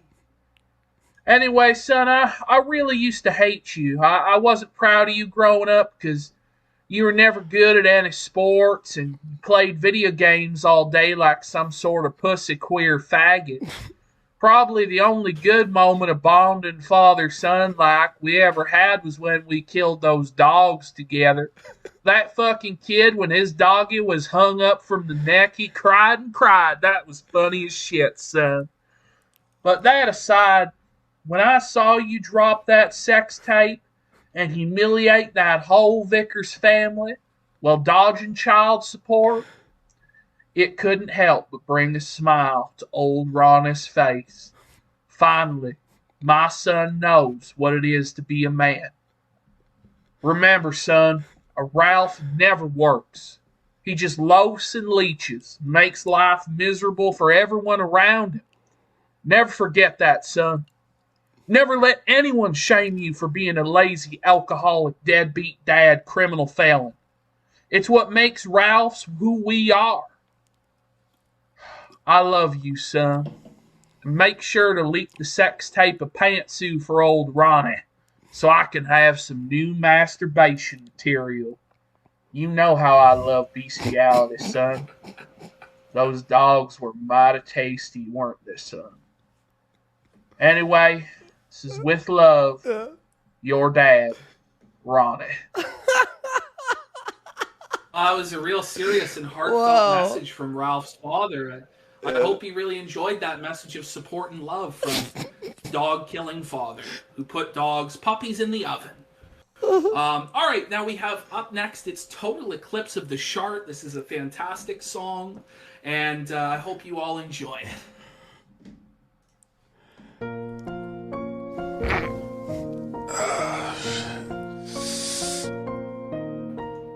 Turning brown. Every now and then I look at Twitter and see I may log all around. Turning brown. Every now and then I'm psychologically broke and I'm getting spit on by all of my peers. Turning brown. Every now and then I get a little bit nervous that the domestic kills 2 years have gone by. Turning brown. Every now and then I get a little excited when I see a burger bite on the ground. Make that sound brown eye. Every now and then I'm gonna fall. That sound brown eye. Every now and then I rip a shark. Brown. Every now and then my horse gets beat on his creepy masturbating to see pit. Turning brown. Every now and then my only friend in this world, a weevil, it smells like cheese.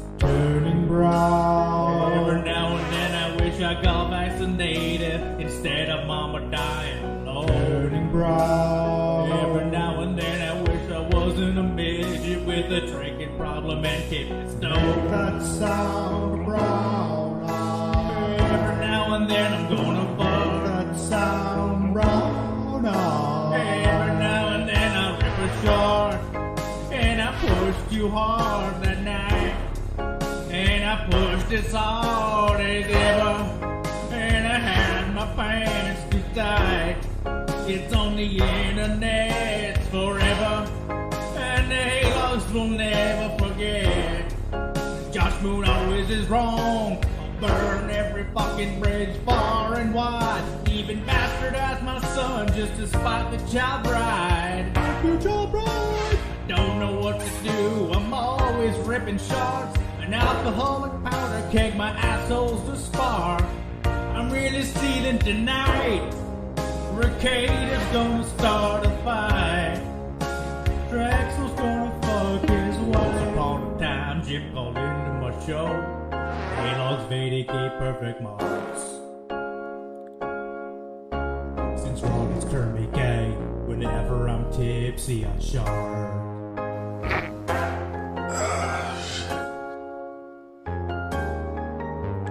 Once upon a time, Nora lighted my life. My tampon breath has pulled us apart. No, it's not poo, a total eclipse of the shark. Wow. That's amazing. It brings the tear to the eye.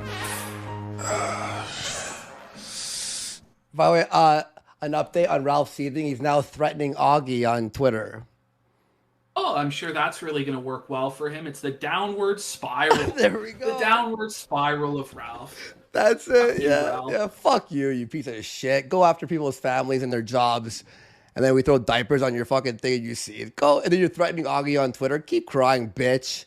Keep crying. I've had enough. Enough. Felted. Get out of He here. had more viewers, more donations, more Kino. He's got fucking nothing. All he can do is cry like a little bitch. Because he's got fuck all else to do with his life. Now, folks, it's time. We have him in the green room. It's your favorite content creator, Daddy Jim. Daddy Jim is here. Andy, are you excited? Are you excited for Daddy Jim? I'm so excited. Everyone, are you ready for Jim? Huh? I'm so ready for Jim. I love you, Daddy Jim. Love you, Jim. Boy face for Daddy Jim. Here he is, guys. It's Daddy When Jim. one chapter of the story ends for Andy, another begins. There he is. What's going on? How are you all doing? I am excited. What do you think? I think this is fantastic, and I'm loving every second of it. And I like the energy. I like the fucking energy, Andy. You got that energy that somebody wants to get shit done. Thank you so much. And I have an announcement. The cancer is in remission. And you know what that means? It is time to get off the fucking fence. There have been a lot of developments that have recently occurred regarding our boy Ethan Ralph, his ungratefulness and his backstabbing nature towards his co-hosts, people that are trying to help him out. Who will be the next victim? Some people might call that foreshadowing. I know, Ethan Ralph, he's at a low point as usual. Lovely. So it seems counterintuitive to be on the warpath to go after people, especially a man whose career path follows the meteoric rise of a retarded phoenix.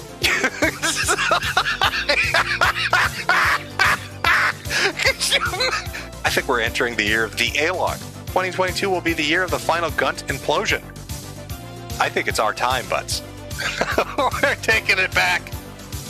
If you've never seen the Killstream Ralph show, I'll try to describe it. Basically, you're watching a shit show where this blubbering mess of a fucking man gets on his knees and sucks my dick in front of an audience. As he watches clips of Tucker Carlson, that might be a good way to describe it. Oh, look at poor Tucker's face as he's sitting there listening to the most boring faggot on earth and just trying to comprehend why anyone on God's green earth would give a shit about the Killstream.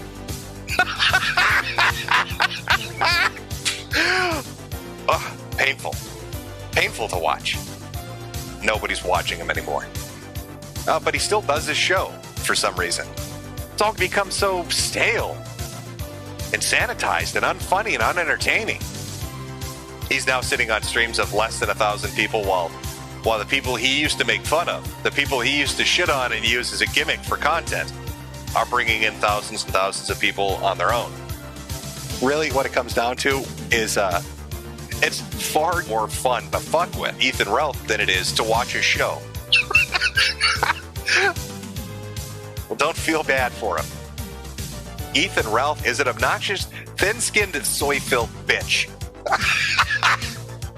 I know people have tried to offer him advice about his conduct, actual friendly advice, and it all culminates with them being banned and blocked.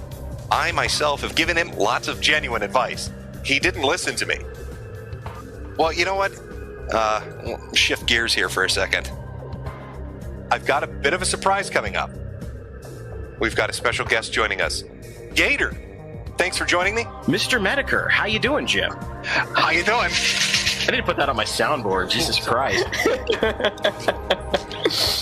Did you bring your soundboard with you? Oh, yeah. Of course. Tell me, kiddo, you ever get tired of covering for people that are sex offenders? Well, you know how it is. Ralph gets all the... He's got all the money and all the... He's got the big, nice, fancy studio. I've got the, the back lot out here at Killstream Studios. How much did he pay you? Oh, I've been working for free. To promote all of his bullshit. Are you fucking kidding me? What a cheapskate. You should look out for yourself, bro. Go in there and be like, you need to pay me. You fat, greasy grabbler. Pay me fucking money. He'll never fucking pay it at all, ever. So, do you have any self-respect? Why would you put up with that? I don't know. I guess I'm retarded. That's my answer. I guess I'm just a little retarded. Well, now it all makes sense. Now, Gator, what is your thought on the beef between Ethan Ralph and Andy Worski? Oh boy. This is why I fucking hate being his co-host, because it's like every other week with like gay internet beefs. I'm just gonna stay out of this one and let them fight to death. Yeah, I think the only solution is violence. I've openly stated that. Ooh, please let that happen now. I would pay money to see that fight. Who are you trying to kid, Gator? You don't have any money. Yeah, that's true. Yeah. For some reason, I think Worski's going to win, and I think he's going to fucking murder the gun. Because if he ever watched Ralph fight, ooh, boy, I saw the video of that. Ralph shows up. He's like, "You want to fight? Do I look 5'1" to you, bitch?" I saw that video. Oh, I laughed fucking hard as hell. Fuck it. Let's watch it. Oh, boy. Here we go. There we go. You are 5'1". Wait, here it comes. Here it comes. Oh, motherfucker. Yeah, I have to see that again. I'm telling you, just, that's so devastating. Wow. Look at his face. Look at the face of this fuck.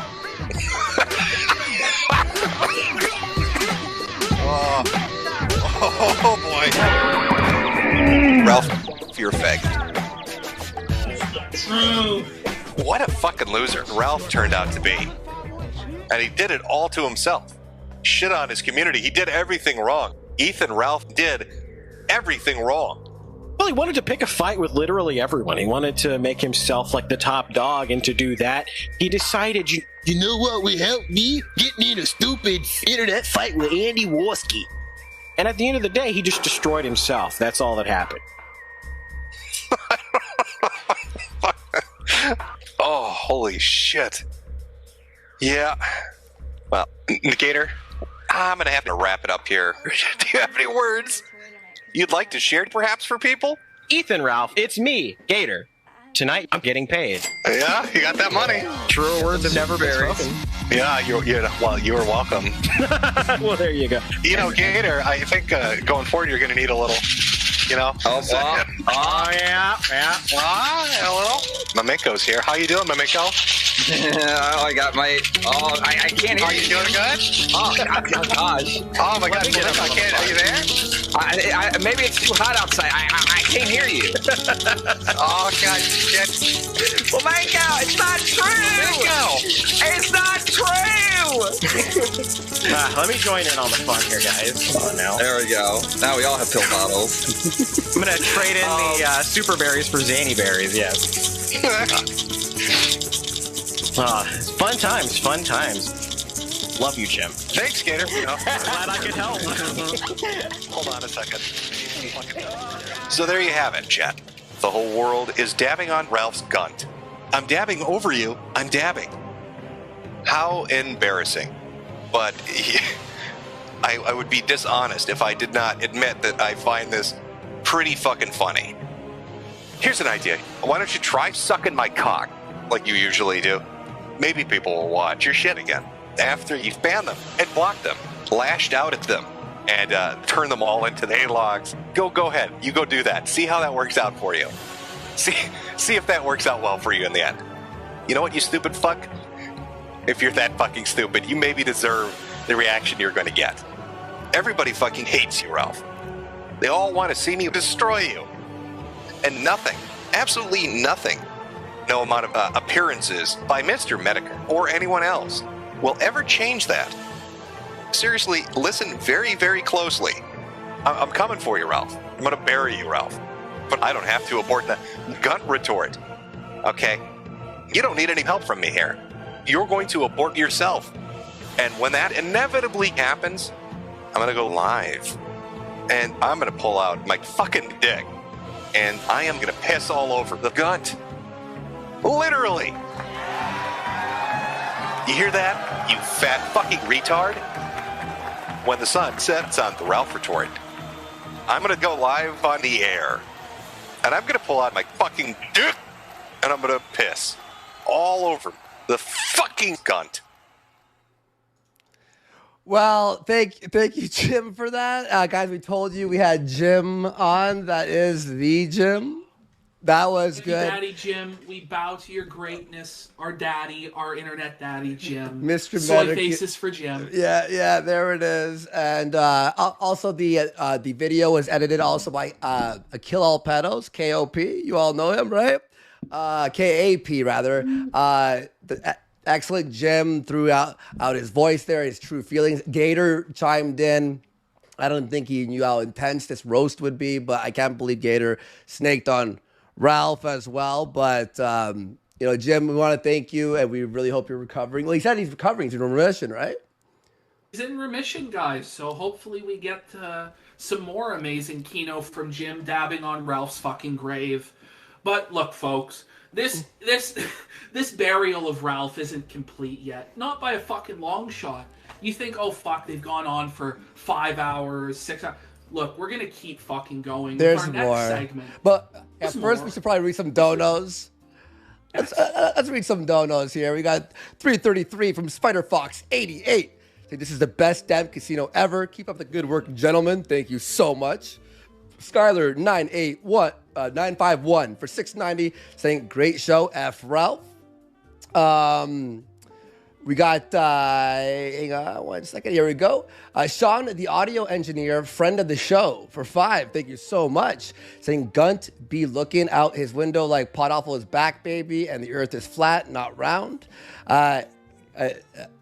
Cecil Loather for 3 saying, so is this stream 24 hours as well? Funny that Ralph rants about loyalty and him making people when Ralph is hardly loyal. And it is other people who made him. Hell, even I made his show a bit more watchable, and that is a low bar to set. And Cecil Loather for another 3, thank you so much. Saying, Worski, can you answer me this question? Why do some personalities just think they owe Ralph loyalty? It's a great question. We now know why Rekieta insisted on Gunt guarding. Ralph is his client. Not sure about the rest. For me, after the bridge is burnt, I won't go back. Well, after going after my family this week, there's no recovering. People are like, are you going to go back to after what he said? If it was just like a fight, like an argument, maybe. But after what he did, gloves are off, baby. How does it feel, Ralph? How does it feel? And to answer your question, why do people feel like they owe him? It's not about owing someone. It's just when you're pals with someone online, there's like this thing. You just want to you just want to fucking have someone's back. Friends will fuck up here and there.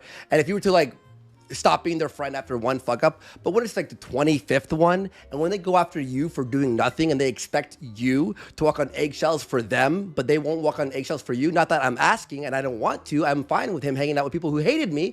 I never said anything. I'm like, yeah, whatever, I don't give a shit. Have people on your show talk shit about me, whatever, I don't care. I hang out with Ashton one time and it's like, whoa, sorry buddy, sorry. And I guess to answer your question is a lot of people are scared because you see Ralph's reaction. He threatened to murder or rape my sister and fly over and do this and do all this. And he's so unhinged that you're just like, I don't even want to deal with this. So I'll just not say anything. That's what it is. And he records everything. He takes everyone's DMs. He says lies about them, like with me all week. And I'm not going to respond to his lies because I don't give a fuck. That's the answer to that question. The Riddler for 3 saying, I left a riddle at Ralph's house. P.S. Diapers are gone already. Anonymous for 2 saying, Ralph is really going to Portugal for a 14-year-old AOC. True. That's not untrue. Vicious Vickers for 10 saying, Faith is teaching Xander to say Andy, but he already said PPP. So that you're the first name. Mr. Deadman, what's up, man? I followed you there on Twitter. I watched one of your shows the other day. Awesome stuff. He says, for 20, thank you so much, man. Saying, Kino Casino is good stuff. Keep up the good work, boys. Thank you so much. Papa McCurbage for 20, thank you so much. Saying, me and Swan Kelly are getting married. You are all invited. I love you. Thank you so fucking much. And Tommy C, thank you, everyone. Humbly, thank you guys. Holy shit. Tommy C for 3 saying, hey Andy, just wanted you to say that I'm proud of you and thank you for helping me early on in my career. I don't think that's the real Tommy C. I'm going to go ahead and say that's a big no, unless you're in chat, Tommy. If it is you, no problem. Tux loves you for 333 saying, tell PPP to check about Supergun64 on his Twitter DMs. That's right. I've been seeing this all over Twitter now. Someone made a game called Supergun. Oh my God. Yeah, I stutter. Fuck you. I'm a retard. I get it. 64, a game now. I'm going to check that out. Maybe we'll play it on stream one day, Ashton. That'd be fun. Spider Fox 88 for 333 saying this is the best. I read that one, but thank you again, Spider Fox. Appreciate it. And I think we got a couple more. Hang on. Dancing Israelis for 10 saying PPP, have my babies. And he put $2 $10. I don't know if he did that by accident. Saying have his babies. Ooh, baby. Let's go. Let's go. Let's go. And huge donos coming in. Mad love. Tuesday for 3. He's starting to murder fucking Augie on Twitter now. Just shut the fuck up, man. Shut back up. In your hole, Ralph. Just take your feltoning like a man. Take your feltoning like a man, Ralph. Stop crying like a bitch. You do 6 days worth on me. You can't take 1 day. Shut up, bitch. Tuesday for 3. Saying epic and based. Thank you so much. Satan for 3 saying, so you guys are disingenuous that you claim Medicare will be on the stream, but then after misleading people and instead get an impersonator, and he cut some coke with fentanyl and started, you faggot. Yeah, that was him. That was the real Jim. That was him. I know what he's talking about. Yeah. Disingenuous? But thank you for the dono there. Never. Oh, no. Yeah, I'll cut some fentanyl right now. Yeah, I'll do that right now for you, bud. I hope you like that. Let me just update the numbers here. Okay, I got that. It is, boom. There we go. Wow, big fucking night today at the casino. Everyone's winning big. By the way, everyone, we want to jackpot. Promote our next show next Friday, 9:30 p.m. Eastern, over here on the DACA channel. Again, guys, it's a new Joker every single week. Ralph, after your burial today, that's it. You can keep seething for months and years on end, which you probably will. But we're moving on. And guys, the next one is nuts. So remember to subscribe today. Ashton, people have been sitting here at the casino, but no one's gambled. Not good. Not good. Not good. So, Not good. I guess, guys, what we're going to be doing right now, the new segment, we're on the new segment, right? On the gambling segment? Yeah, we're on the gambling segment, but look, a lot of people they're moral effing. They're saying, wait a minute, they've gone too far. They should stop now. You know, I've been hearing this. So you have an option. Press 1 to crucify Ethan Ralph. Press 1 to put Ralph up upon a cross, nails through his hands and through his feet, to let him asphyxiate on his own pig blood. Press 2 if we've gone too far. Oh, it looks like an ocean of ones. A fucking sea of ones. A deluge. A tsunami of ones. They're yelling out. They're saying, crucify him. Crucify him. Okay, Andy, it's time. There's like 4 people seething. Everyone else is like, fuck Ralph. Seriously. Jesus Christ. It's good. It's good. Guys, we call this segment Place Your Bets because we're at a casino right now and we want you to all place your bets. Real fast, Godwinson for 5. Please, one last PPP sermon. I need to repent. Wait till the end of the show. Trust me. It ain't done. And Catboy Fuentes for 2 saying Ralph's house smells of cat shit, you say? Sounds like paradise. That's funny, right? Okay, so are you ready for Place Your Bets, everyone? Everyone get your fingers on the numbers.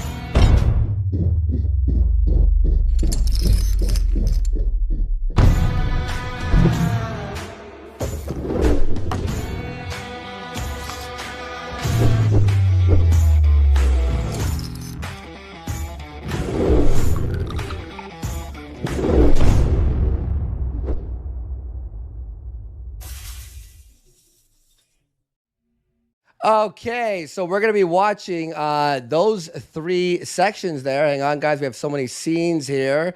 There we go. By the way, you don't believe us that Medicare was on? Well, check his Twitter. He confirmed it. Check Jim's Twitter, mates. Check the Twitter, mates. At Quarantine Coof just confirmed that was him. So, I mean, what are you going to...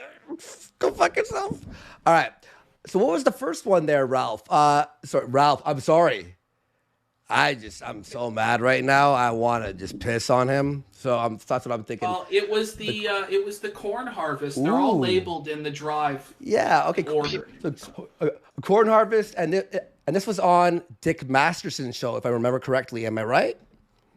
So Josh said this statement. He made this joke on an edition of Mad at the Internet, which then caused Dick Masterson to call Ralph and Josh into an employees meeting where Ralph spurged out at his fellow employee Josh, who were being paid by the diddler to defend him.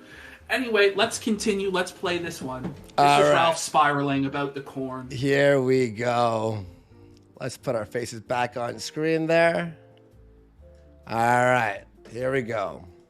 PPP won on gaining more fans, I guess. I mean, okay, I don't dislike Ralph, but I'm at a place, and I'm not being ironic, where I think it may be time to sacrifice Ralph to the corn. We have to sacrifice Ralph, Ethan Ralph, to the gods, so that the corn will be a bountiful harvest this year. Because I think he has so much bad blood with all these people who fucking hate him, that it may be the only solution. We have to sacrifice Ethan Ralph for the harvest. to Null's there. Do you want to talk Sure, to Null? bring him on if you want. All right. Well, Null, what is happening? What is happening to us? What is happening to our alliance? We're being torn asunder. Did you say that Ralph was going to be sacrificed? No, I made a reference to. I've been making a reference to the South Park episode. There's that episode where Britney Spears is basically photographed to death. Yeah. Like she tries to blow her brains out, and they bring her back, and they keep photographing her. Right. And the joke is that they have to sacrifice her for the harvest. I'm Yeah. like, well, if we have to sacrifice Ralph for the corn, whatever, that's just gonna be it. And then he sends me this really pissy fucking DM, like, you sir will be sacrificed long before me.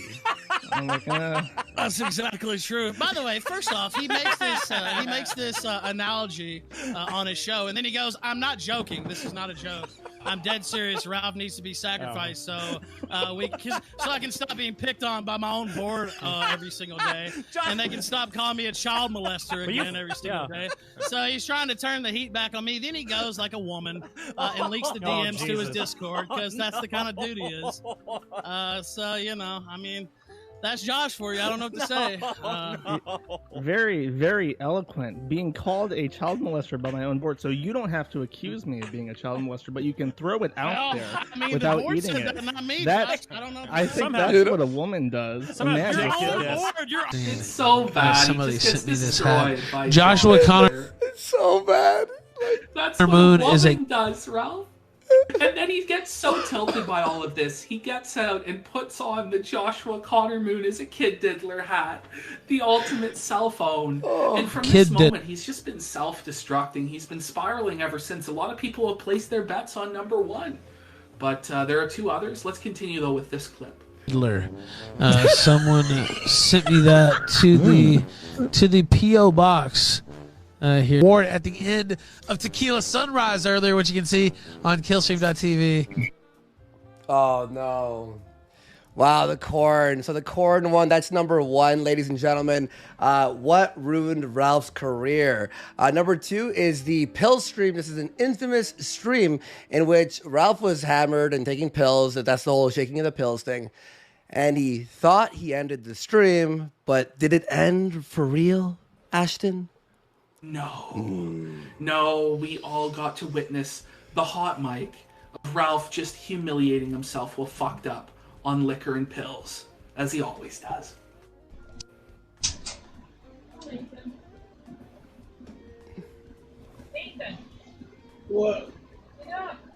Okay, I'm getting up. You're not getting up. What's happening? 9 o'clock. In the morning. In the morning? In the morning? That's one of my favorite lines ever. 9 in the morning? No, PM. It's PM. It's even in the morning. You better take it down. You slept a lot last night. Okay.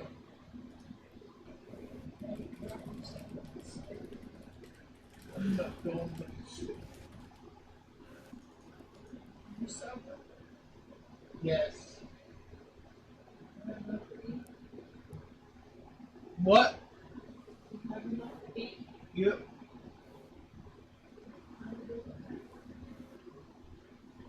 What? I got up 10 minutes ago. Thousands. No.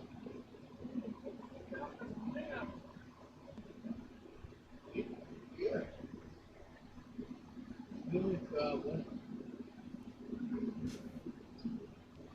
What? Four. I got.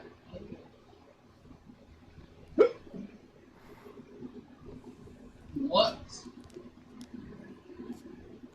What?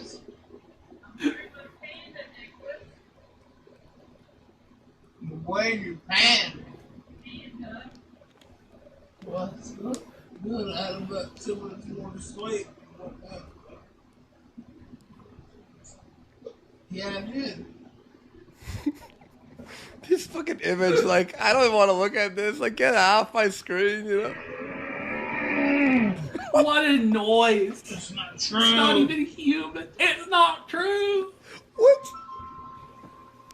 What's not true? Yeah. Oh, shit. Yeah, did we... Oh, wait, did we... Oh, we're still live, right? Oh, you just had a hiccup? Had a hiccup? Are you ready right now? Okay, don't start getting out of here when you do. It's not even hot outside. I said it's not even hot outside. Okay, I'm ready to get here.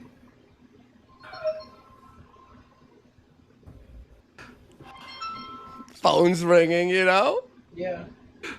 Just berating his fucking Yes, I'm elderly going to mother cry. who needs dialysis treatment. Like, what a In a loser. minute. What is he saying? In a minute. Yeah.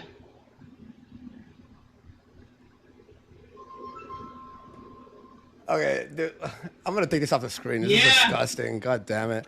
I can't just... I can't, Alright, I'm on the it's way. Okay, we got it. Like, he... Okay, that's... Time for clip number 3. I have not been Clip drinking number tonight, by the way, 3. guys. I've been just drinking Monster and water, and I feel drunk now from looking at that image. God damn. Sorry about that, guys. The number 3 was the Ralph shit his pants. Like, this is like the classic. We've heard this time and time again tonight. It is the chart heard around the world. Ladies and gentlemen, here we go. All right.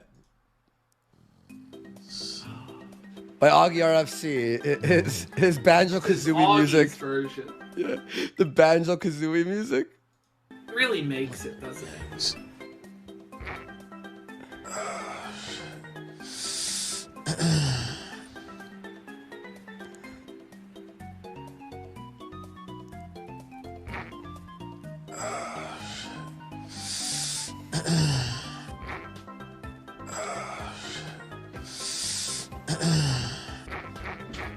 Yeah, so that was audio of Ralph shitting himself on the air. Immediately after shitting himself, he tries to ignore it and play it off, but it doesn't really work. Let's see, cameras. Let's see, things cams.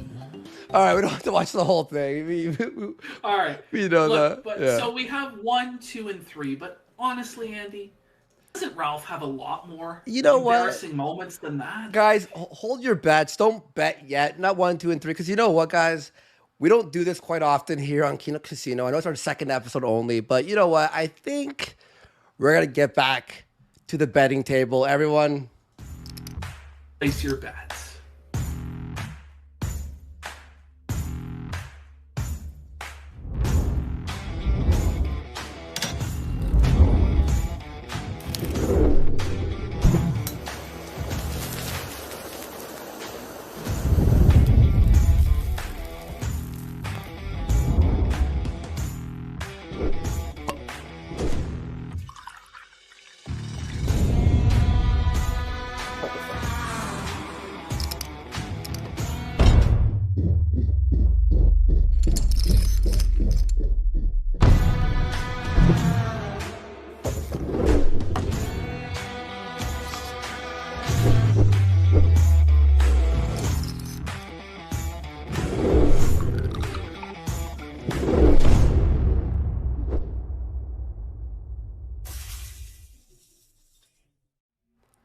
all right. I know, guys, it's not what we do here usually, but we have to do another side bet here, everyone. Ralph yells at dispatch is number 4. This is in the wake of Ralph, of course, doxing his financial supporters, Lord Akira, giving their personal information to Zoom, the Plate Gang, so that they can fuck with them because Ralph was upset at his supporters. And this led to one of the most embarrassing moments in history for Ralph, where he screams at a man named Xander, who his own son would later be named after. Let's have a listen. Xander, I didn't dox him. That's not true. That's not true. As a matter of fact, no, it's not true. No, it's not true. Fuck yourself, you piece of shit, faggot motherfucker. No, it's not true. Piece of shit. And if I had to guess, it was probably you that fucking doxed him. Motherfucking lying, cock-sucking faggot motherfucker. You want to holler over me every fucking second? I can just scream over you too, you piece of shit motherfucker. Keep fucking running your mouth. I'll just keep hollering. You motherfucking piece of shit. Eat a fucking cock. Go kill yourself. You fucking piece of motherfucking shit!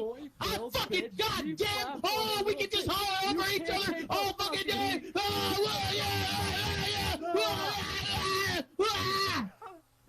Yeah, get the fuck out. Fuck you, motherfucker! I ain't leaving, bitch! You leave! What the fuck am I gotta leave for? Because I can be on YouTube still. Oh, wow! With your little 30 people on YouTube, oh my god, please! I got more subs than you right now. Okay.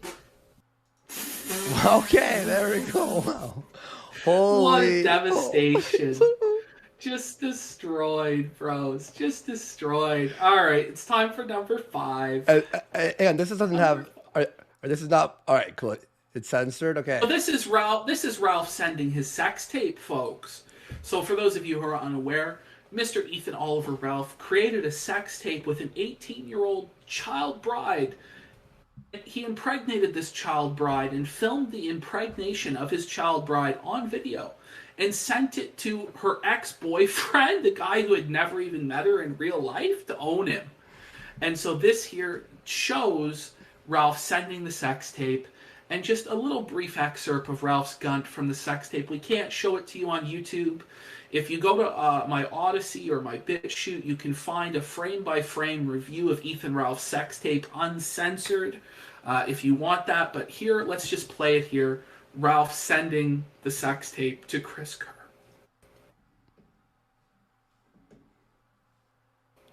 So here he's live right now, and then Ralph Instagrams him. You should pull this up, and there's a streamable link there. And he does click it, and then people have the streamable link after he clicks it. And hang on, let me just make sure that we don't got any. Okay, cool. We're good. It's fully censored. Here we go. So he clicks it, and then wow.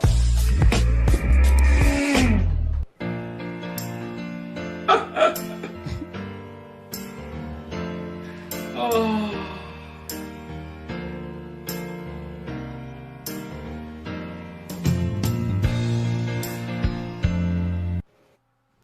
Well, that's the sex tape. That's number 5. That's a pretty strong contender, I'd say. Yeah, no, this one.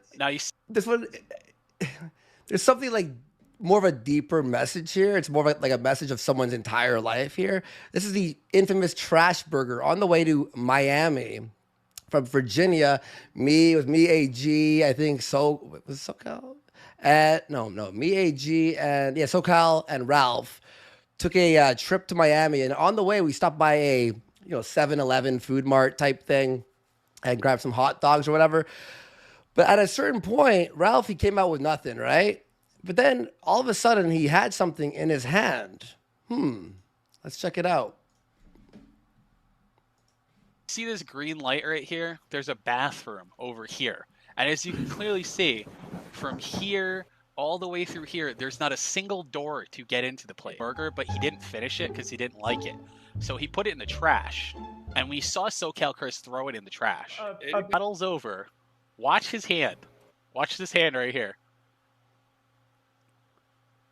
He's walking over to Andy slowly, very slowly. He puts his hand in his pocket. You can see him fishing around in his pocket. He picks the burger wrapper out of his pocket and puts it in his hand. He never bought that burger, and he never bought it in the store.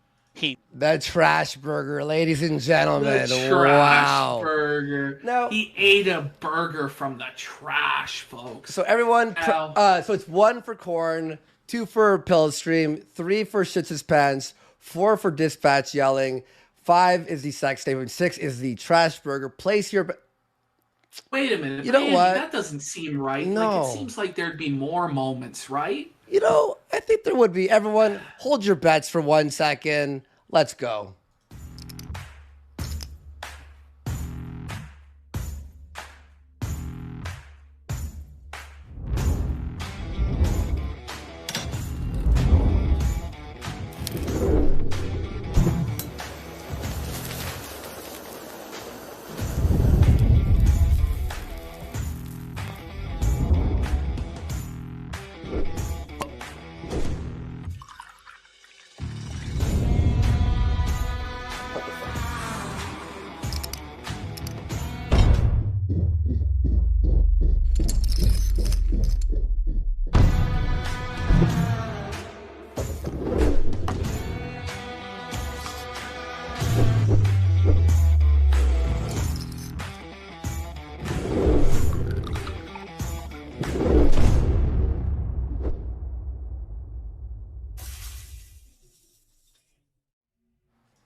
Okay, we're back. Guys, I know we usually don't do this here on Kino Casino, but the moments they just don't end, do they, Ashton? The feltoning never ends, folks. It just keeps going and going and going as we put Ethan Ralph's fat pig ass up on the cross and give him what he actually fucking deserves. Because at the end of the day, you always get what you fucking deserve. So this is J Caesar 187 Pornhub account. Are we able to It's show all this? censored. You censored it earlier in the show. No, I did not. I didn't show that. Don't worry, I didn't show that. We can't show it. Oh shit! I thought you censored it. We fucked up. I remember watching you censor it though. No, we censored one of the music videos. Let's just tell the story. Let's just tell the story. Go ahead. All right. So what happened was Ethan Ralph got caught when he was sharing his screen that he had an email account called J Caesar 187. It turned out that there was a Twitter account by the name of J Caesar 187 that had retweeted links to Ralph's show. And that J Caesar 187 moniker we've looked up on Pornhub, and it turned out Ralph had an account on Pornhub where he watched black cuckold pornography, and he left a comment on the black cuckold pornography saying, "God, I fucking love her pussy. Oh, fuck, I wish we had censored the porn page so you could have seen for yourselves, but that was amazing." And we actually, during the fight, remember the Tonka fight, I got him to dress up like Caesar. Remember that? Yeah, he got to dress up as Caesar. He owned the meme. He owned the meme. Well, he almost did it. We bought the costume, and before he went out, he's like, "I don't know if I want to wear this." I'm like, "Put it on. Put it on. Come on." Put on the fucking costume, bitch. And he did, because he was your little fucking slave at that time. He had to hang off of your nuts for any shred of clout. Now, here we see Ralph, like, maybe this is his lowest point. He's shaving his head for money like a bum. Let's have a listen. Oh, you don't back out. That's like that's me. I'm like egging it on, you know? Like, God bless old Andy, you know? One shave spot from the middle. The anti-mohawk. All right. Oh, there we go. I can't believe I was there. There we go. Yeah. Yes. Yes. I can't wait for people to clip this completely out of context. Jesus Christ. I would love for him to just keep like half of it on, like just so he looks mentally insane. Insane. Fucking insane. Wow. Warski with the jokes. Look at that. Ant-Man did it. And then I'm just It's Kyler now. If you gain some weight. That's There. head. Like some people. There we go, ladies and gentlemen, the shaved head. And then, old egghead. And then number 9. So here's something interesting. So he always talks about like fighting me or whatever, right?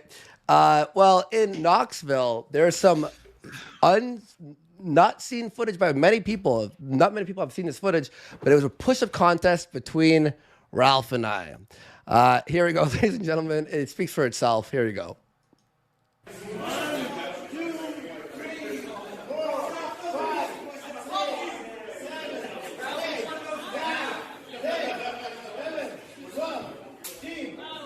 You know? The best is when he tries to kick you. He tries to kick you because he's being humiliated by the clap push-ups, and it just bruised his ego to the point he tries to kick you. Oh, right. shit. So everyone, so yeah, all right. 1 for Corn Harvest, 2 for Pillstream, 3 for Ralph Shits His Pants, 4 for Dispatch Yelling, 5 for Sex Tape, 6 for Trash Burger, 7 for Jay Caesar, 8 for Shaving Head, 9 for the push-ups. So everyone, place your bet. Look, I hate to do this. Chat, hang on, chat. Ashton, should we? I mean, there's a few. I think we have to. There's just so many moments. Like, you have to. Guys, I'm sorry. Keep your chips back in your pocket, guys. We're going back to the table. Everyone, ladies and gentlemen, let's bet.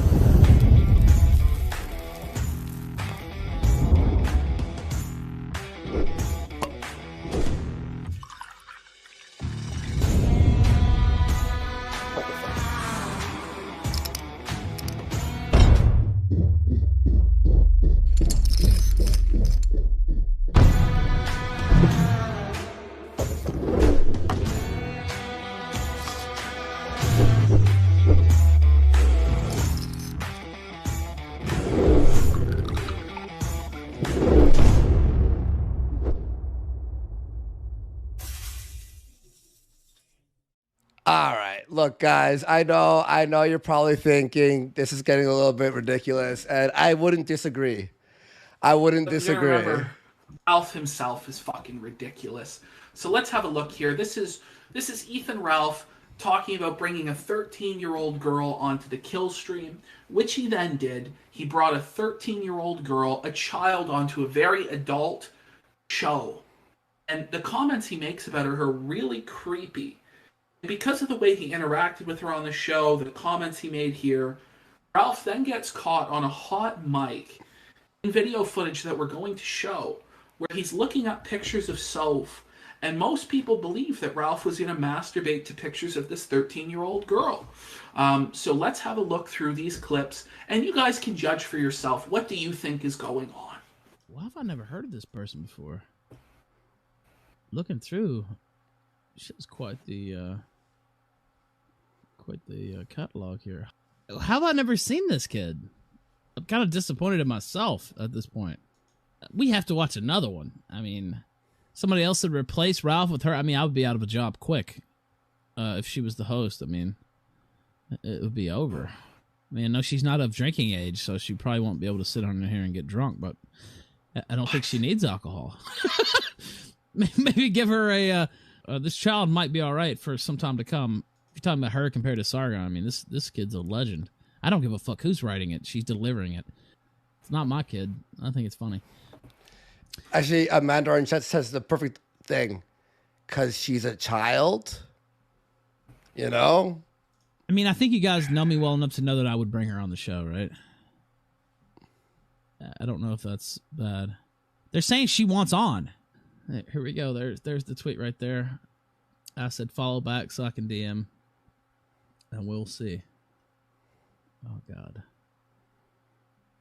You're the youngest guest in Killstream history, too. Could I say that? Now, and before you go, one thing. So I watched your videos. They're a little spicy. Well, you're the Killstream kid, then. She did one on, and she got on. I mean, she's 14. Her parents know. She's already got a channel with 800,000 subscribers. I don't have a problem with that. We were grooming her. Yeah, I'm gonna be the one to say I think she's pretty.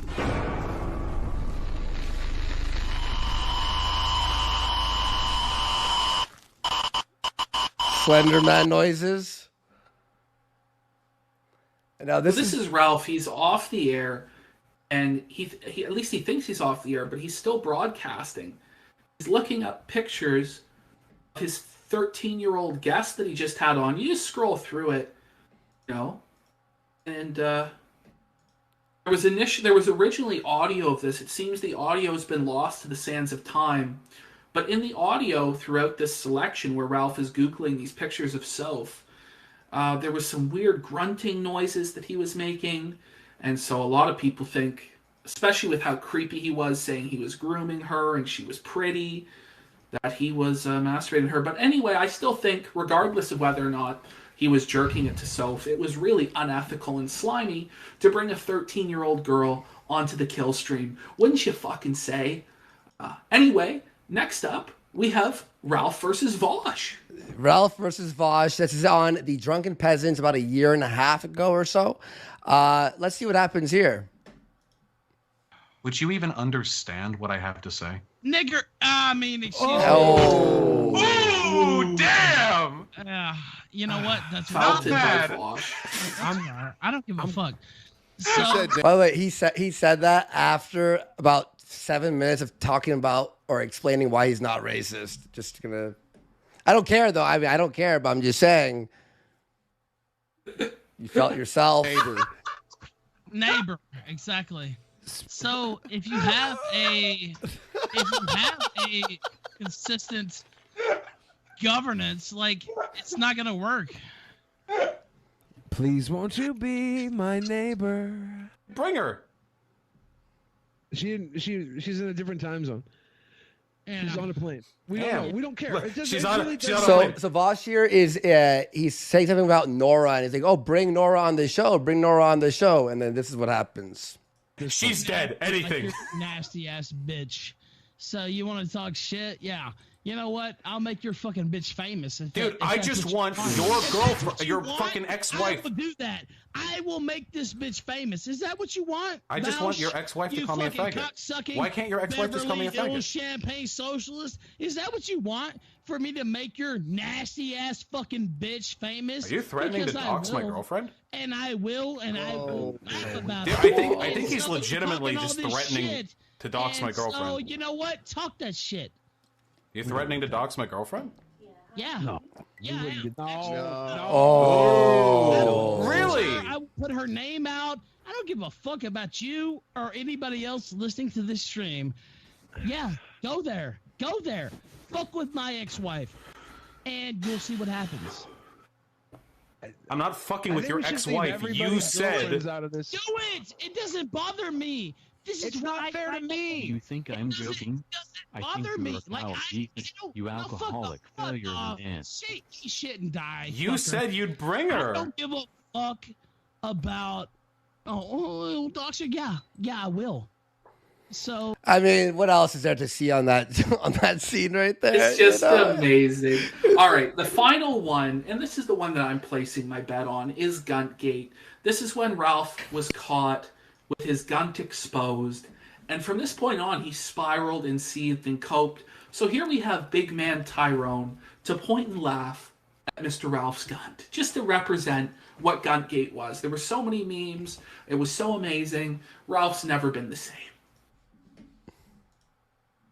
Ethan, it is me, the third man. Yes, I'm your father. And I had to abandon you. Look at your guns. What self-respecting black man would acknowledge this as his son?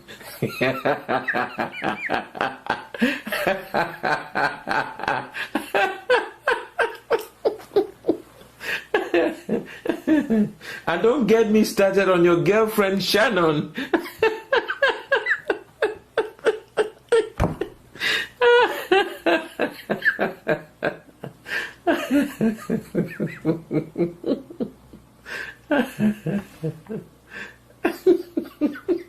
It's a fun. Oh boy.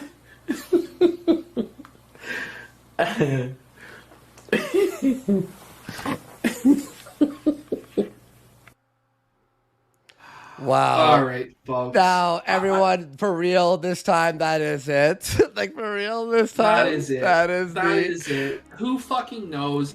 We can't do a poll with 12 options. So, you know, it's up to each person's individual taste as to what they think was the moment. Okay, yeah, I'm thinking most people in chat, from what I saw, was number 12. Because I think it was number 12. Because even throughout the other ones, they're like the Gunt Gate. Like everyone's saying that, the Gunt Gate. Some people were saying the soap thing too, but what was the real turning point, Ashton? I think it was Guntgate myself. A lot of people say the corn joke or whatever, but honestly, the trash fire really started when the Gunt came out, then Miami and Knoxville, all this crazy shit fucking happened. And, you know, from that point on, Ralph was in a downward spiral from which he never recovered, is my belief. Yeah, no, let's... 12. I mean, like, lads, someone said none of them. You know, there's like some we missed. Listen, guys, we could have done that all day. It would have been dun, dun, dun, dun, dun, dun, dun, for the rest, like, for another 3, 4, 5 hours. Okay, so we have Red Tail for 10 here. Thank you so much. Jim literally just tweeted and confirmed that was him. Exactly. See, I retweeted it. Quote me accurately for $10 saying, congrats, getting the real unedited footage of Jim disavowing Ralph. Getting the pound for pound world grifting champ Nick Rekida's blessing. Best stream I've seen in a while. Really enjoyed your Earthbound Iceberg video, Andy, too. Thank you so much. Great job. Thank you, guys. Love you. Love you to death. Thank you. Mad support, guys. Lights turned off here. Let's turn it back on. Anonymous for 3. Thank you so much for supporting this stream. All of you guys. The keynote don't stop here, ladies and gentlemen. We have some great shows planned for you. So remember to subscribe, and remember 9:30 p.m. Eastern every Friday. The Ghost of Sandra for 3 saying, I've been hearing some fake news about my death. The absolute truth is my son killed me with COVID. He caught me while grifting off Fuentes, IP2, and Baked Alaska. He didn't even check poor little Evan out of the asylum so he could attend my funeral. Kind of nuts, you know? I mean, what do you have to say there? And yeah, those are the donos there, guys. Thank you so much, man. What an awesome night, guys. Remember, every dollar makes him seethe. He's been seething like a lot. He ends up threatening Augie by the end of the night, playing victim after he's been destroying people's lives since day one. Let's be honest here, for years. Ladies and gentlemen, that was the place your bets section. Now, Andy, we've smashed the goal. I mean, we've smashed the goal. We've nearly doubled the goal. And what we said initially is that if we had smashed the goal, you would give us a Kino confession. You would drop some dirt on Ralph from back in the day. Are you ready, Andy? Are you prepared? I'm going to put some new music on for this one. So, and I want you all to know that the amount of shit he's been saying, amount of lies, personal stuff, all this stuff, I wasn't going to say this stuff at all. And then I was like, you know what, Ashton? Every clip I heard, everything he said. You want to go, buddy? You want to go? Ladies and gentlemen, welcome to Kino Confessions. So, I get all this shit, Ashton. I'm going to look at you, Ashton, while I say this, okay? All this shit about me leaving Ralph's house. Me leaving the premises. Some people might have heard murmurings of this story because I told a few people this, okay? But I'm gonna say it right here. And Ralph, fuck you, okay? Here we go. You want to know why I actually left the place without paying the rest of the rent? Why I had to leave? Well, besides him being drunk every night, and whenever he's drunk and you live with him, woo-hoo-hoo, it gets evil in there. You better hide in your room because it's like one of those like horror video game like monsters that walk around and you have to hide and find the notes, like a Slender Man style. It's that type of living situation. Well, Keem, hang on, Keem. Thank you, Casino Supervisor for 20. My only regret is he didn't ring Ralph's doorbell. Perfect Feltoning, otherwise, gentlemen. So glad Jim can join us tonight. It was fantastic. And you see, I even held back. Even I was like, don't do that. You see? Just gonna say that. Anyway, thank you for that 20, man. Appreciate it. So there was one night where Nora came from England, right? Some people know about this time. The Kiwis know about this time because, and they're very important to this story because they were involved and they don't even know that they were involved. Hear this. So one night, me, Ralph, and Nora are hanging out. We're drinking some beers.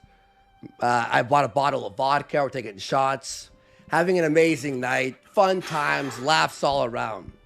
At a certain point, when the drunk hit him, he just got like really... Me and Nora were fine though. We're watching television, heading out for some smokes and stuff. Like, she's not a smoker, but she's like, I'll have one cigarette, whatever. But Ralph starts like getting quiet and really like distant. And we could even tell it was very uncomfortable. So he heads into his bedroom and he's on his laptop, which I found out later that he was on Kiwi Farms. So evidently, the people of Kiwi Farms knew that she was over through one of his tweets or something, like a photo or so, whatever the reason everyone knew about this. And someone must have written, Andy is fucking Nora, which I wasn't. Just gonna say right now, she's a lovely person, had a great time, very nice to hang out and drink that night. We're in the living room and we're laughing. Haha, I said a joke. Oh, yeah, it's funny, right? Ralph comes out of the room. Hang on, just a little bit louder. Ralph comes out of the room like this. And she's standing. We came in from a smoke. That's what it was. We were laughing on the way in from a smoke. We're like, oh, yeah. Ralph comes out of the room and goes in front of her. He's like, you're going to fucking come into my fucking room or you get the fuck out and die. And at this point, I'm just like I didn't even know what to do. I was like, I said something like, are you okay, dude? He goes, shut the fuck up, faggot. And I was like, whoa, buddy. He gets really close to Nora, like really close. Face to face. He goes, you hear me, bitch? You hear me? You're going to come in my fucking room right now. And she goes, Ethan, what are you doing? He goes, you know what I'm doing. And I went, yo, bro. And he turns, he goes, shut the fuck up. Just yells. And then he goes, so what's it going to be? A or B? She's like, okay, we can go. She's like, I'll just go. She goes, I'll just go. He goes, where are you going to go? To his mom's house. She's like, I'm just going to go to your mom's house. He's like, well, I'm coming with you. She goes, no, I'll just get an Uber. He goes, no. It's either I go with you or you go nowhere. And I'm just standing there like, whoa, buddy. Like, what do I do? Do I fight him? You know, like, anyway, she grabs her jacket. She walks out. And I go, dude, are you good? He walks over to the counter and grabs my bottle of vodka. And he goes face to face with me. And he just goes, this is mine now, faggot. And he like pushes me a little bit. And I'm just like, and he just like literally like fucking a water bottle like this.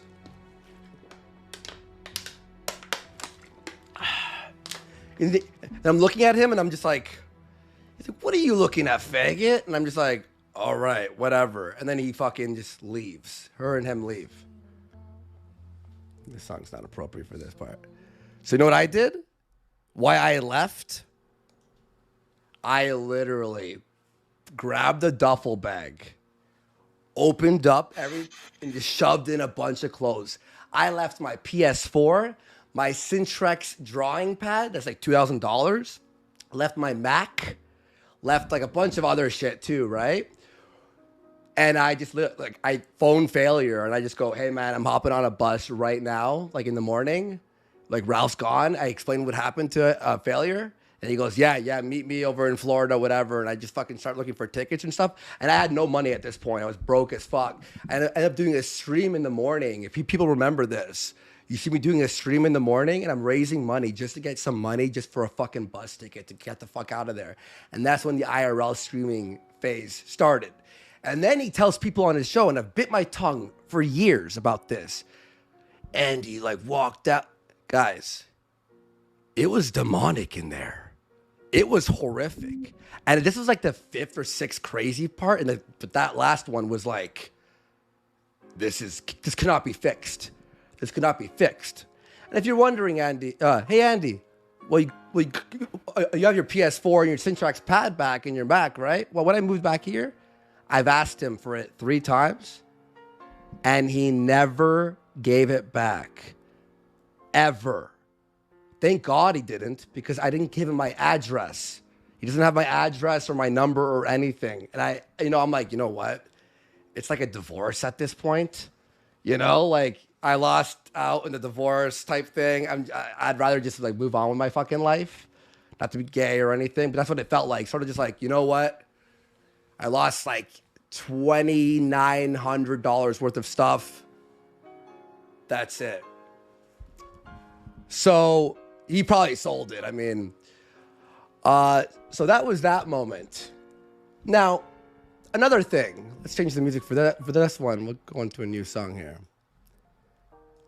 Miami happened. You made videos shitting on me. Everyone made videos shitting on me. I was the guy who scammed Miami, even though I refunded all the money and I lost $5,000 for it. And I bought AG Luck, SoCal Chris plane tickets. I paid for all their dinners, paid for all their Ubers, minus like 2 Ubers or something. I was out $8,000, $9,000 probably on that trip, okay? Well, I got blamed for it, and I still get blamed for it to this day. And when I told Ashton what actually happened a few weeks ago, he went, so you're saying everyone blames you and shits on you to this day for that? And you just told me that? Well, old Ralph, every single day, got a hooker in our hotel room. There's 4 witnesses to this, by the way. And it was the same hooker. Each time, $500, 500 USD. Each time she came over. The 3rd time she came over, and so when Andy was streaming and Ralph wasn't doing anything, right? Well, it's because we tried to, hey man, we have to film some stuff. People are paying for this, right? Well, you shut the fuck up. You shut the fuck up. AG Luck and him almost fought. You want to know why? He heads up to all of us and goes, you better be out of the hotel by like 6 p.m. 6 p.m. you better be out of the hotel. AG Luck, he hates me to death, but he'll back me up on this story. And AG Luck was pissed at this point because he's like, we're not filming anything. This is fucking bullshit, whatever, right? Well, it's 6:05 and we hadn't left. And even I was worried. I'm like, dude, I know when he's drunk what happens with him. We have to get the fuck out of here, right? 6:05, he walks in with the hooker. And she's like, oh, hey. And he walks up and he's just like, what the fuck did I say to you faggots? AG Luck walked right up and goes, what the fuck? You want to fucking fight right now? I'll kick your fucking ass. Like, they went at and they almost fought. And he goes, what did you say, AG Luck? I'll crack your head off the fucking floor. I'm not even kidding. And he goes, well, we're fucking leaving right now. The next day was day 4 of Miami, one of our last days.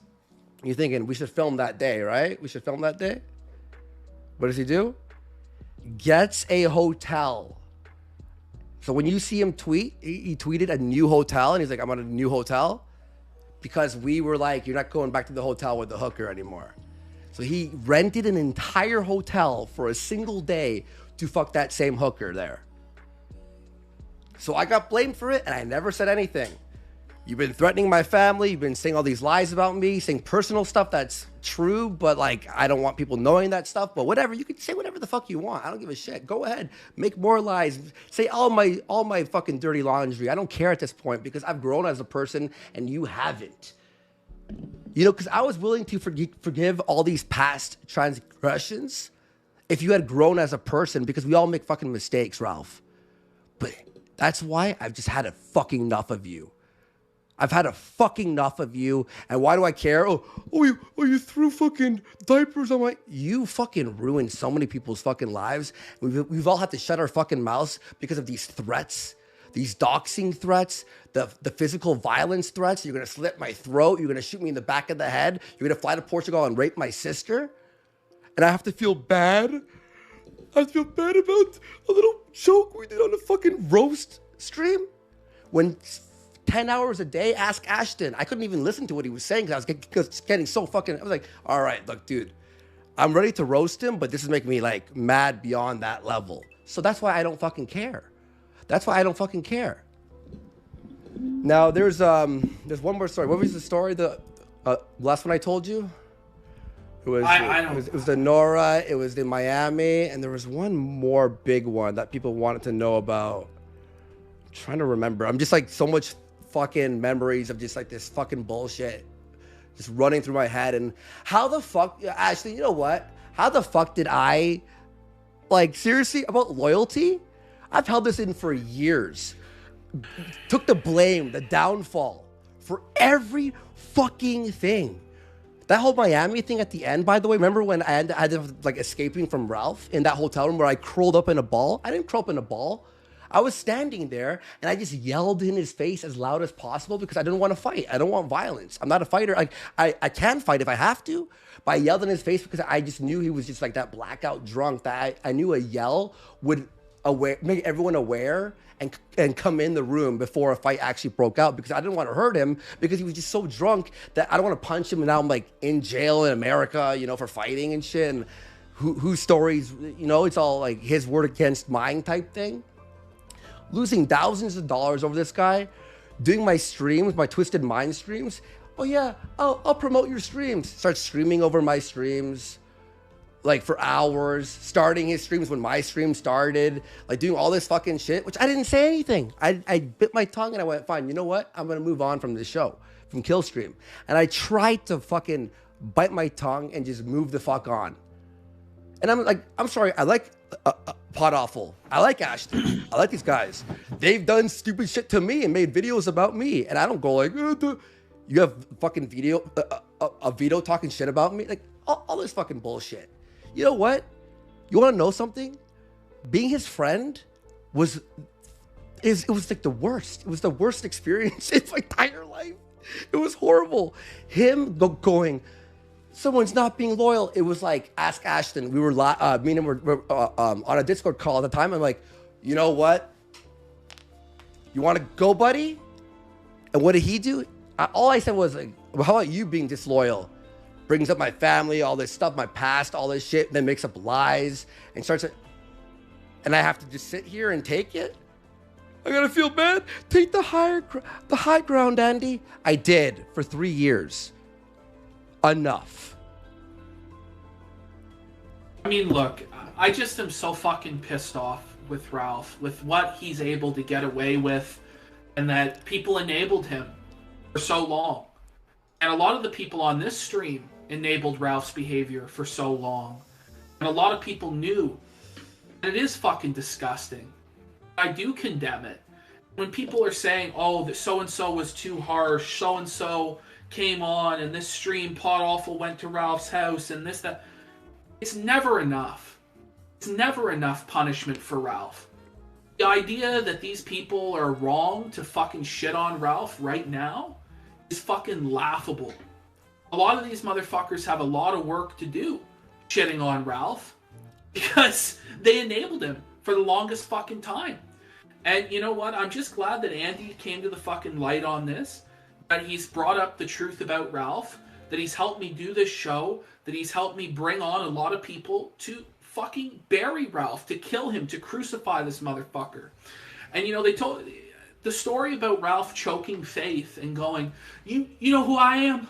I'm famous, bitch. I didn't believe that. I thought that that was like some comic book fucking villain shit. When I heard Andy tell me this story about Nora and about Ralph threatening her, and I could tell Andy was telling me the truth, I realized that Ralph probably did do that to Faith. That that's probably true. And that he probably does it to Pantsu also, that he probably abuses her physically, sexually, emotionally. It's fucking disgusting. So I don't want to hear anybody fucking cry tears for Ralph or for any of this fucking bullshit. He's a scumbag. We crucified him today, we killed him, we fucking buried him in the ground, And now we're going to preside over the funeral of Ethan Ralph. We've put together a eulogy for Ethan Ralph. Me and some others have put together for Ethan Ralph, his funeral. Andy, let's play it. Ladies and gentlemen, enjoy this. Sorry I went serious there, but I'm good now. I don't give a fuck. Fuck you. It's been freeing. And guys, this is the eulogy. Enjoy. Brothers and sisters, we are gathered here today to mark the passing of one Ethan Oliver Ralph. Ethan Oliver Ralph didn't have many friends. In fact, he truly only had enemies that are gathered here today. He's survived by his 2 bastard children, conceived out of wedlock, whom he never knew, who are not here today to mark his passing, because brother Ralph never contributed a dime to their diapers. He never contributed a dime to their college educations. That's right, brother Ralph never spent one single nickel on his children. Instead, brother Ralph spent his time upon this earth drinking, carousing, philandering, and sodomizing. Brother Ralph never cared about anyone but himself. And so in that same spirit, we're gathered here today to only care about ourselves, about getting out our true feelings regarding Ethan Ralph. I'm here today presiding over this ceremony, over this memorial for Ethan Ralph. And I'll be reading a number of passages from the Bible, which might give some comfort to those of you amongst this number who have been affected by Ethan Ralph in some way. I doubt it was positive. Let us read from the 25th chapter of the book of Matthew and pick up in verse 31. And when the Son of Man shall come in his glory and all the holy angels with him, then he shall sit upon the throne of his glory. And before him shall be gathered all the nations, and he shall separate them one from another, as a shepherd divideth his sheep from the goats. And he shall set the sheep on his right hand, and the goats on the left. Then shall the king say unto them on his right hand, Come ye blessed of my Father, inherit the kingdom prepared for you from the foundation of the world. For I was hungered, and you gave me meat. I was thirsty, and ye gave me drink. I was a stranger, and ye took me in. Naked, and you clothed me. I was sick, and you visited me. I was in prison, and you came unto me. Then shall the righteous answer him and say, Lord, when we saw thee hungered and fed thee, or thirsty and gave thee drink, when, Lord, did we do this? Or when we saw sick or in prison and came unto thee? And the king shall answer and say unto them, Verily I say unto you, inasmuch as ye have done it unto the least of these my brethren, you have done it to me. Then he shall say to them on his left hand, Depart from me, ye cursed, into everlasting fire, prepared for the devil and his angels. For I was hungered, and ye gave me no meat. I was thirsty, and ye gave no drink. I was a stranger, and ye took me not in. Naked, and ye clothed me not. Sick and in prison, and ye visited me not. Then shall they also answer him, saying, Lord, when we saw thee a hungered, or a thirst, or a stranger, or sick, or in prison, when did we not minister unto thee? Then he shall answer them, saying, Verily I say unto you, inasmuch as ye did it not to the least of these, ye did it not to me. And these shall go away into everlasting punishment, but the righteous into life eternal. Ethan Ralph cared not to even visit his sick mother when she was dying.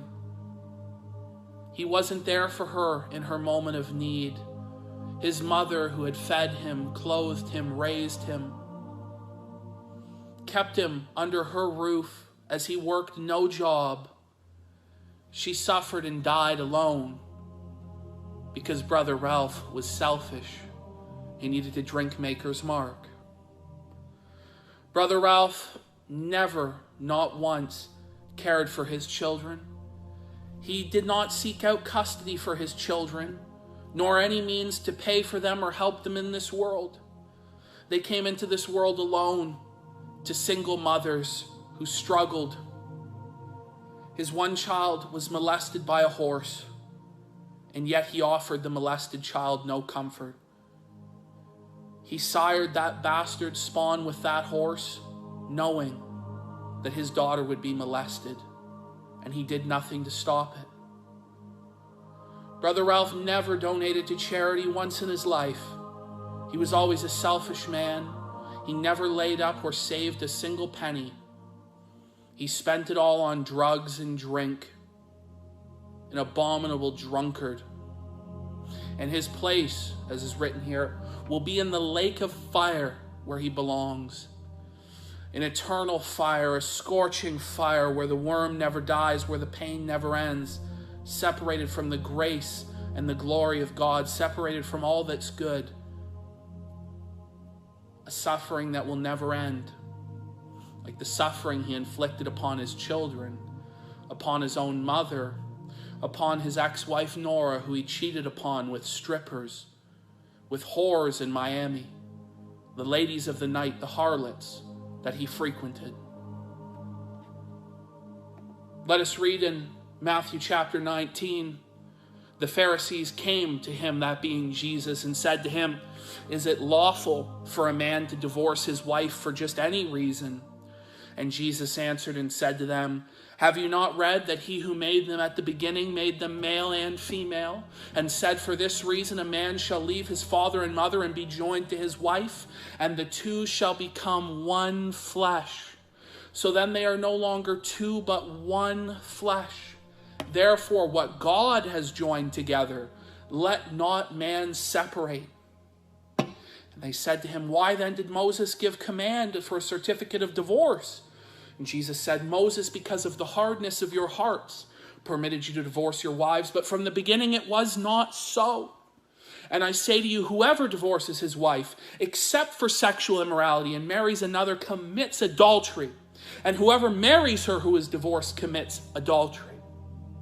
Brother Ralph, in the foolishness of his heart, felt that he knew better than God. What God had put together, Ralph thought that he could separate.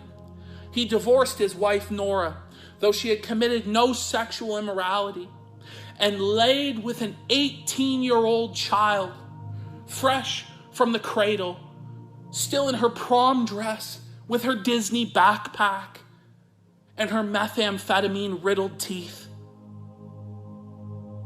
Brother Ralph then decided, having conceived a child with this second partner, that he would leave her as well and have a third partner,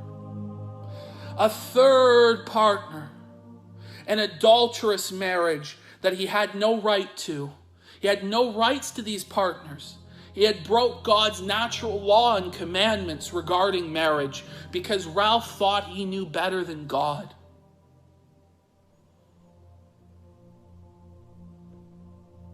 The fate of Brother Ralph we read of in Revelations chapter 21. God brings the Apostle John up to the New Jerusalem, and he speaks to them and says, "It is done. I am the Alpha and the Omega, the beginning and the end. To the thirsty I will give water without cost from the spring of the water of life. And those who are victorious will inherit all of this. And I will be their God, and they will be my children. But the cowardly, the unbelieving, the vile, the murderers, the sexually immoral, those who practice the magic arts, the idolaters, and all the liars, they will be consigned to the fiery lake of burning sulfur. This is the second death." Brother Ralph, who's departed from us now, has not just suffered the first death, but is now suffering the second death, his spiritual death, because throughout his life, Brother Ralph was a liar.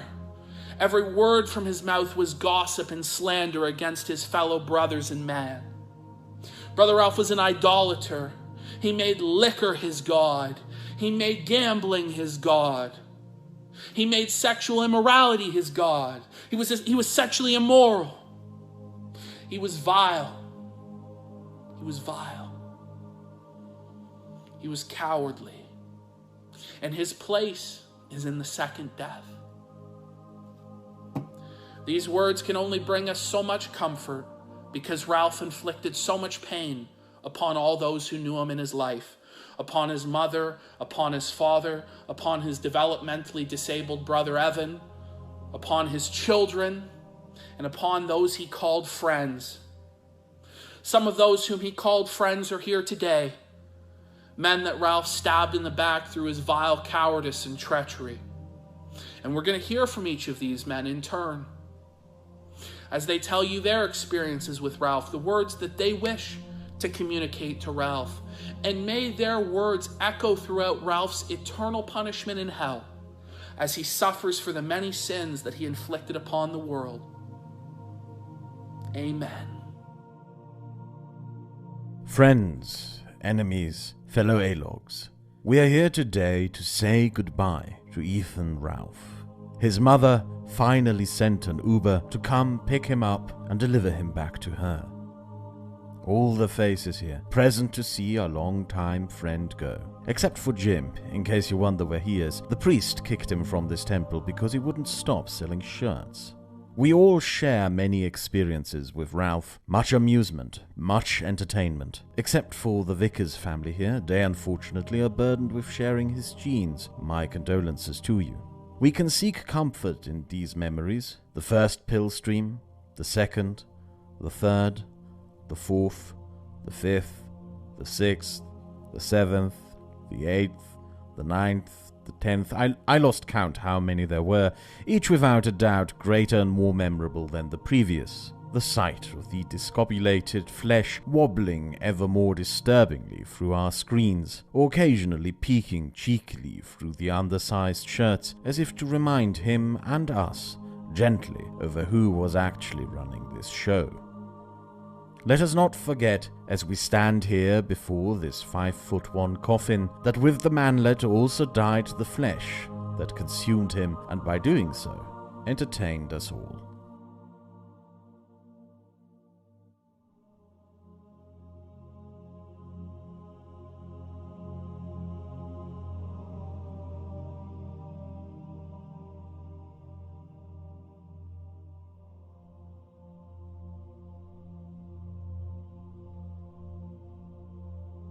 Well, you know, guys. Well, wrong screen there. Well, you know, guys. What a show, ladies and gentlemen. What a great show. What a show. Let's read What a great show. Let's read the remaining super chats here from you guys, you beautiful people who help support the stream tonight and tomorrow. And by the way, guys, the next stream, it's a new Joker. Actually, we have 3 Jokers on the next stream. Every week's going to be a new Joker. We're not going to be doing the same stream every single week. So you're going to have to come here and find out at 9:30 p.m. Eastern on Daka Daka. Subscribe, tell your friends, all that good stuff with the bell notification. And we have some Adonos here. To end this here, we have Bodie McBoatface for $3 saying, you can't trust fatties, Ralph or PPP. Fatties are inherently lazy subhumans. Remember that, Andy? This fat fucker is like that other fat fucker. That is probably true. And we'll probably betray each other in like a year. Yeah, the snake thing, and then I'll fucking go on and, cry about how you fucked me or something. It'll happen. Dr. Purr for 3 saying, FBI open up.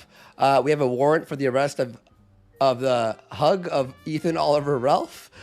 Vicious Vickers for 10 saying he refuses to return over $1,000 of Faith's stuff. What a scumbag. 2,900, 1,000. See, he just doesn't send it back, and you should be happy actually that he's not sending you stuff. Boba for 10 saying thanks for the show, guys. Evan Ralph for 3 saying I have a confession as well. My brother Ethan locked me away in a mental asylum and steals my disability checks. Those demon children are also sadly mine. He would blindfold me while Pantsu took advantage of me and put cigarettes out on my frail body. Whoa. Yikes. Yeah, that's a big yikes for me, dog. Oh, and Dime for 3 saying, keep up the content, guys. Love the new direction. Appreciate the honest comments from Warski. It feels nice to have that off my chest. I'm not mad. It's just I want you all to know why I'm doing this and I don't care anymore. But now we move on. The harvest is over. And I thought the last super chat. We have one more. 789 for $10. Great show, boys. Why? Is there anything else that like? Hold on. Mm-hmm. Go ahead. Fuck. Oh shit. Okay. Josh wants on. No way. Josh woke up. No way. Josh wants on, man. He does? Hold on. We gotta get him in the green room. All right, guys. Joshua Connor Moon, guys, hang on. Hold on. Okay, he's accepted these. Okay, he's in the group. Andy, bring Josh on. Okay. Here he is. We're bringing him in live. Hang on. I have to remove the that stupid push to talk thing. All right. You ready? All right. Yep. All right. Let's go. Hey, all right. Josh, hang on. Josh from Kiwi Farms. Are you there, buddy? Do you hear us? Josh. I love Pizza Day. It helps me cope with all my problems. Oh, I love watching Chantal videos. Josh. Josh. What the fuck? Get out of here. You're ruining my Pizza Day. Like, he wanted on. He wanted on. Like, I don't know why he's getting mad that we put him, like, all right, I guess. You know, and Kuranu for 3 saying The Rock is not a movie star, but PPP gives a good sermon. Guys, we're going to wrap up with the song that you heard earlier, but just for the bye-byes, so you could chat while we're wrapping up here, guys. Thank you so much.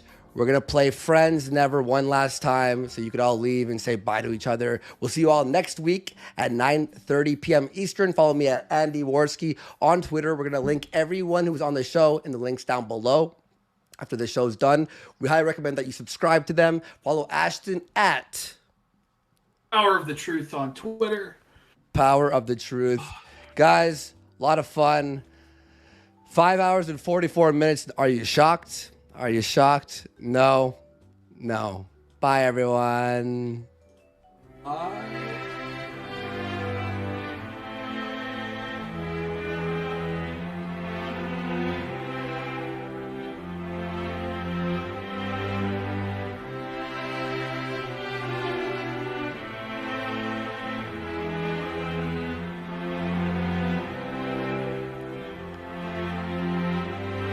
I remember that. Oh, and guys, Tyler says hi. He has COVID right now and he's dying. So he was gonna go up. Sorry, guys. Tyler says hi and he's dying. So. And cried about being bullied by A-logs, but now you're unhinged, then you go sniff, sniff. Riding your career full speed off a cliff. I've never seen a grunt like that. For being a rapper male, you're so fucking fat. Well, it was me and you and Josh Moon too. Those forums are making you feel blue. You always say that you're in first place. Funny coming from a guy dating a horse face. Who's having your kid better buy baby booties. Funny how all your new friends love the movie Cuties. Sad how your life has become so dark. Better math than sadness with Maker's Mark. Why don't you spiral some more? As I go on, I'll remember leaving your ass made me better. My life will change for whatever.